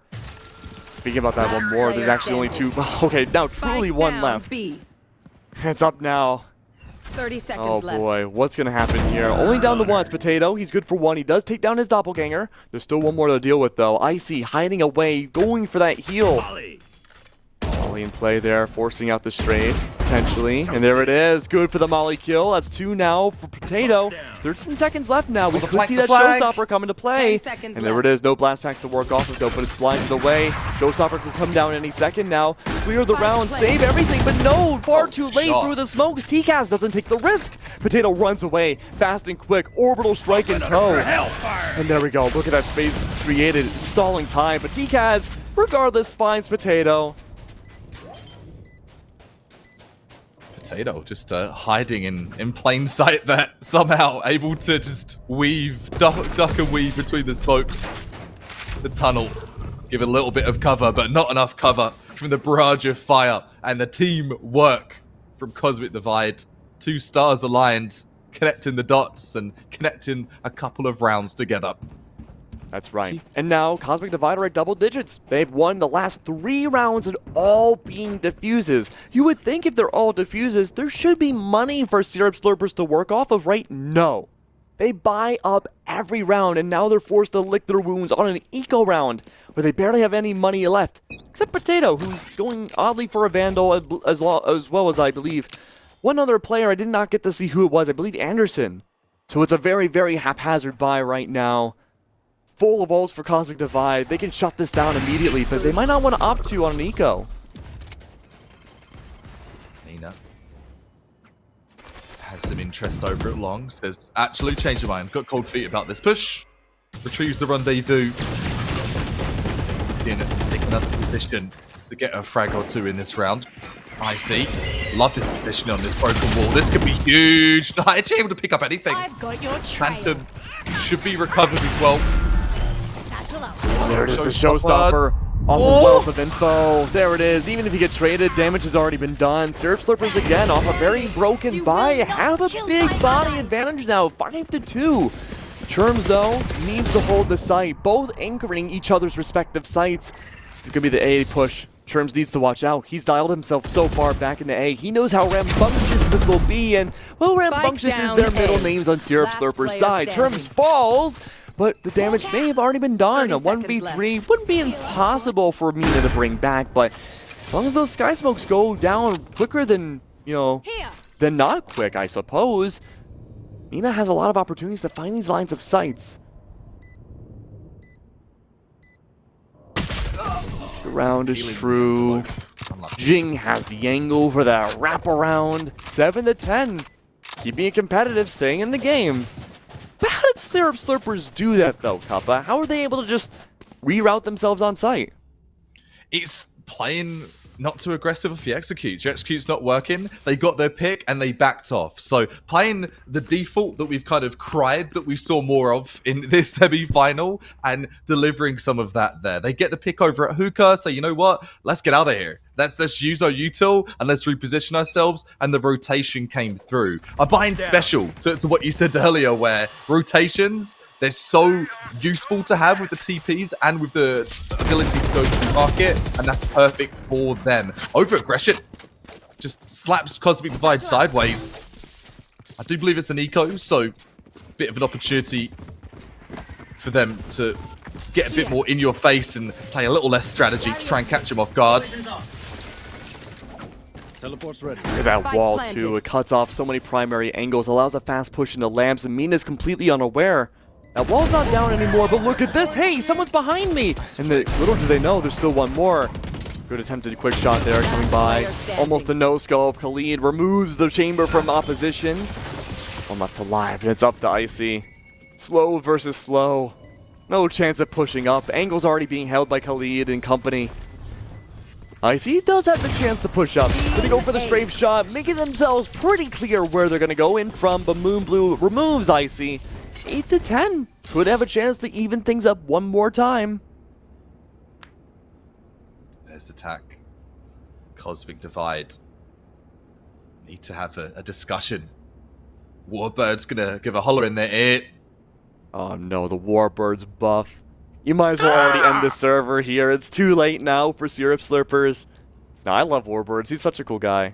He used to be the coach for Renegades. Yes, indeed. With the tag, as you see that, Yeah. that legendary tag. Strong legs and coat. Many a moon. There you go. Cosmic Divide now. It's the discussion. And you posed that position of question to me. It's your turn, Coach Keg.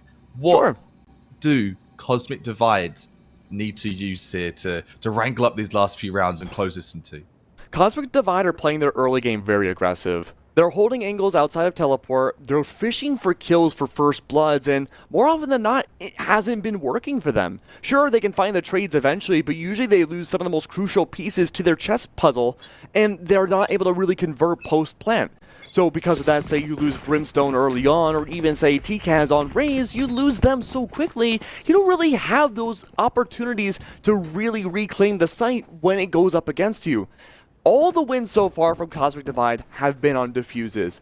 And if Cosmic Divide are trying to prevent those defuses and have no retakes, I think that philosophy is a little backwards. Every time we've seen a spike go into the ground, it's been a winning round for Cosmic Divide. But they're playing as if it's the end of the world if the spike does go in. Economy's not better for Syrup Slurpers.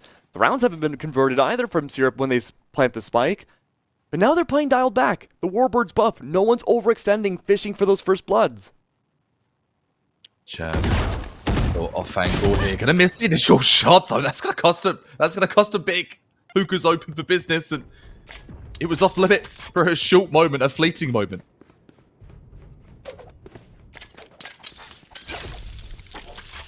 Let's see what Mina can do here. Mina's still anchoring down on B side, A side, but the rest of Cosmic Divide have rerouted themselves and rotated to B proper. this is where things get hairy. A lot of gunfights have been happening outside of Pearl Garden, and we see some more soul for a soul there. Moonblue survives. Damage has already been done for Cosmic Divine, though. They've lost 2 bodies already. They don't have any stopping power outside of a trademark or bullets. Now, Syrup Slurpers are essentially free to go wherever they want. The rest of Cosmic Divide are opting to push up aggressively. 30 seconds left. A lot of the light as well. Player standing. 4 players just cruising around the map. Cruise control. Engaged. Sky smokes go down. The spike goes down as well. Close to that ultimate there for Potato. Nice option and utility for that post plant here. TCAS, no util. Frags only gets 1. 3 more to go. There's that showstopper too. Keep in mind, if you're TCAS, you want that showstopper to be used this round. You don't have to deal with it in the future. But TCAS, not necessarily lost, just trying to hunt for picks right now, seeing what the site is clear, looking at any sort of information as possible, but a quick divide out into the molly. You can already see death on a stick there, burning away. 9-10. What's that tack going to be providing this round? This is the buy round. This is the give it all you got round. Glass cannon up here for Mina. It's a tough call too. The force buy. A lot of teams like to go for an eco round at this point, just because then it will be 10-10. You can force buy, not to worry about going for another eco again, but regardless, that's neither here, near, or there. Mina doesn't have any armor at all, opting to go for, quite literally, the op this time. Let's see what the play will be this time. It's going to be a default again from Syrup Slurpers. This lower style has baited out Cosmic Divine to play aggressive, but this is the one round it doesn't work. Mina finds the opening pick against Anderson. 1 of 2 controllers now gone for Syrup Slurpers, but they still have what I would consider to be the most essential one, being Brimstone. Resurrection is available here. Oh, I don't even need it. Frags galore. Germs coming in for 1 more. Make it a 5 versus 3. That op too, I don't think that's something you'd expect, just with the finances available. Oh, risky. Oh, a double back in.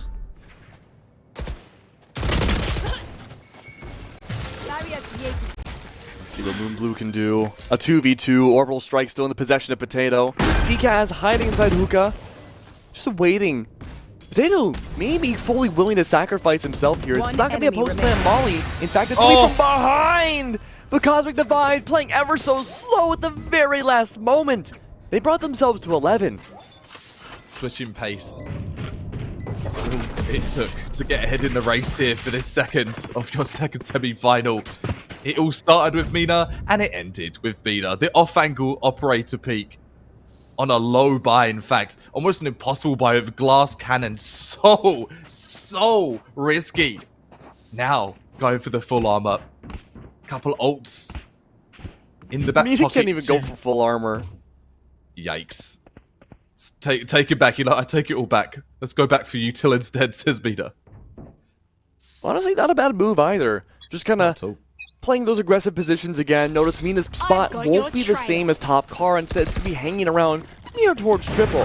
Potato's doing something risky, though. Early space being created. I don't know where that orbital strike went, but there's one on triple that could be good to secure the kill. And he has again, defensive warrior, holding it down from Lamp side, making sure no one can turn off the light. There it is, another one for TCAS. He's on a roll. He's good for a triple. No chance of an ace anymore. But Khalid's the last alive. Watching out for that Sage Wall, spawning out at least one, but there's a whole horde of Cosmic Divide. And now it's match point. Series point, no less, too, potentially. Match point. Cosmic Divide, been to many a final. And they want this to be their next here for the MGA Dragon Cup. They want their hands on some tasty MI gear, some Intel gear. They want it all. Let's see what can be done. Now, Anderson does have the Viper's Fit. He's a little worried because, like you said, going down instantaneously each time. The cursed Viper, they called him. Beacon down. To be fair, though, back in the day, Dark Zero, like, never played this map. Oh, what a push. It's over. Oh my god, it's aggressive. Orbital Strike is down. somehow evens things up, though, in the process of that ult coming flop by. Khalid now going for the rotate back over to A side. There is Mina, though, holding what I can only assume is, yep, that op has returned again. Bypassing the wall, Spike shooting down down A. Jing. No more flashes. One by one, though, Anderson needs to take the team, put it on his back. Oh, The Viper's Pit lives! No way! A good adjustment. Spike goes into the ground. One left alive, it's Icy. Icy has been, I don't want to say it, but very cold and icy this game.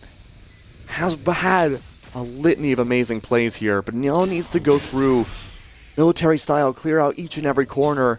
The Viper's orb is up, perfect timing off of Anderson here. Needs to go quite literally to the belly of the beast. No, it's not stomach acid, but hold on. Regurgitation right outside. There we go. The headshot comes through and a great strafe shot. Anderson's redemption brings them to double digits too.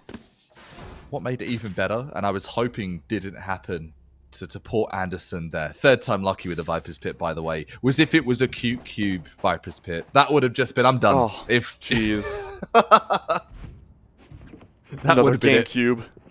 The GameCube Ultra, if you missed it, just a few maps ago, the Viper's Pit just didn't quite form as large as it should. This time, though, Anderson going huge, gets the final frag. Icy, though, and as you said, never out of the running. Never out of the potential of taking that round. Ice Wall gone, Barry all removed, and I love Mina gone as well. Look at the response, though. No overextension this time from Cosmic Divide. They've learned their lesson. They're not playing overly aggressive anymore, except for Icy, but again, a judge does judge things. Full B-side control, no orbital strike, Cosmic Divide. Now they're in a stuck pickle. TCAS alleviates some of that with the pink grenade, but Nerve, it's an eco round, it's a painful one at that. No one's able to get even close to the site, let alone Germs. It's 11 to 12 now. This is the battle for OT. Repelled. Like someone trying to stay away from Germs. Kicked out of sight. Problem gone. Still, there's another problem, and that's the potential of Cosmic Divide slipping in what was a nice lead here. I love Mina. Trying to see if that ult's in the table. No, it's not. So, Vandal. Traditional rifles. Gonna be the opt-in. Light armor for one player. That's Potato. The moment of truth, Keg. Right. And already we get to see a little bit of glimpses of those truths. Not the complete one just yet, but Tour de Force was out from Mina. Doesn't quite find the shot on the brim. That would have been a pivotal strike, but the slow crawl into A has gone unnoticed except for Nerve. Nerve seems to be aware, though. Showstopper in play. Khalid trying to lock out all of Showers. Oh, this they could be can huge! dub, but not in Brimstone and Fire. It's TCAS that fall. Icy's still left alive. Are they aware of Icy's presence? The answer seems to be yes now, but Icy falls. It's a battle for OT. Mina needs to have the single greatest play of their career to bring this back and win it to Grand Finals. Starting off with a missed shot, even more so. Khalid and company bring it to OT. They could still battle out for this third map. Switching sides. Always winnable. Overtime. You heard it first here from Syrup Slurpers. Get right back into this game. 7-5 at the half, and they were just chasing like Kiss chasing the playground for Cosmic Divide. Come back here, so give you a kiss on the cheek, that's it. No. The kiss of death, offered just in that last round, brings us to OT. Cosmic Divide, they've got to be kicking themselves, though. They have to be kicking themselves. Couple opportunities to close it out. I love Mina trying to close things out with that glass cannon, yet again. But on attacking side, that's really scary. That's brave. As long as Mina doesn't play an entry, it's not the worst option in the world. But again, like, you know, desperate times kind of call for desperate measures here if you're Cosmic Divide. So close to victory, but don't want to have it squandered away. Anderson's locked down on B side, and the majority of the players for Syrup are locked down on A themselves. TCAS looking to use this boom bot, waiting for that icy slow to go away, and most certainly does. Scout destroyed. Trailblazer doesn't find much. Does get shot away, though. There's at least one on A. There's more than one. There's three. There's three players on side. This is a stack. They're running into a trap here. Yeah, it seems like that's been identified, though. No aggressive movement outside of B either. Could be a re-wrap around for A short. They're just pushing aggressively, or just teleport to B. Maybe not even teleport, just walk on over. Dropped. Looks like that's what they're opting to do. It's almost turning into a mid-game default here. I like this. I like this a lot. Cat. If you go back to that first half and you think of what we saw from Cosmic Divides, that's what worked a lot for them. Those sort of rotations, just using the map presence as much as possible. And this, they've just cancelled noise.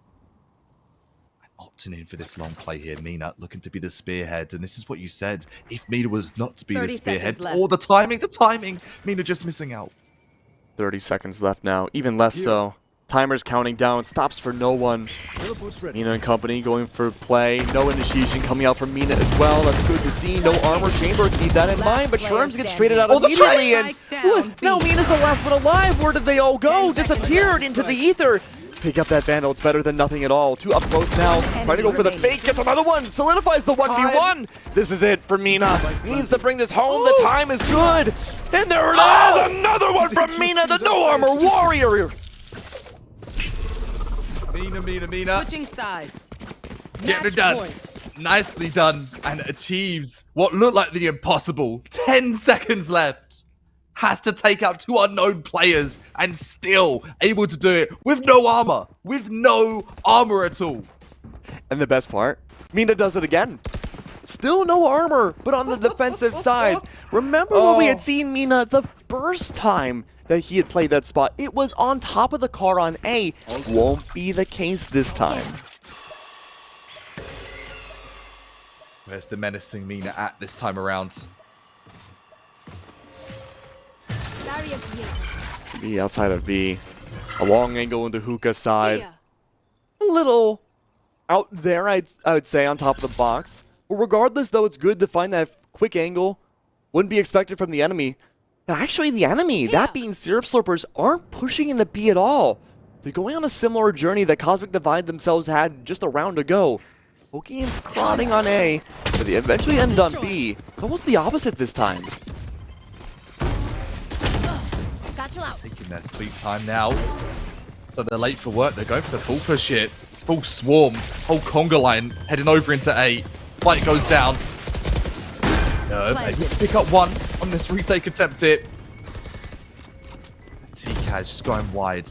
No paint shells. Satchel's available for some sick movement though. Everyone's in sight. The party starts. It just keeps on going, right? So many bodies haven't gone down yet, but Nerve being slain once more. Good molly to create that space. Syrup Slurpers want to bring this to double OT. Is there any possibility left? It's up to Icy. Melted away by the molly. Good for 1. We saw what happened with Mina last round. Anything is possible. Trying to hold the line. That's a triple stack of peeking around. Switching sides. Overtime. Champion music echoing through the halls of Bind. Who is going to be the champion of this semi-final? And saying that, no one's a champion just yet because this is the up-and-coming team that want to go towards that grand final. No op this time. Safety being the option coming in from Mina. As I say that, Mina switches back over to the glass cannon. Can't help himself. Can't help. Mina's op worked really well into that final 1v2. I would be shocked if Mina swapped away from it. Now, when we see defense again, yes, I don't think the op should be necessarily present, but I like this call here. And now Cosmic Divide, they had done their, like we said, their examination on both sides before choosing to go B last round, but this time it seems a little more forwards, much more directional, going towards A. There's a plan in mind. Jing going for that juggle peek. Looking to see where anybody is. Mina's gonna be the first to make contact though. This makes me nervous. It's up to see who can see who first. Good Trailblazer. If Mina can hide away, there's the sprays, the knock down the dog, euthanize it. What's left now? Could be a Trailblazer next, maybe a Guiding Light. No, nothing at all. It's actually a Sky Smoke to deny the push entirely. And everyone's rotating over from Syrup Slurpers. This is where things might get a little bit complicated. It seems like a bit of an orchestrated rotate if they do go for that rotate. So are we going to see maybe a double fake? Mina lurking around in showers. 40 seconds left. Not too late to not dedicate to a site, but they push so far in. Guiding Light pop flash comes by. Icy forced to go down. 30 seconds left. Back at you though. It has the TP. Spike's going to go down. What absolutely chaotic round. The Spike in the TP, and the players in the TP too. It's a 2 versus 1. It's all on Mina with this glass cannon. 17 seconds. Can we see Miracle again? Literally no spike to work with. 14 now to 13. Syrup Slurpers, it's been a long road for the last map, and almost 2 maps now. But they're nearly making that victory lap into that 3rd map. And I don't know what's going to happen in that 3rd map either. We've seen, I feel like, the full extent of the strat books and trials and tribulations for both teams here, but this was the struggle side for Cosmic Divide. When it came to their last OT round, they weren't able to find any impact off of Mina's op, and a lot of it was just a slaughter in the post-plant flanks. Bomb buddy out. Cosmic Divides. Tiniest divide between them, which is turning out to be a huge gap. You could say Cosmic. It could be Cosmic. It could be. Could be Interlactic. Who knows? Spike don't picked up. I have to say, you need that. You need that, y'all. Yeah, you do. For the most part. And TCAS might be the bearer in the first contact here. I'm excited to see what could happen here. We had seen the Pop Flash come through last round. Very well could be the Trailblazer again. This orbital smoke, so important here. Bypassing through even Vipers as it goes down. No one's around except for Lambs. It's TCAS who he himself repositioned. Blast pack not going to find much impact there off of blind. TCAS takes them down. It's going to be a double OT. And TCAS making sure it's possible. It's Nerve to solidify the deal into a defuse. 14-14, the game that will never end. Oh, this feels like a classic game of binds. Bind moment.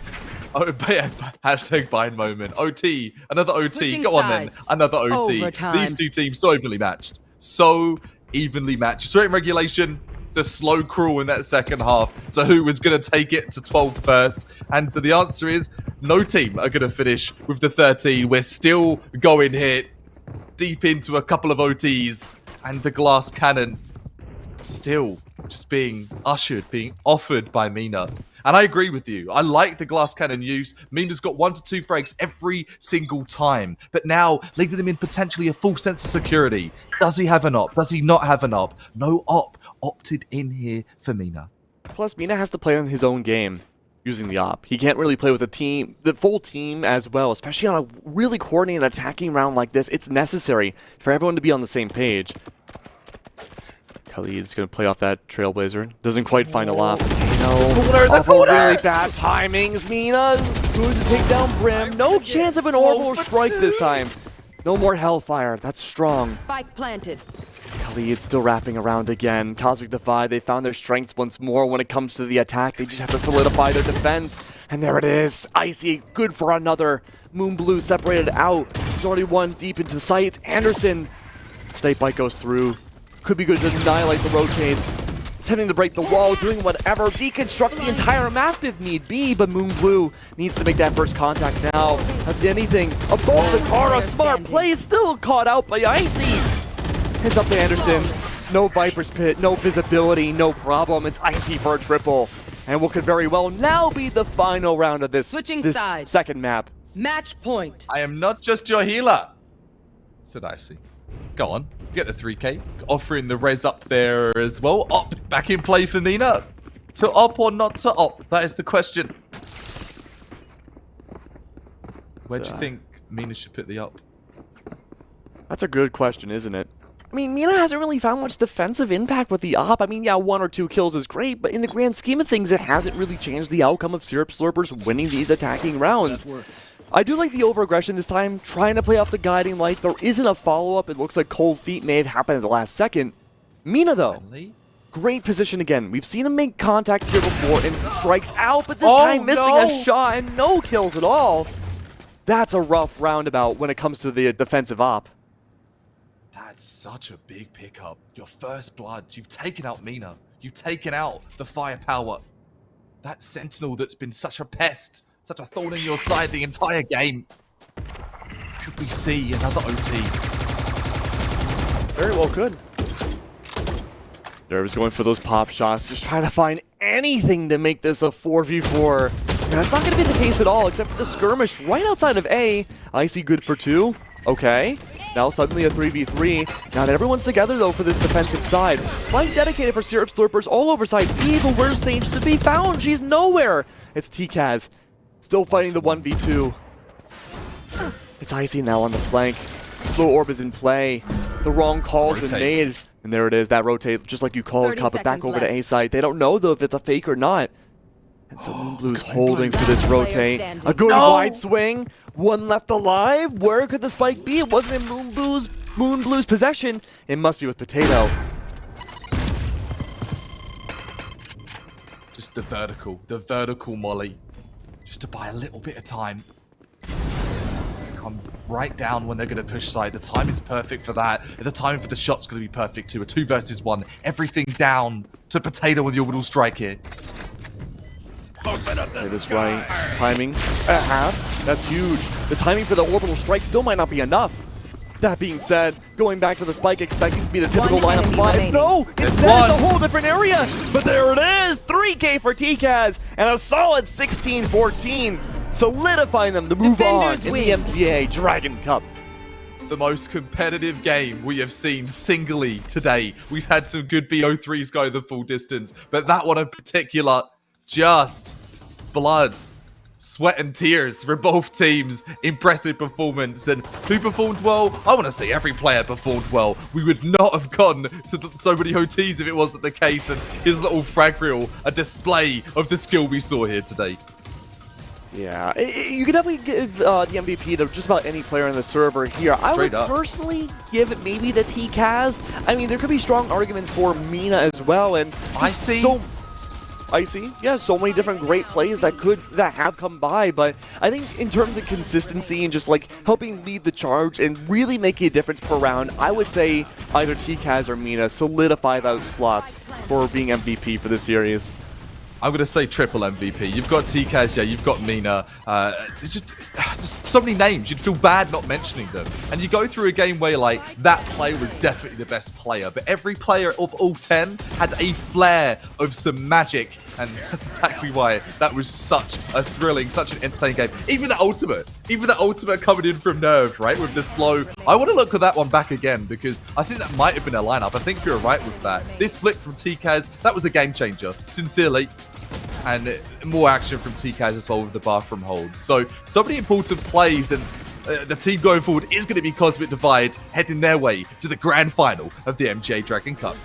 Absolutely, and I mean, that also means it's the end of us today as well, Kappa. And this has been great to do the MGA Dragon Cup. I know, I'm sad too, but we have 2 other amazing casters who are coming by. Some of the best in the industry.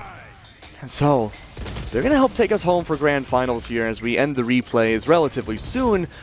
Again, just watching this gameplay, it was a big battle of just different brains and different angles and stylings. Mina especially had some of the more flashy plays, I'd say, out of anybody.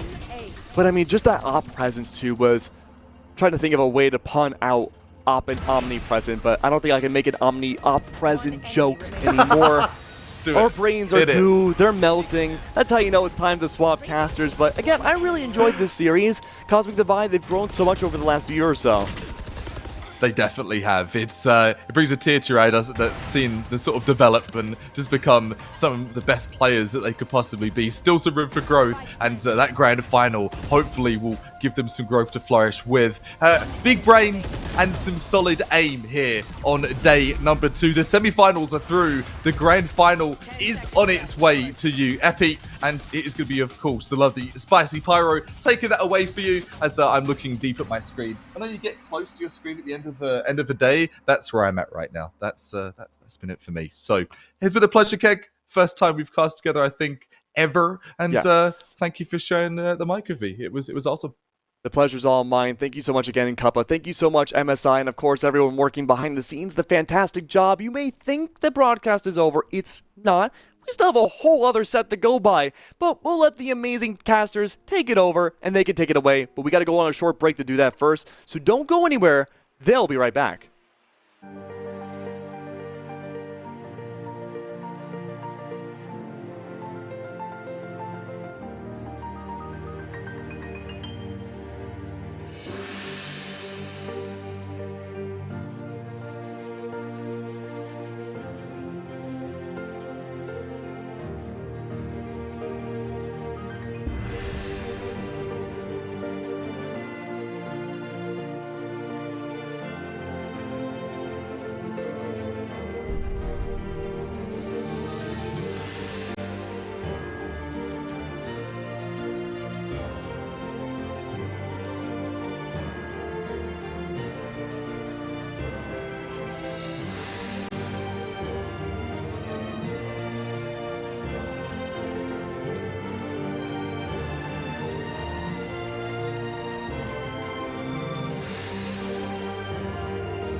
play-by-play. Welcome back, everybody, to the MSI MGA Dragon Cup. We said goodbye to Keg and Kappa, who took you guys through semifinals, and it's going to be me, Ash, aka Spicy Pyro, and Tala, or also known as Epitomes, on the desk. How are you doing today? And are you looking forward to this match that we have coming up?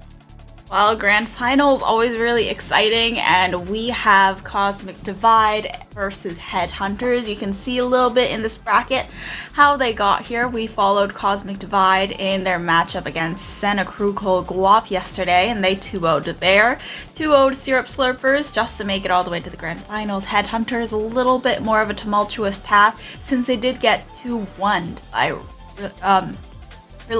Rilas? Rilas? Like Rilas. Rilas. I think it's Rilas, like gorillas.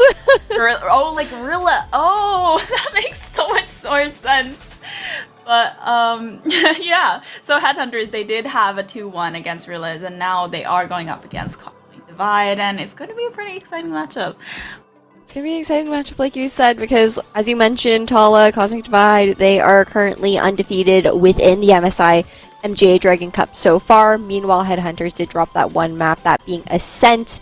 And that's actually the first map that we're taking it over to this time around.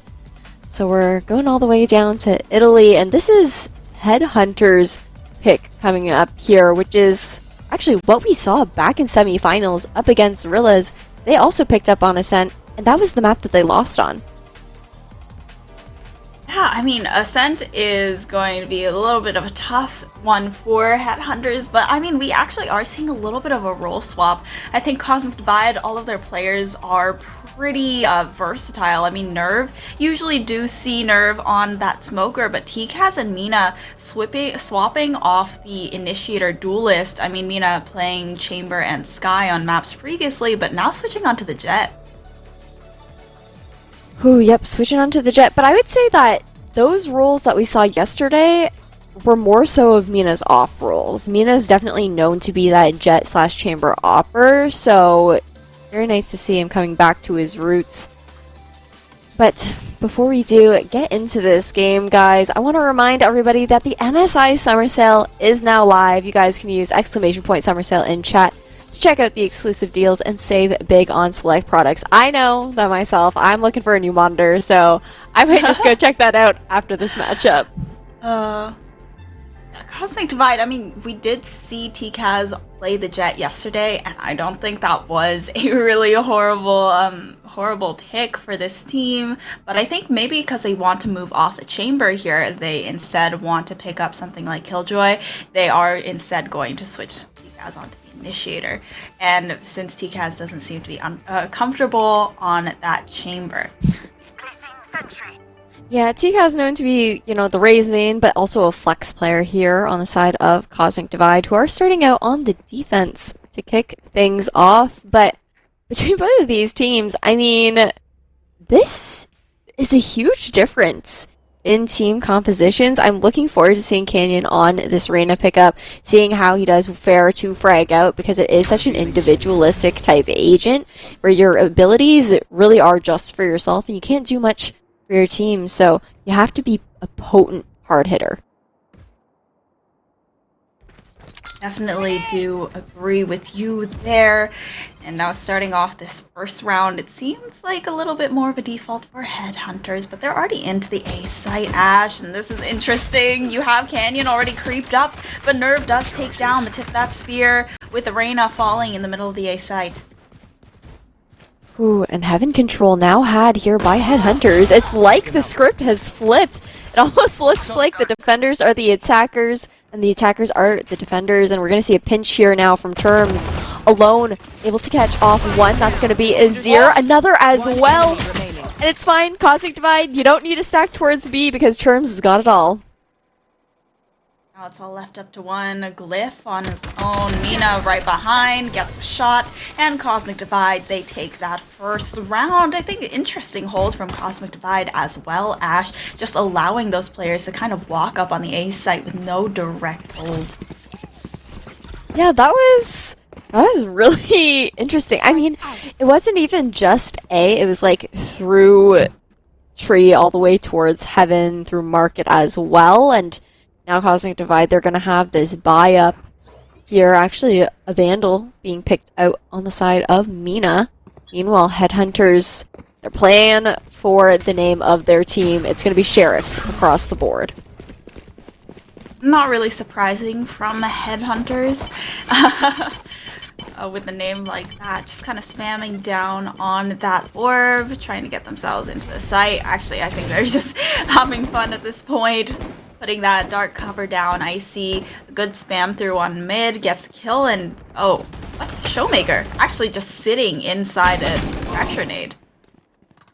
Last player standing. It happens sometimes, but a quick and easy round here. A flawless at that here for Cosmic Divide, taking them 2-0. Nothing too surprising considering the fact that it was their buy-up round. Headhunters on that eco. But a little bit of trolling was, I think, done there down in A main. Headhunters trying to really funnel through, but couldn't really break the defense here. But now they are going to be on this buy. No ultimates on the board quite yet, but we could see some investment maybe going into Glyph. Try and get that Hunter's Fury online for the next round. Collecting these orbs is probably one of the strong points of the attack on Ascent, since they're positioned in a way that really favors these attackers. But already that Nano Swarm being activated in main, trying to delay that push. Charm's actually getting a Shock Dart kill onto Showmaker. Canyon just running straight on in, and just a bloodbath on the B site. It's all left up to Glyph once again. Not close to the Hunter's Fury. Fraction Nade forcing him off the angle, and Cubby and TCAS with the spray down on the Spectre. And it's an effective bonus from Cosmic Divide. Ooh, that bonus is going to pay off in future rounds as Cosmic Divide builds up a nice little nest of savings for themselves. And now going into this next round, Headhunters will be back onto an eco. They are kind of speed running it a little bit here. We're going to see a half buy coming through for the... Actually, it's like a half... Okay. No, it's like a force for half the team, a half buy for the rest of the team, but they're chilling. They're going to blitz towards A this time around. They're definitely not really looking to run some strategies at all. Mina, that's actually really early positioning into Wine, trying to get the flashes out because of TCAS, but actually Showmaker gets a utility kill with those paint shells. They're able to pick up some guns for themselves. Icy is going to try and even out the numbers, but Glyph still playing top of his game, finding the head of another player, and that's Nerve. Icy, and it's now a 1v... Wait.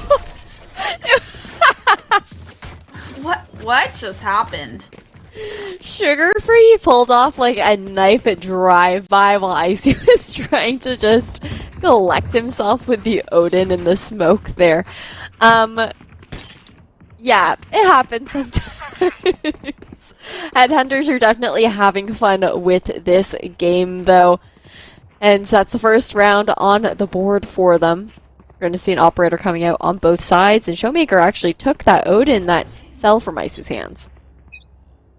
Well, Odin definitely is incredibly powerful on the B site, but they are headed towards A. Here's the early Hunter's Fury. Churms trying to confirm that early kill, gets a tag off on 2 of the players, but no kills confirmed just yet. However, no healers on this team either. The Shock Dart's doing quite a bit of damage. Sugar Free already at 4 HP and rotating back towards that B site instead. But the Spike is still sticking around A, and it's a very effective stack from Cosmic Divide to keep him out of the site. Yep. Headhunters, they're trying to reclaim some mid control here. The Owl drone to come through to find a little extra information, and a very late lurk now on the side of the B site, but it's mid control that Headhunters are looking for. Azir being caught out by that suppression is going to cause him to fall off of the angle as Headhunters are looking to regroup. Cosmic Divide continue to stack towards the A site. It's only the alarm bot to watch arches now. You know, holding tree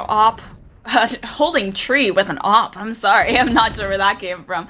But no, that's just having that Sova player fall off, and also Mina finding another kill. I guess more effective wallbang was with that operator, but it left Mina at 1 HP, allows for the trades through from A main. TCAS still fighting on site and confirms the kill onto Canyon, now throwing the suppression knife. 0 10 point. seconds left. Trying to get some more info. 4 HP on the chamber doesn't mean a lot of survivability for this squad, and Cosmic Divide take it to 4. Whew. 4-1 here for Cosmic Divide, and on the side of Headhunters, they're just gonna be able to force up in this next round. It won't be a full buy to come through here for Canyon, but even with the full... Oh, wait. Okay, no, Sugar Free swapped over the gun because there is a Tool de False available there for the chamber on the side of Headhunters. And now we're seeing double Odins on the side of Cosmic Divide. Ascent is known for its paper-thin walls. You want to play? Let's play. But they've also stacked the wrong site. You see that the suppression knife has found so many of the players here, and they take out the null command to try and delay, allow for the rotations on through, but they still need to be careful of this little flank that might be happening here in mid. Glyph, however, taking out the Hunter's Fury, trying to get a tag. I don't think that actually got any information. So wasted ultimate. Mina now taking out the Blade Storm to get the way onto the site. The paranoia is huge. Allows Mina that one more kill, but it's a spray down through main from Icy as well as the Odins in order to get Cosmic Divide this defuse. That was chaotic. I didn't really have anywhere I was going with that, aside from the fact that that was an extremely chaotic round, an expensive round also from both teams. Several ultimates being popped and expended there, but I mean, like you said, despite the fact that it was so, you know, I'm dialing back. It was the wrong stack towards the B side here for Cosmic Divide. They did have the null command available, and that's, I believe, the reason why TKaz was the one trusted alone to hold down the 4 on A, because of the fact that of that stall potential. But now we're going to head into the next round here. That was 6 ultimates across the board expended in that last round. I just did the count. Oh my gosh. Yeah, that is definitely a very expensive round for both sides. And Headhunters, they are struggling a little bit on the economy. This is a really crucial round for them to win. Cosmic Divide do find this round. They are at a tied half. And the Headhunters are also going to be broke and will have to surrender, likely another. But here's a showstopper now to initiate the engagement onto the A site. TKaz, it's a 1-for-1 trade. Oh my gosh, the delay before that rocket fire is just devastating for Headhunters. Ooh. It's the retake game now here for Cosmic Divide. Everybody's stuck towards tree. You're going to see the lockdown coming through. It's just a spray through the smoke. And so many on Headhunters to fall. And now it's Glyph left alone. The lockdown to come through. Just going to try and make a mad dash for it. But Mina's watching the cross. Now that's the 6th round on the board here for Cosmic Divide. Oh, no, you don't deserve my Cosmic Divide, yeah, that was a really crucial round for Headhunters, and they really went far too aggressive, especially when they knew there was an Odin spraying there from heaven. They were trying to get to the lockdown, destroy it before it even popped, and just aggress through the dark covers, push those smokes in order to get the drop onto that enemy team, and it didn't work out in their favor. They're still able to force a little bit though, getting that spike down consistently, helping them get a little bit of extra money into their bank accounts and a little bit of extra credits so they can buy those rifles, but they are sacrificing a little bit of utility for it. Ooh, that is for sure. First pick here for Mina. Gonna have the tailwind activated now too, so that's another now spot free and dashed out. Make that a 3rd here for Mina down in mid, holding down the fort. Gonna dash up, shorty in hand, gonna secure the 4th, and now Mina Weeb looking for the 5th kill on the board. An ace on line here. They're going for it. Gonna run in. Azir is in danger, just stuck in dice, and that's the ace here for Mina to secure the 7th round for Cosmic Divide. And they also allow a defuse for them. I think Nina might actually be able to get a Blade Storm back online, juggling those guns to the site, allowing his teammates to get some kind of, an ace for Cosmic Divide on the side of I love Nina. I hope Nina notices him.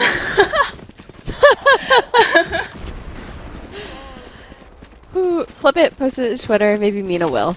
Yeah, maybe. I don't know who Mina is, but we're praying for you. I'm pretty sure he's talking about the K-pop idols. Yeah, I would not know too much about that. So, that is fair. That is fair. Who knows? But we'll move on as the rest of the game is moving on as well. Did you see that buy from Cosmic Divide? They have one Vandal, an Op, and 3 Odins. These teams are just having fun with it at this point. Yeah, they absolutely... This feels like a ranked game, or not even a ranked game. This feels like unrated. They're taking it about as seriously as they would take an unrated. And a Nerve spraying down with the Odin. Churms, though. Churms' Odin is going to be on top. Finding 2 in that spray down. Another bloodbath. Another blender that headhunters just find themselves caught in. I wouldn't even say it's like an unrated game. This is like... These are the vibes you get when pro players are like playing 10-man's customs. You know, if they're like in a trolling mood, this is definitely the vibe that you get. They're gonna run it down. They're just gonna play those troll moves, run and gun it. But Cosmic Divide here with a 7-round lead up against Headhunters, who are now leaning towards an A-side split once again to be caught out by the 0 point. Not shot out, so slightly delayed here. And TKaz looking to get aggression with a flashbang, but punished as Sugar Free hears him pull it out.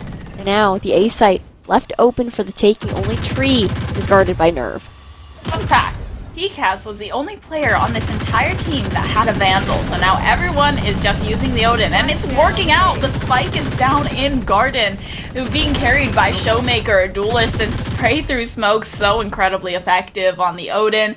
The paper thin walls on Ascent, like you mentioned before, really not working in Headhunter's favor, since they are too broke to be buying a, how much money is it? Like 3,400 credit gun.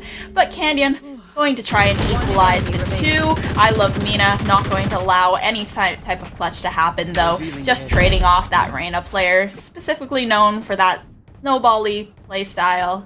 And now it's just all left up to Glyph. Or Glyph. Always last player standing. Yeah. No util aside from a Shark Dart either. Not going to need it to find out Mina Weave. That's going to be 1. And now it's going to be the Sova versus Sova. Churms on the side of Cosmic Divide for the retake as Glyph is making a meta dash towards the B site. That's going to be the switch, and door will close towards Marcus. Only 1 point of entry close to CT here for Churms, and Glyph is going for a really open plant. Here's the Owl Drone coming through, uses the Hunter's Fury to actually bait out.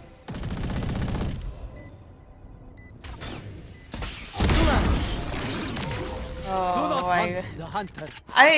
Did they both pop their ultimates at the exact same time? Is that why I heard nowhere I am the hunter? Or no, okay. I wasn't sure what was happening there, but it definitely wasn't. I thought I hallucinated for a second, but Churms still has 6 out of 8 points on the ultimate.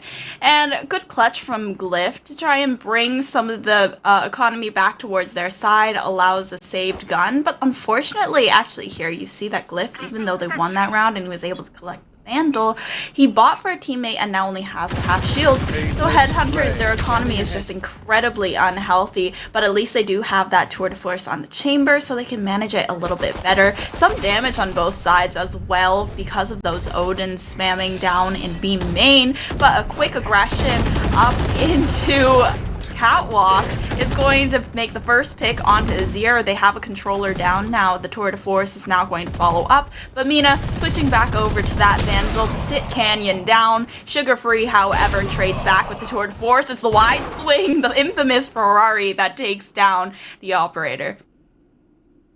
Spike now traveling towards the B site.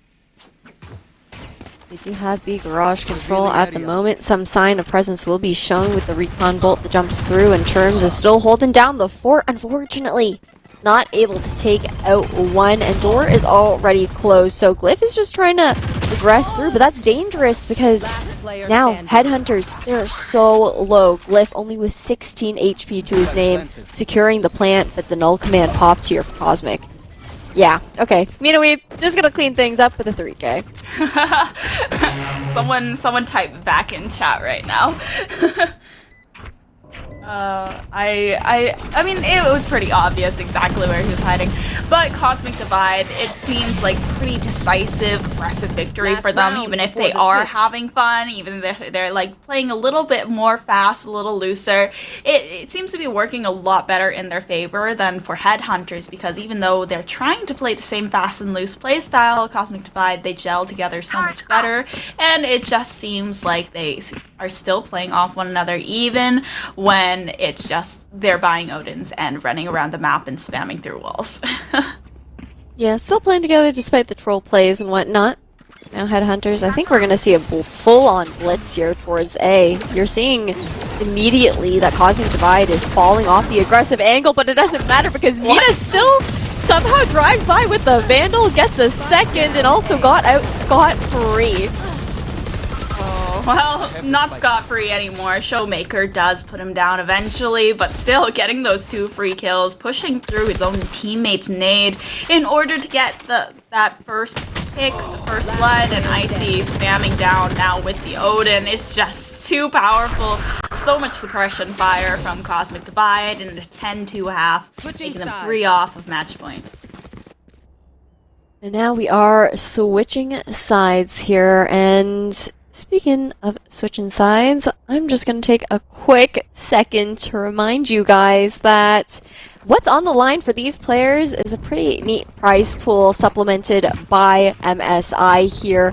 I believe second place is the Monitor, which is the Optics G273. And for first place, I'm not going to run down the whole list because it is quite a hefty one. So if you guys want to get some cool gear too, like I mentioned, plug in ! Summer Sale in chat. And also, as a reminder, the MPG A750G FY is ready to power your next gen gaming rig with an 80+ gold certification and a large 140mm fan with dynamic fluid bearing and 100% Japanese capacitors. The power supply is efficient, silent, and durable. Cosmic Divide, not silent with this take, but definitely efficient. Oh, Glyph, actually trading a few back in their favor. I love Mina, though, with the jumping right click.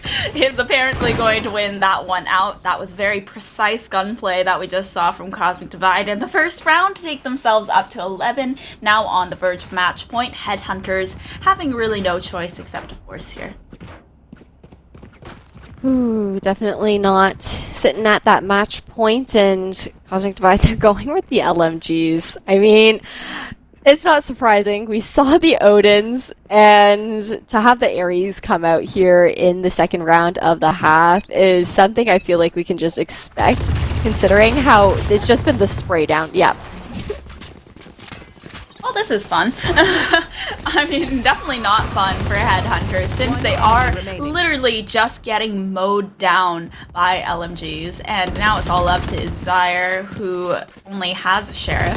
And even though it can be quite a powerful gun against Vandals and Odins, or not even Odins, Ares, but I just don't think it's in the cards.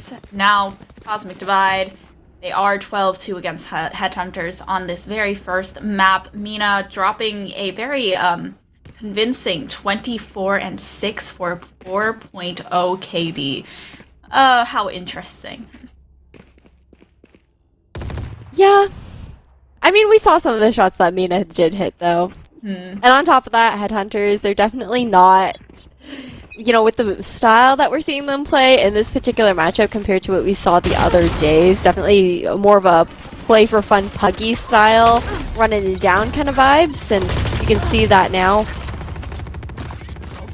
Well, yeah, Mina just being taken down early there. I mean, Headhunters, this is meant to be their full buy, but it's kills being traded back and forth so far since I have actually no idea what is happening.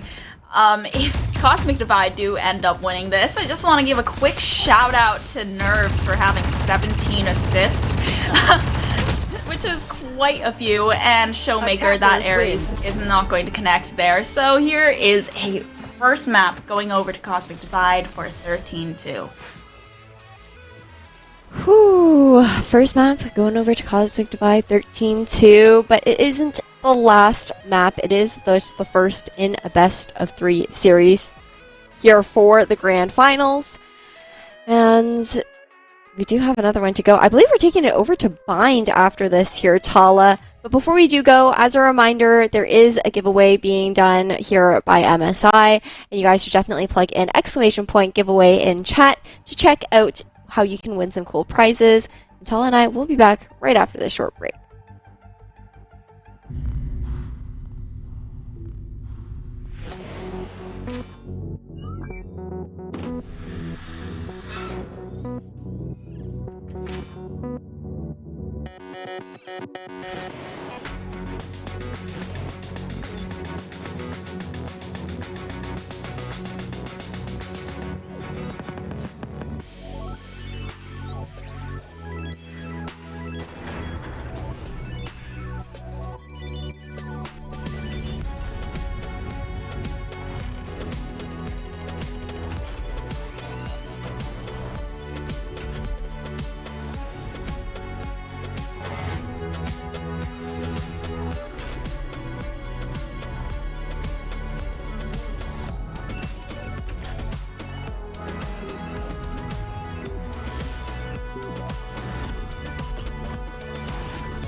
All around us, every story has an origin. Just like how the tallest mountain once started at ground level, we too started at zero. We struggled, we adapted, and we rose higher and higher.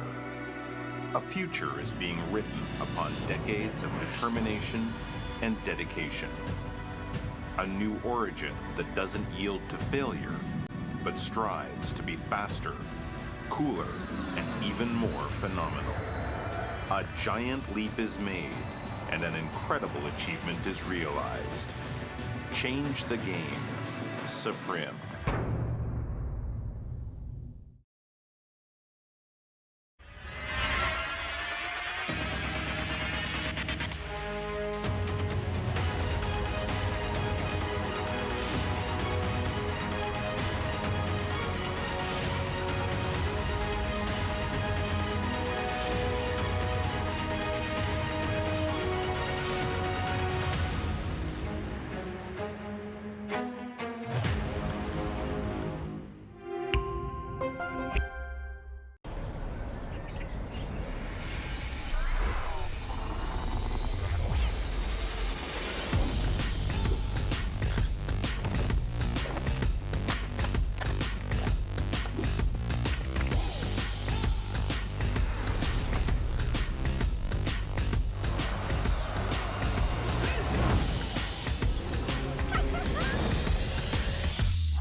Welcome back, everybody, to the MSI MGA Dragon Cup Grand Finals between Headhunters and Cosmic Divide. We saw some trolling going down on Ascent, leading to Cosmic Divide's 13-2 win there.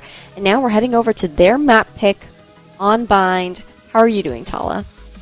I mean, Headhunters, it doesn't really seem like they wanted to win Ascent at all. They were just kind of running it down as fast as possible.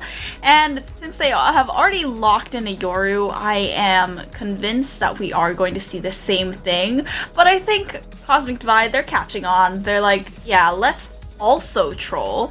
Put Icy and Churms on Duelists. Okay, someone dodged. Wait. This feels like a ranked match. Like, I feel like I'm spectating a ranked match. I just like you to watch someone You said that insta-lock so Yoru, confidently.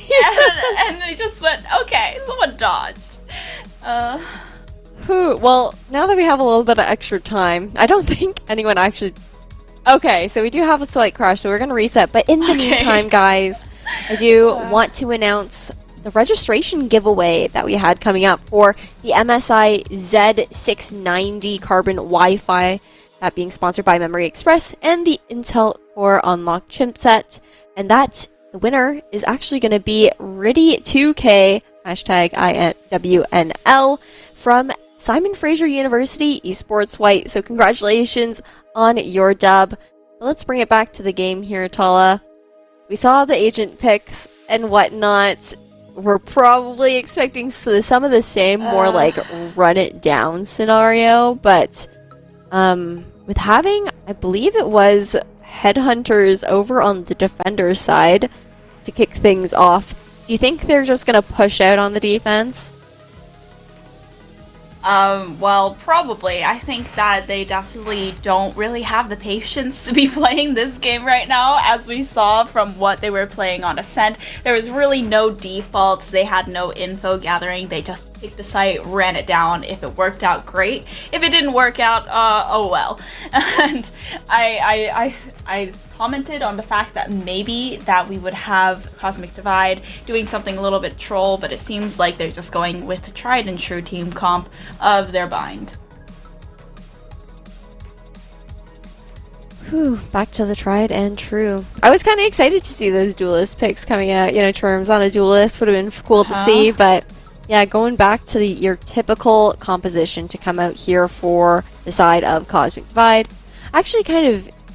Okay, Sugar Free's just bouncing around, but it's interesting to see that we do have Mina on the chamber, and then you also have the Sage coming out when Cosmic Divide is starting on the attacking side first. So chamber does play a little bit like, not a little bit, a lot like a pseudo duelist. He is a sentinel, pseudo duelist. So that does allow for some of that extra aggression to come through, but when you really think about it, on the side of Cosmic Divide, they're set up very well for the post-plant situation, and just probably won't have as potent of executions. But the post-plant is definitely going to be tough with the help of the Sage Wall, and just being able to play those lineups for the Brimstone.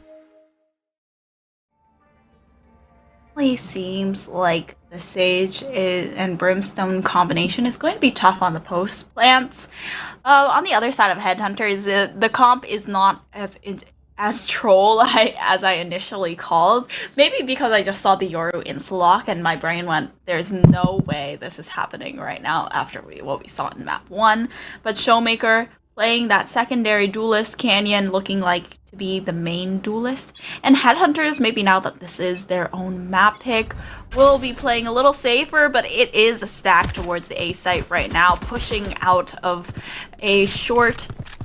Doesn't look like there is anyone there though, since B is the site of choice, but it's the quick teleport from Yoru's Showmaker's Yoru in order to get over onto this B site elbow, but Barrier Orb going to stop any push coming out from there.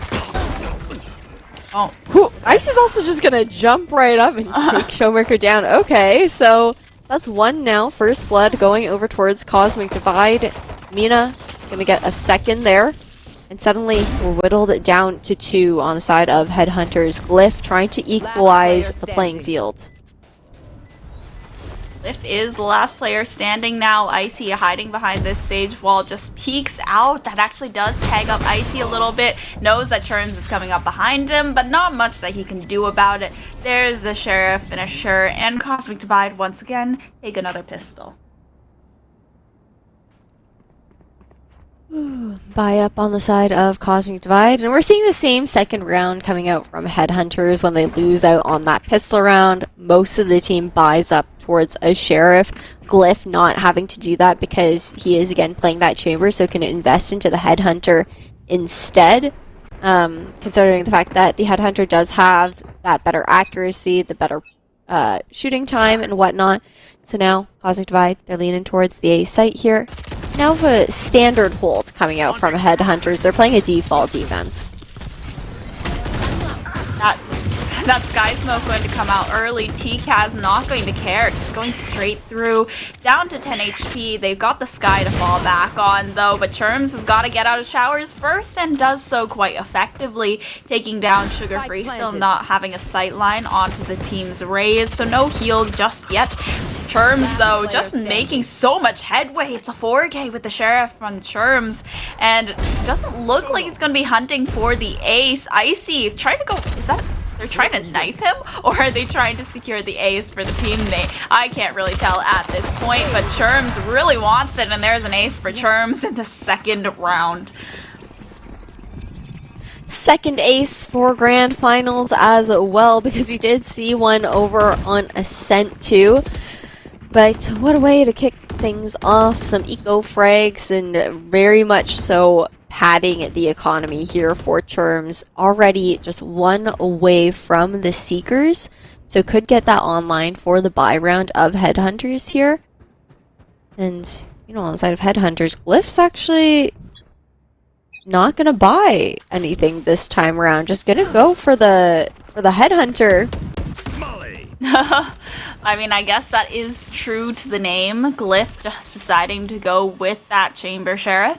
And Azir knows that there is someone sticking around on this A site. The rotations come out very quickly. It's very like Cosmic Divide, especially on these recent maps. Just pick and choose the site and decide to go down. Resurrection not close, but I Love Mina equalizes the playing field very effectively. Sugar Free, though, taking down 2, making I Love Mina last player standing, but now in a 1v1 situation. Throws out the C's, does not find anything. I Love Mina playing a very interesting angle here. Has to go and take out the Haunt though, and just goes for the Rendezvous back out. But because of how far he has gone, it's a little bit tough for him to get into position. It's time. Sugar Free clutches it out with a 4K, and Headhunters do win their buy up.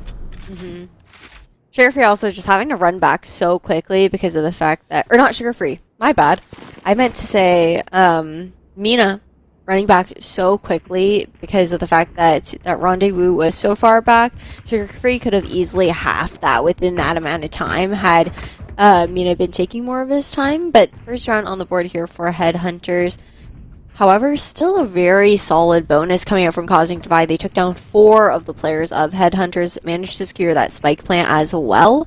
So things, I mean, for a bonus round, it couldn't have gone better, really. To play, let's play.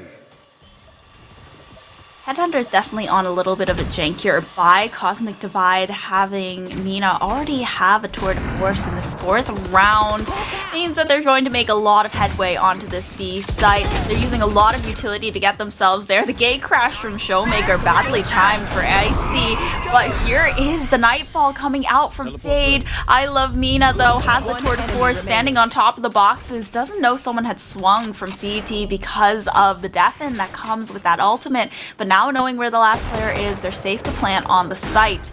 Churms, not sure he wants to go for the 1v1, but Churms does win it out effectively since it was against a judge. So now Cosmic Divide up to 3. Up to 3 in another eco round here for Headhunters. Only ultimate online for this team is going to be the Orbital Strike. So could kind of force off a plant on the side of Cosmic Divide if Azir is close enough for the positioning, but unlikely to see that ultimate coming through unless Headhunters can secure maybe a pick or two beforehand. And then otherwise, we're likely going to see Glyph maybe trying to get aggressive here towards B long, try to get that ult orb and get the Tool de False online. Hive from the Haunt outside showers, so there's not info here. Goes for the gate crash. I love Mina. That's 2 free frags for him and a clear A site, except for Canyon, who is still wrapping around U-Haul, just spamming down with this Spectre. Lots of utility being used. Azir actually getting a pick off onto ICT. Kaz now fighting it out, but still, after the trades go out, advantage still on the side of Cosmic Divide. Destroys that guiding light. Canyon goes for the tailwind, but Sherms is still the one to secure the pick. And perhaps, no, not a spike plant. They don't need the economy. Cosmic Divide, they're just on a roll.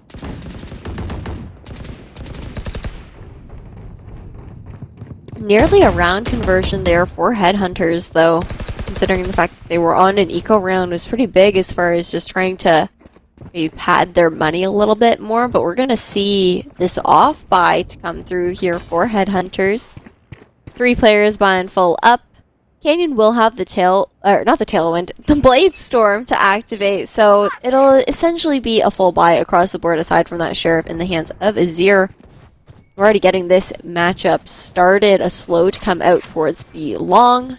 I believe that was the Haunt as well. So information gathered here for Headhunters. They know where Cosmic Divide is looking to execute. And here is a showstopper to try and get things off, but Canyon with the Blade Storm is able to pick that first pick, and it forces the rotation out of Cosmic Divide. They want nothing to do with that Jet, but now it's a trademark just in the middle of showers. Sherms, however, is able to lurk up from short, knows there's one hopping up heaven, and oh, the barrier orb as well as the 4K from Sherms. Nicely done, nice play from Cosmic Divide in order to get that round for themselves.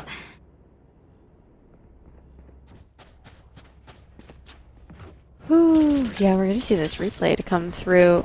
This was huge. This aggression towards CT to secure those 3 picks and a 4K in the end was just massive there for Terms. But Cosmic Divide, they're really rolling with this momentum. Had a 13-2 game over on map 1 on Ascent, that being Headhunter's pick, and they're carrying that through here on Bind. Not surprising at all. Early orbital strike to clear out U-Haul. Showmaker does actually get that first pick. It's a gate crash to come in quickly, but the resurrection just neutralizes the impact of the first blood completely. And here's the barrier orb to get into an advantageous position. Seekers are already sniffing out the positions of the last few players, and it's just all aggression from Cosmic Divide.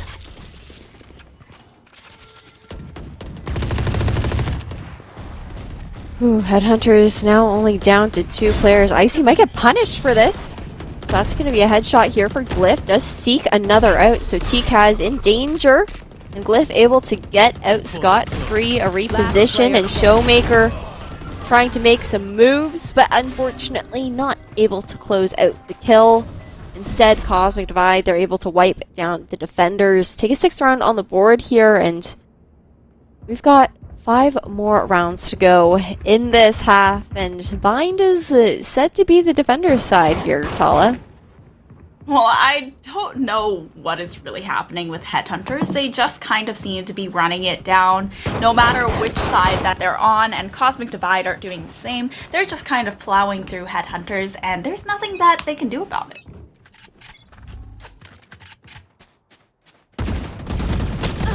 Definitely not. Canyon gonna be punished for this early aggression. No tailwind activated, so he was unable to get away after peeking into quite a few members of Cosmic Divide, but Glyph's gonna equalize. It doesn't matter. Good to take down 2, and now we're sitting at a 3v3. I spoke too soon. Gonna caster curse it. Spike now making its way towards the A site here. Showmaker popping out that ultimate as well, so able to secure a Vandal in his hands. And it's the retake game here. Terms once again playing so aggressive, and the Prowler somehow, I guess, did not see him. Yeah, I mean, Fate's utility is a little messed up sometimes, but now they do have that Nightfall coming through. it doesn't connect with Icy at all. So they will be aware of the players that are now coming in, breaking this wall. There's no trail. Oh, the spam through with the Odin is so powerful. Just keeps going. And now, if you have to go for the reload, this is going to be a little bit... Oh, it's going to be a little bit close, I was going to say, but Showmaker goes for the swing, and they will be able to find the defuse. Headhunter is finally up another round. Ooh, only 34 HP left there, but Headhunter slowly starting, well, yeah, it's another round. So slowly maybe trying to look to stop this momentum that Cosmic Divide is garnering here. They did, that was a bit of a, I don't even know what's going on with their economy anymore. I'm gonna maybe stop calling it, considering the fact that it's been like half buys here and there, eco rounds here and there, just forcing up across the board too. So it's a little bit hard to call those particular shots because there isn't exactly a pattern here for Headhunters at the moment. And Cosmic Divide on the attack. They've mostly just been blitzing towards sites. And already so much blood drawn here towards A short. And TCAS is already left in a 1v3 situation. Good to isolate the first. Knows the TP has gone through. It was a fake one, so check the corner. Showmaker to fall. The flick back up, but not able to land it. Glyph gonna come out on top. A third round on the board here for Headhunters. Now, Headhunters garnering some momentum of their own, keeping it competitive, but their economy, like you said, it's hard to call, but it is pretty messy for both of these teams, or not for both of these teams. On the side of Cosmic Divide, it's very healthy, thriving from the 4 rounds they won in a row after losing 2. This is probably going to be one of their last, if not last, half buy, but on the side of Headhunters, it's a tour de force for Glyph and a full buy, but with some half shields. And in terms of ultimate economy, tour de force on both sides, going to make it a lot easier to manage. The Haunt being taken down pretty immediately. Lots of trust in the teammate from Churms there. And now the Trailblazer to clear out long angle. What? Where in the world did Canyon come from? But Churms, unfortunate death there. Not sure if the resurrection has anyone near being online, but it would be a pretty safe position to res. Headhunters, they're kind of reeling it back in now. We're seeing a little bit less of like the troll plays coming through. That investment towards short and actually TP back here. So Sugar Free will have an, or not Sugar Free, Glyph will have an ankle, but it doesn't matter because I Love Mina is watching anyways. And now time is on the side here of Cosmic Divide. With the orbital strike to come out from Headhunters, going to make it a lot harder for these players to escape. I Love Mina though still fragging despite the utility being thrown. Showmaker, now the gate crashed through, but Nerve just takes him right on down. Ooh, 7-3, Cosmic Divides easily putting a stop to the momentum. Headhunters is trying to flip into their own direction. Cosmic Divide also has 3 ultimates available going into this round. All very important. I mean, across the board for Cosmic Divide, you don't really have an agent that has a bad ultimate. So to have that showstopper help make space, Nerve could either save that orbital strike for the post plant, use it for some zoning for a site execution, and obviously the resurrection does so well to bring a 6th player back almost. Canyon getting that first pick is nice for them though, but TCAS with the showstopper even is able to find the pick onto Glyph. What just happened? The movement, the moves, he's just completely playing around with the heads of Headhunter. Now 2 on the flank. Churms is aware. A little B-hop not going to stop him from hitting the shot on Canyon, and it's the flash through as well from Churms. Another guiding light, just Showmaker is having the entire zoo thrown at him. At least taking down Mina, but oh, it's even able to take down Churms while fully concussed. The bait resurrection. Mina, are you dead? Oh, Mina's dead again. Showmaker, they're just feeding him kills. Icy finally is going to shut him down, but Dimensional Drift also online for Showmaker now. Poor Mina. True. Completely baited. They're like, let's ruin his KD a little bit. Bring him down in the ranks, guys. I need to climb. I need to climb this scoreboard a little bit. That was Ice's play. Either way, an 8th round on the board here for Cosmic and Headhunters. We're 1 round for swapping sides, so they have to buy up with everything that they can, and that's gonna end up looking more like a half buy.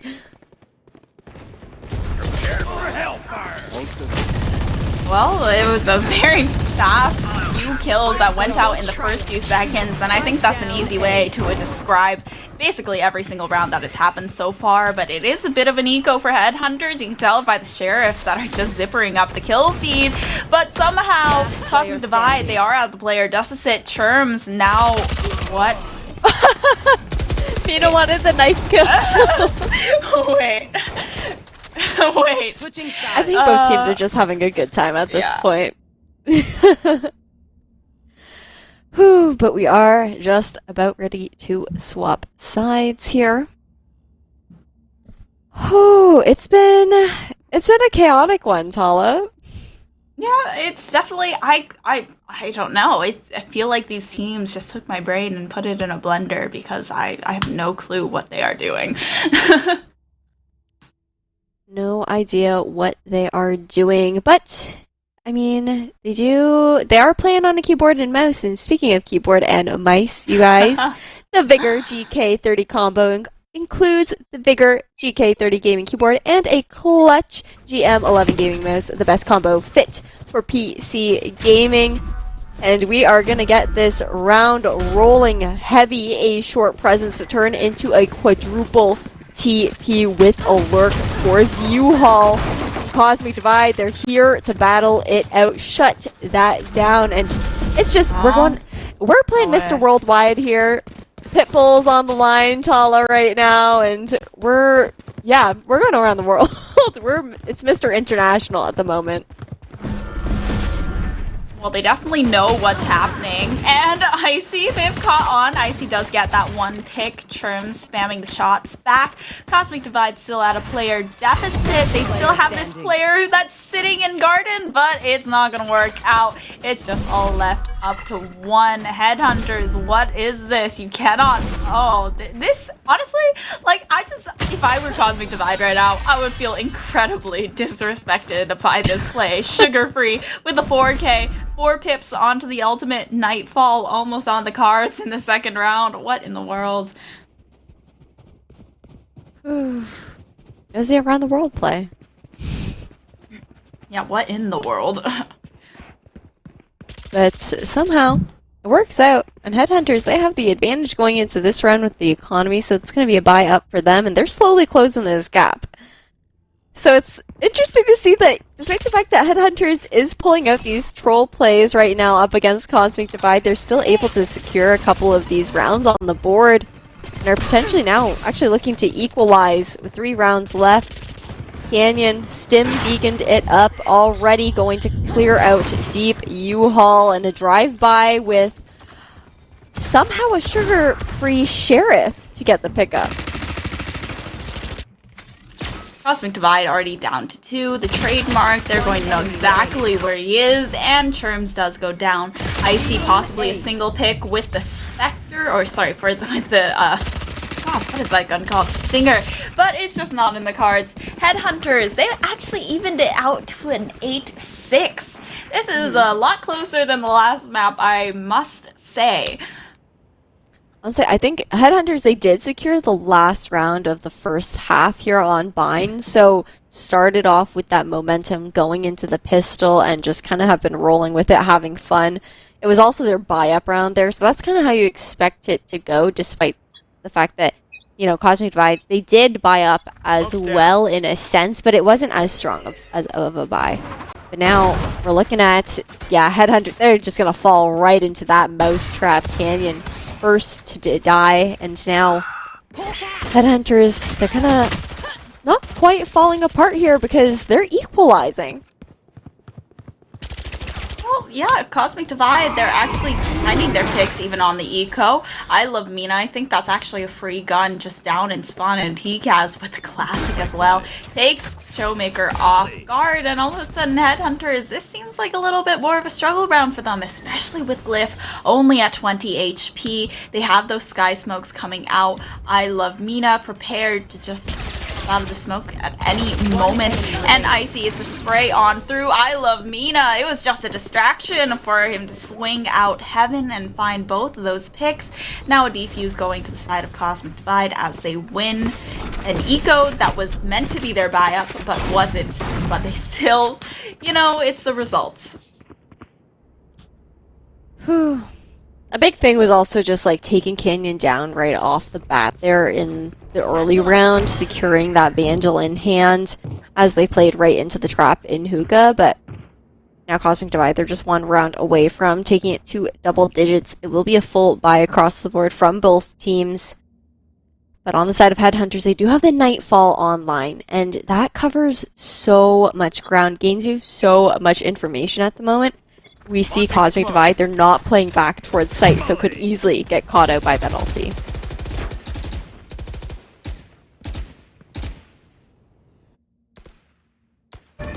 A stall out towards that A site, there was a lot of utility expended early, but it seems like Headhunters is actually just trying to fake a little bit. I love Mina down to 30 HP, is able to trade back the one kill that they are bleeding away on that B site, and the Nightfall as well, going to mark out a few of the players that are just heading towards elbow. Mina late on the rotate, so one of the players not marked or decayed, but Showmaker on the flank, and Mina knows there's someone there, unable to secure the kill though, and what is this? Azir just killed himself, and Canyon also finds that last pick from a spray down through that through the orbital strike. I'm just Ash, this is so chaotic. It's chaos. I mean, these teams are just having a good time for the most part. You know, Cosmic Divide may be playing a bit more cohesively as a team. And Headhunters, they did make a slight switch as well. Started playing a little bit less troll here on map 2. But for Headhunters, I mean, they're going to have this full buy. Meanwhile, Cosmic Divide is stuck on a half, only really able to take one gun into this next round. That's going to be Terms, who could very easily be isolated here in Hookah. Still going to get the drop down, though. Try to stall out this push. And make more time for Cosmic Divide to get the rotation through. Ooh, I mean, Terms just spraying through the sky smokes on the site. I love Mina is able to find one, but Azir taking out the gun, or the knife at the wrong time, and Terms just takes him down. I don't know what the thought process there was, but Cosmic Divide do get themselves double digits, and now they are having a pretty healthy economy at this point. Headhunters is still just incredibly fractured across the board. Azir, Glyph does have that to force ready, but Azir does not have a gun since Glyph does not have enough money to buy. We'll be forcing up to the Spectre though, so it's nearly a full buy on the side of Headhunters. I mean, the Spectre can do such good work here on Vine because of the close quarters if you're pushing through towards Shore or Hookah, and that's going to be the case here for Headhunters. It's going to be the short aggression to come through, a pick for a pick on either side, and Mina still holding the fort down. And the rotation is coming out quite late this time around from Cosmic Divide. Seekers being thrown out as well. Headhunters, they might just TP, and that's going to be the play. Bringing the spike on over. Terms still holding strong in Defender's spawn back site, and it's all left up to Showmaker. Spots out Mina. Mina takes a swing in the peak, and it's just Cosmic Divide all the way. One away from match point now, and Headhunters are on an eco round. But regardless, we're still seeing the Force come out. That's not too surprising considering what we saw from the economy from this team, both in Ascent and earlier on this map. They do also have that Blade Storm available there for Canyon, so likely to pop that. Showmaker can get a lot of information with the Yoru ultimate as well. Meanwhile, on the side of Cosmic Divide, the only thing that they are going to have online is the Orbital Strike. And that's actually going to be expended right off the bat, but find nothing. Cosmic Divide, I mean, Nerve does actually find something with the gun, so I mean, it's not a huge loss. Dimensional Drift, just playing around Icy around that barrier orb. I love Mina once again for the last pick here, and 3K, Cosmic Divide find themselves on match point, series point on map 2 of Bind. Yeah, Cosmic Divide. It's a best of 3 here for the grand finals of the MSI MGA Dragon Cup. Cosmic Divide with map 1 Headhunters map pick under their belt. And now 5 rounds for Headhunters to try and take it to overtime here on Bind. But with how this bye is looking, that's pretty unlikely. But at the same time, we have seen some really odd thrifties coming through, considering the fact that these teams just, they really look like they're pugging it out and are really just catching each other off guard.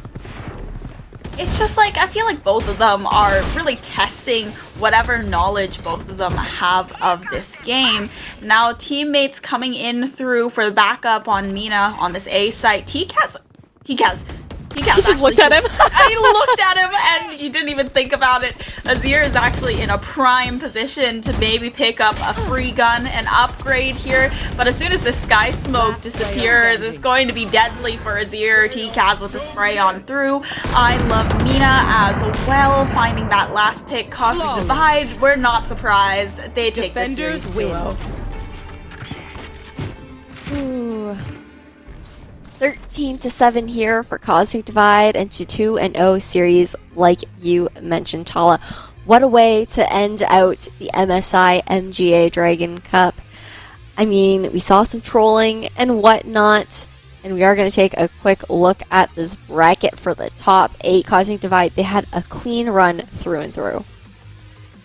I definitely think that Cosmic Divide, they are a team to watch out for. They've been playing at the top, and even though in the grand finals it was a little bit faster and looser, they weren't having as many set plays. They kind of just wanted to have fun and win it out. If they won it, they won, and if they didn't. But they were very confident that they were going to be able to close this one out. So Cosmic Divide, huge congratulations to them, of course, on winning this out, winning the entire tournament actually without dropping a single map. And once again, thank you to all of our great partners and sponsors for their support in sponsoring fantastic prizes, including Intel Canada, Memory Express, Canada Computers, and Newegg. And special thanks to the school esports team who joined the tournament and partnered with us to support the MGA Dragon Cup, which include Durham College, the University of Alberta, Seneca College, University of Montreal, Guyana College, Georgian College, and Norquest College. And of course, thank you to all the players who signed up and played and in the MGA Dragon Cup Valorant Online Tournament. And congratulations, to all of the winning teams, which is Cosmic Divide, of course. Yes, congrats again to Cosmic Divide. But that is the end of this tournament series. Tala, thank you so much for being on the desk with me today. Shout out to Keg and Kappa, who were on the mic earlier alongside, or before us, not necessarily alongside us. And a huge thank you over towards the production team over at the gaming stadium. They put the behind the scenes work in. We're thankful to have been here. But for now, it's over and hopefully we'll catch you guys next time.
fear.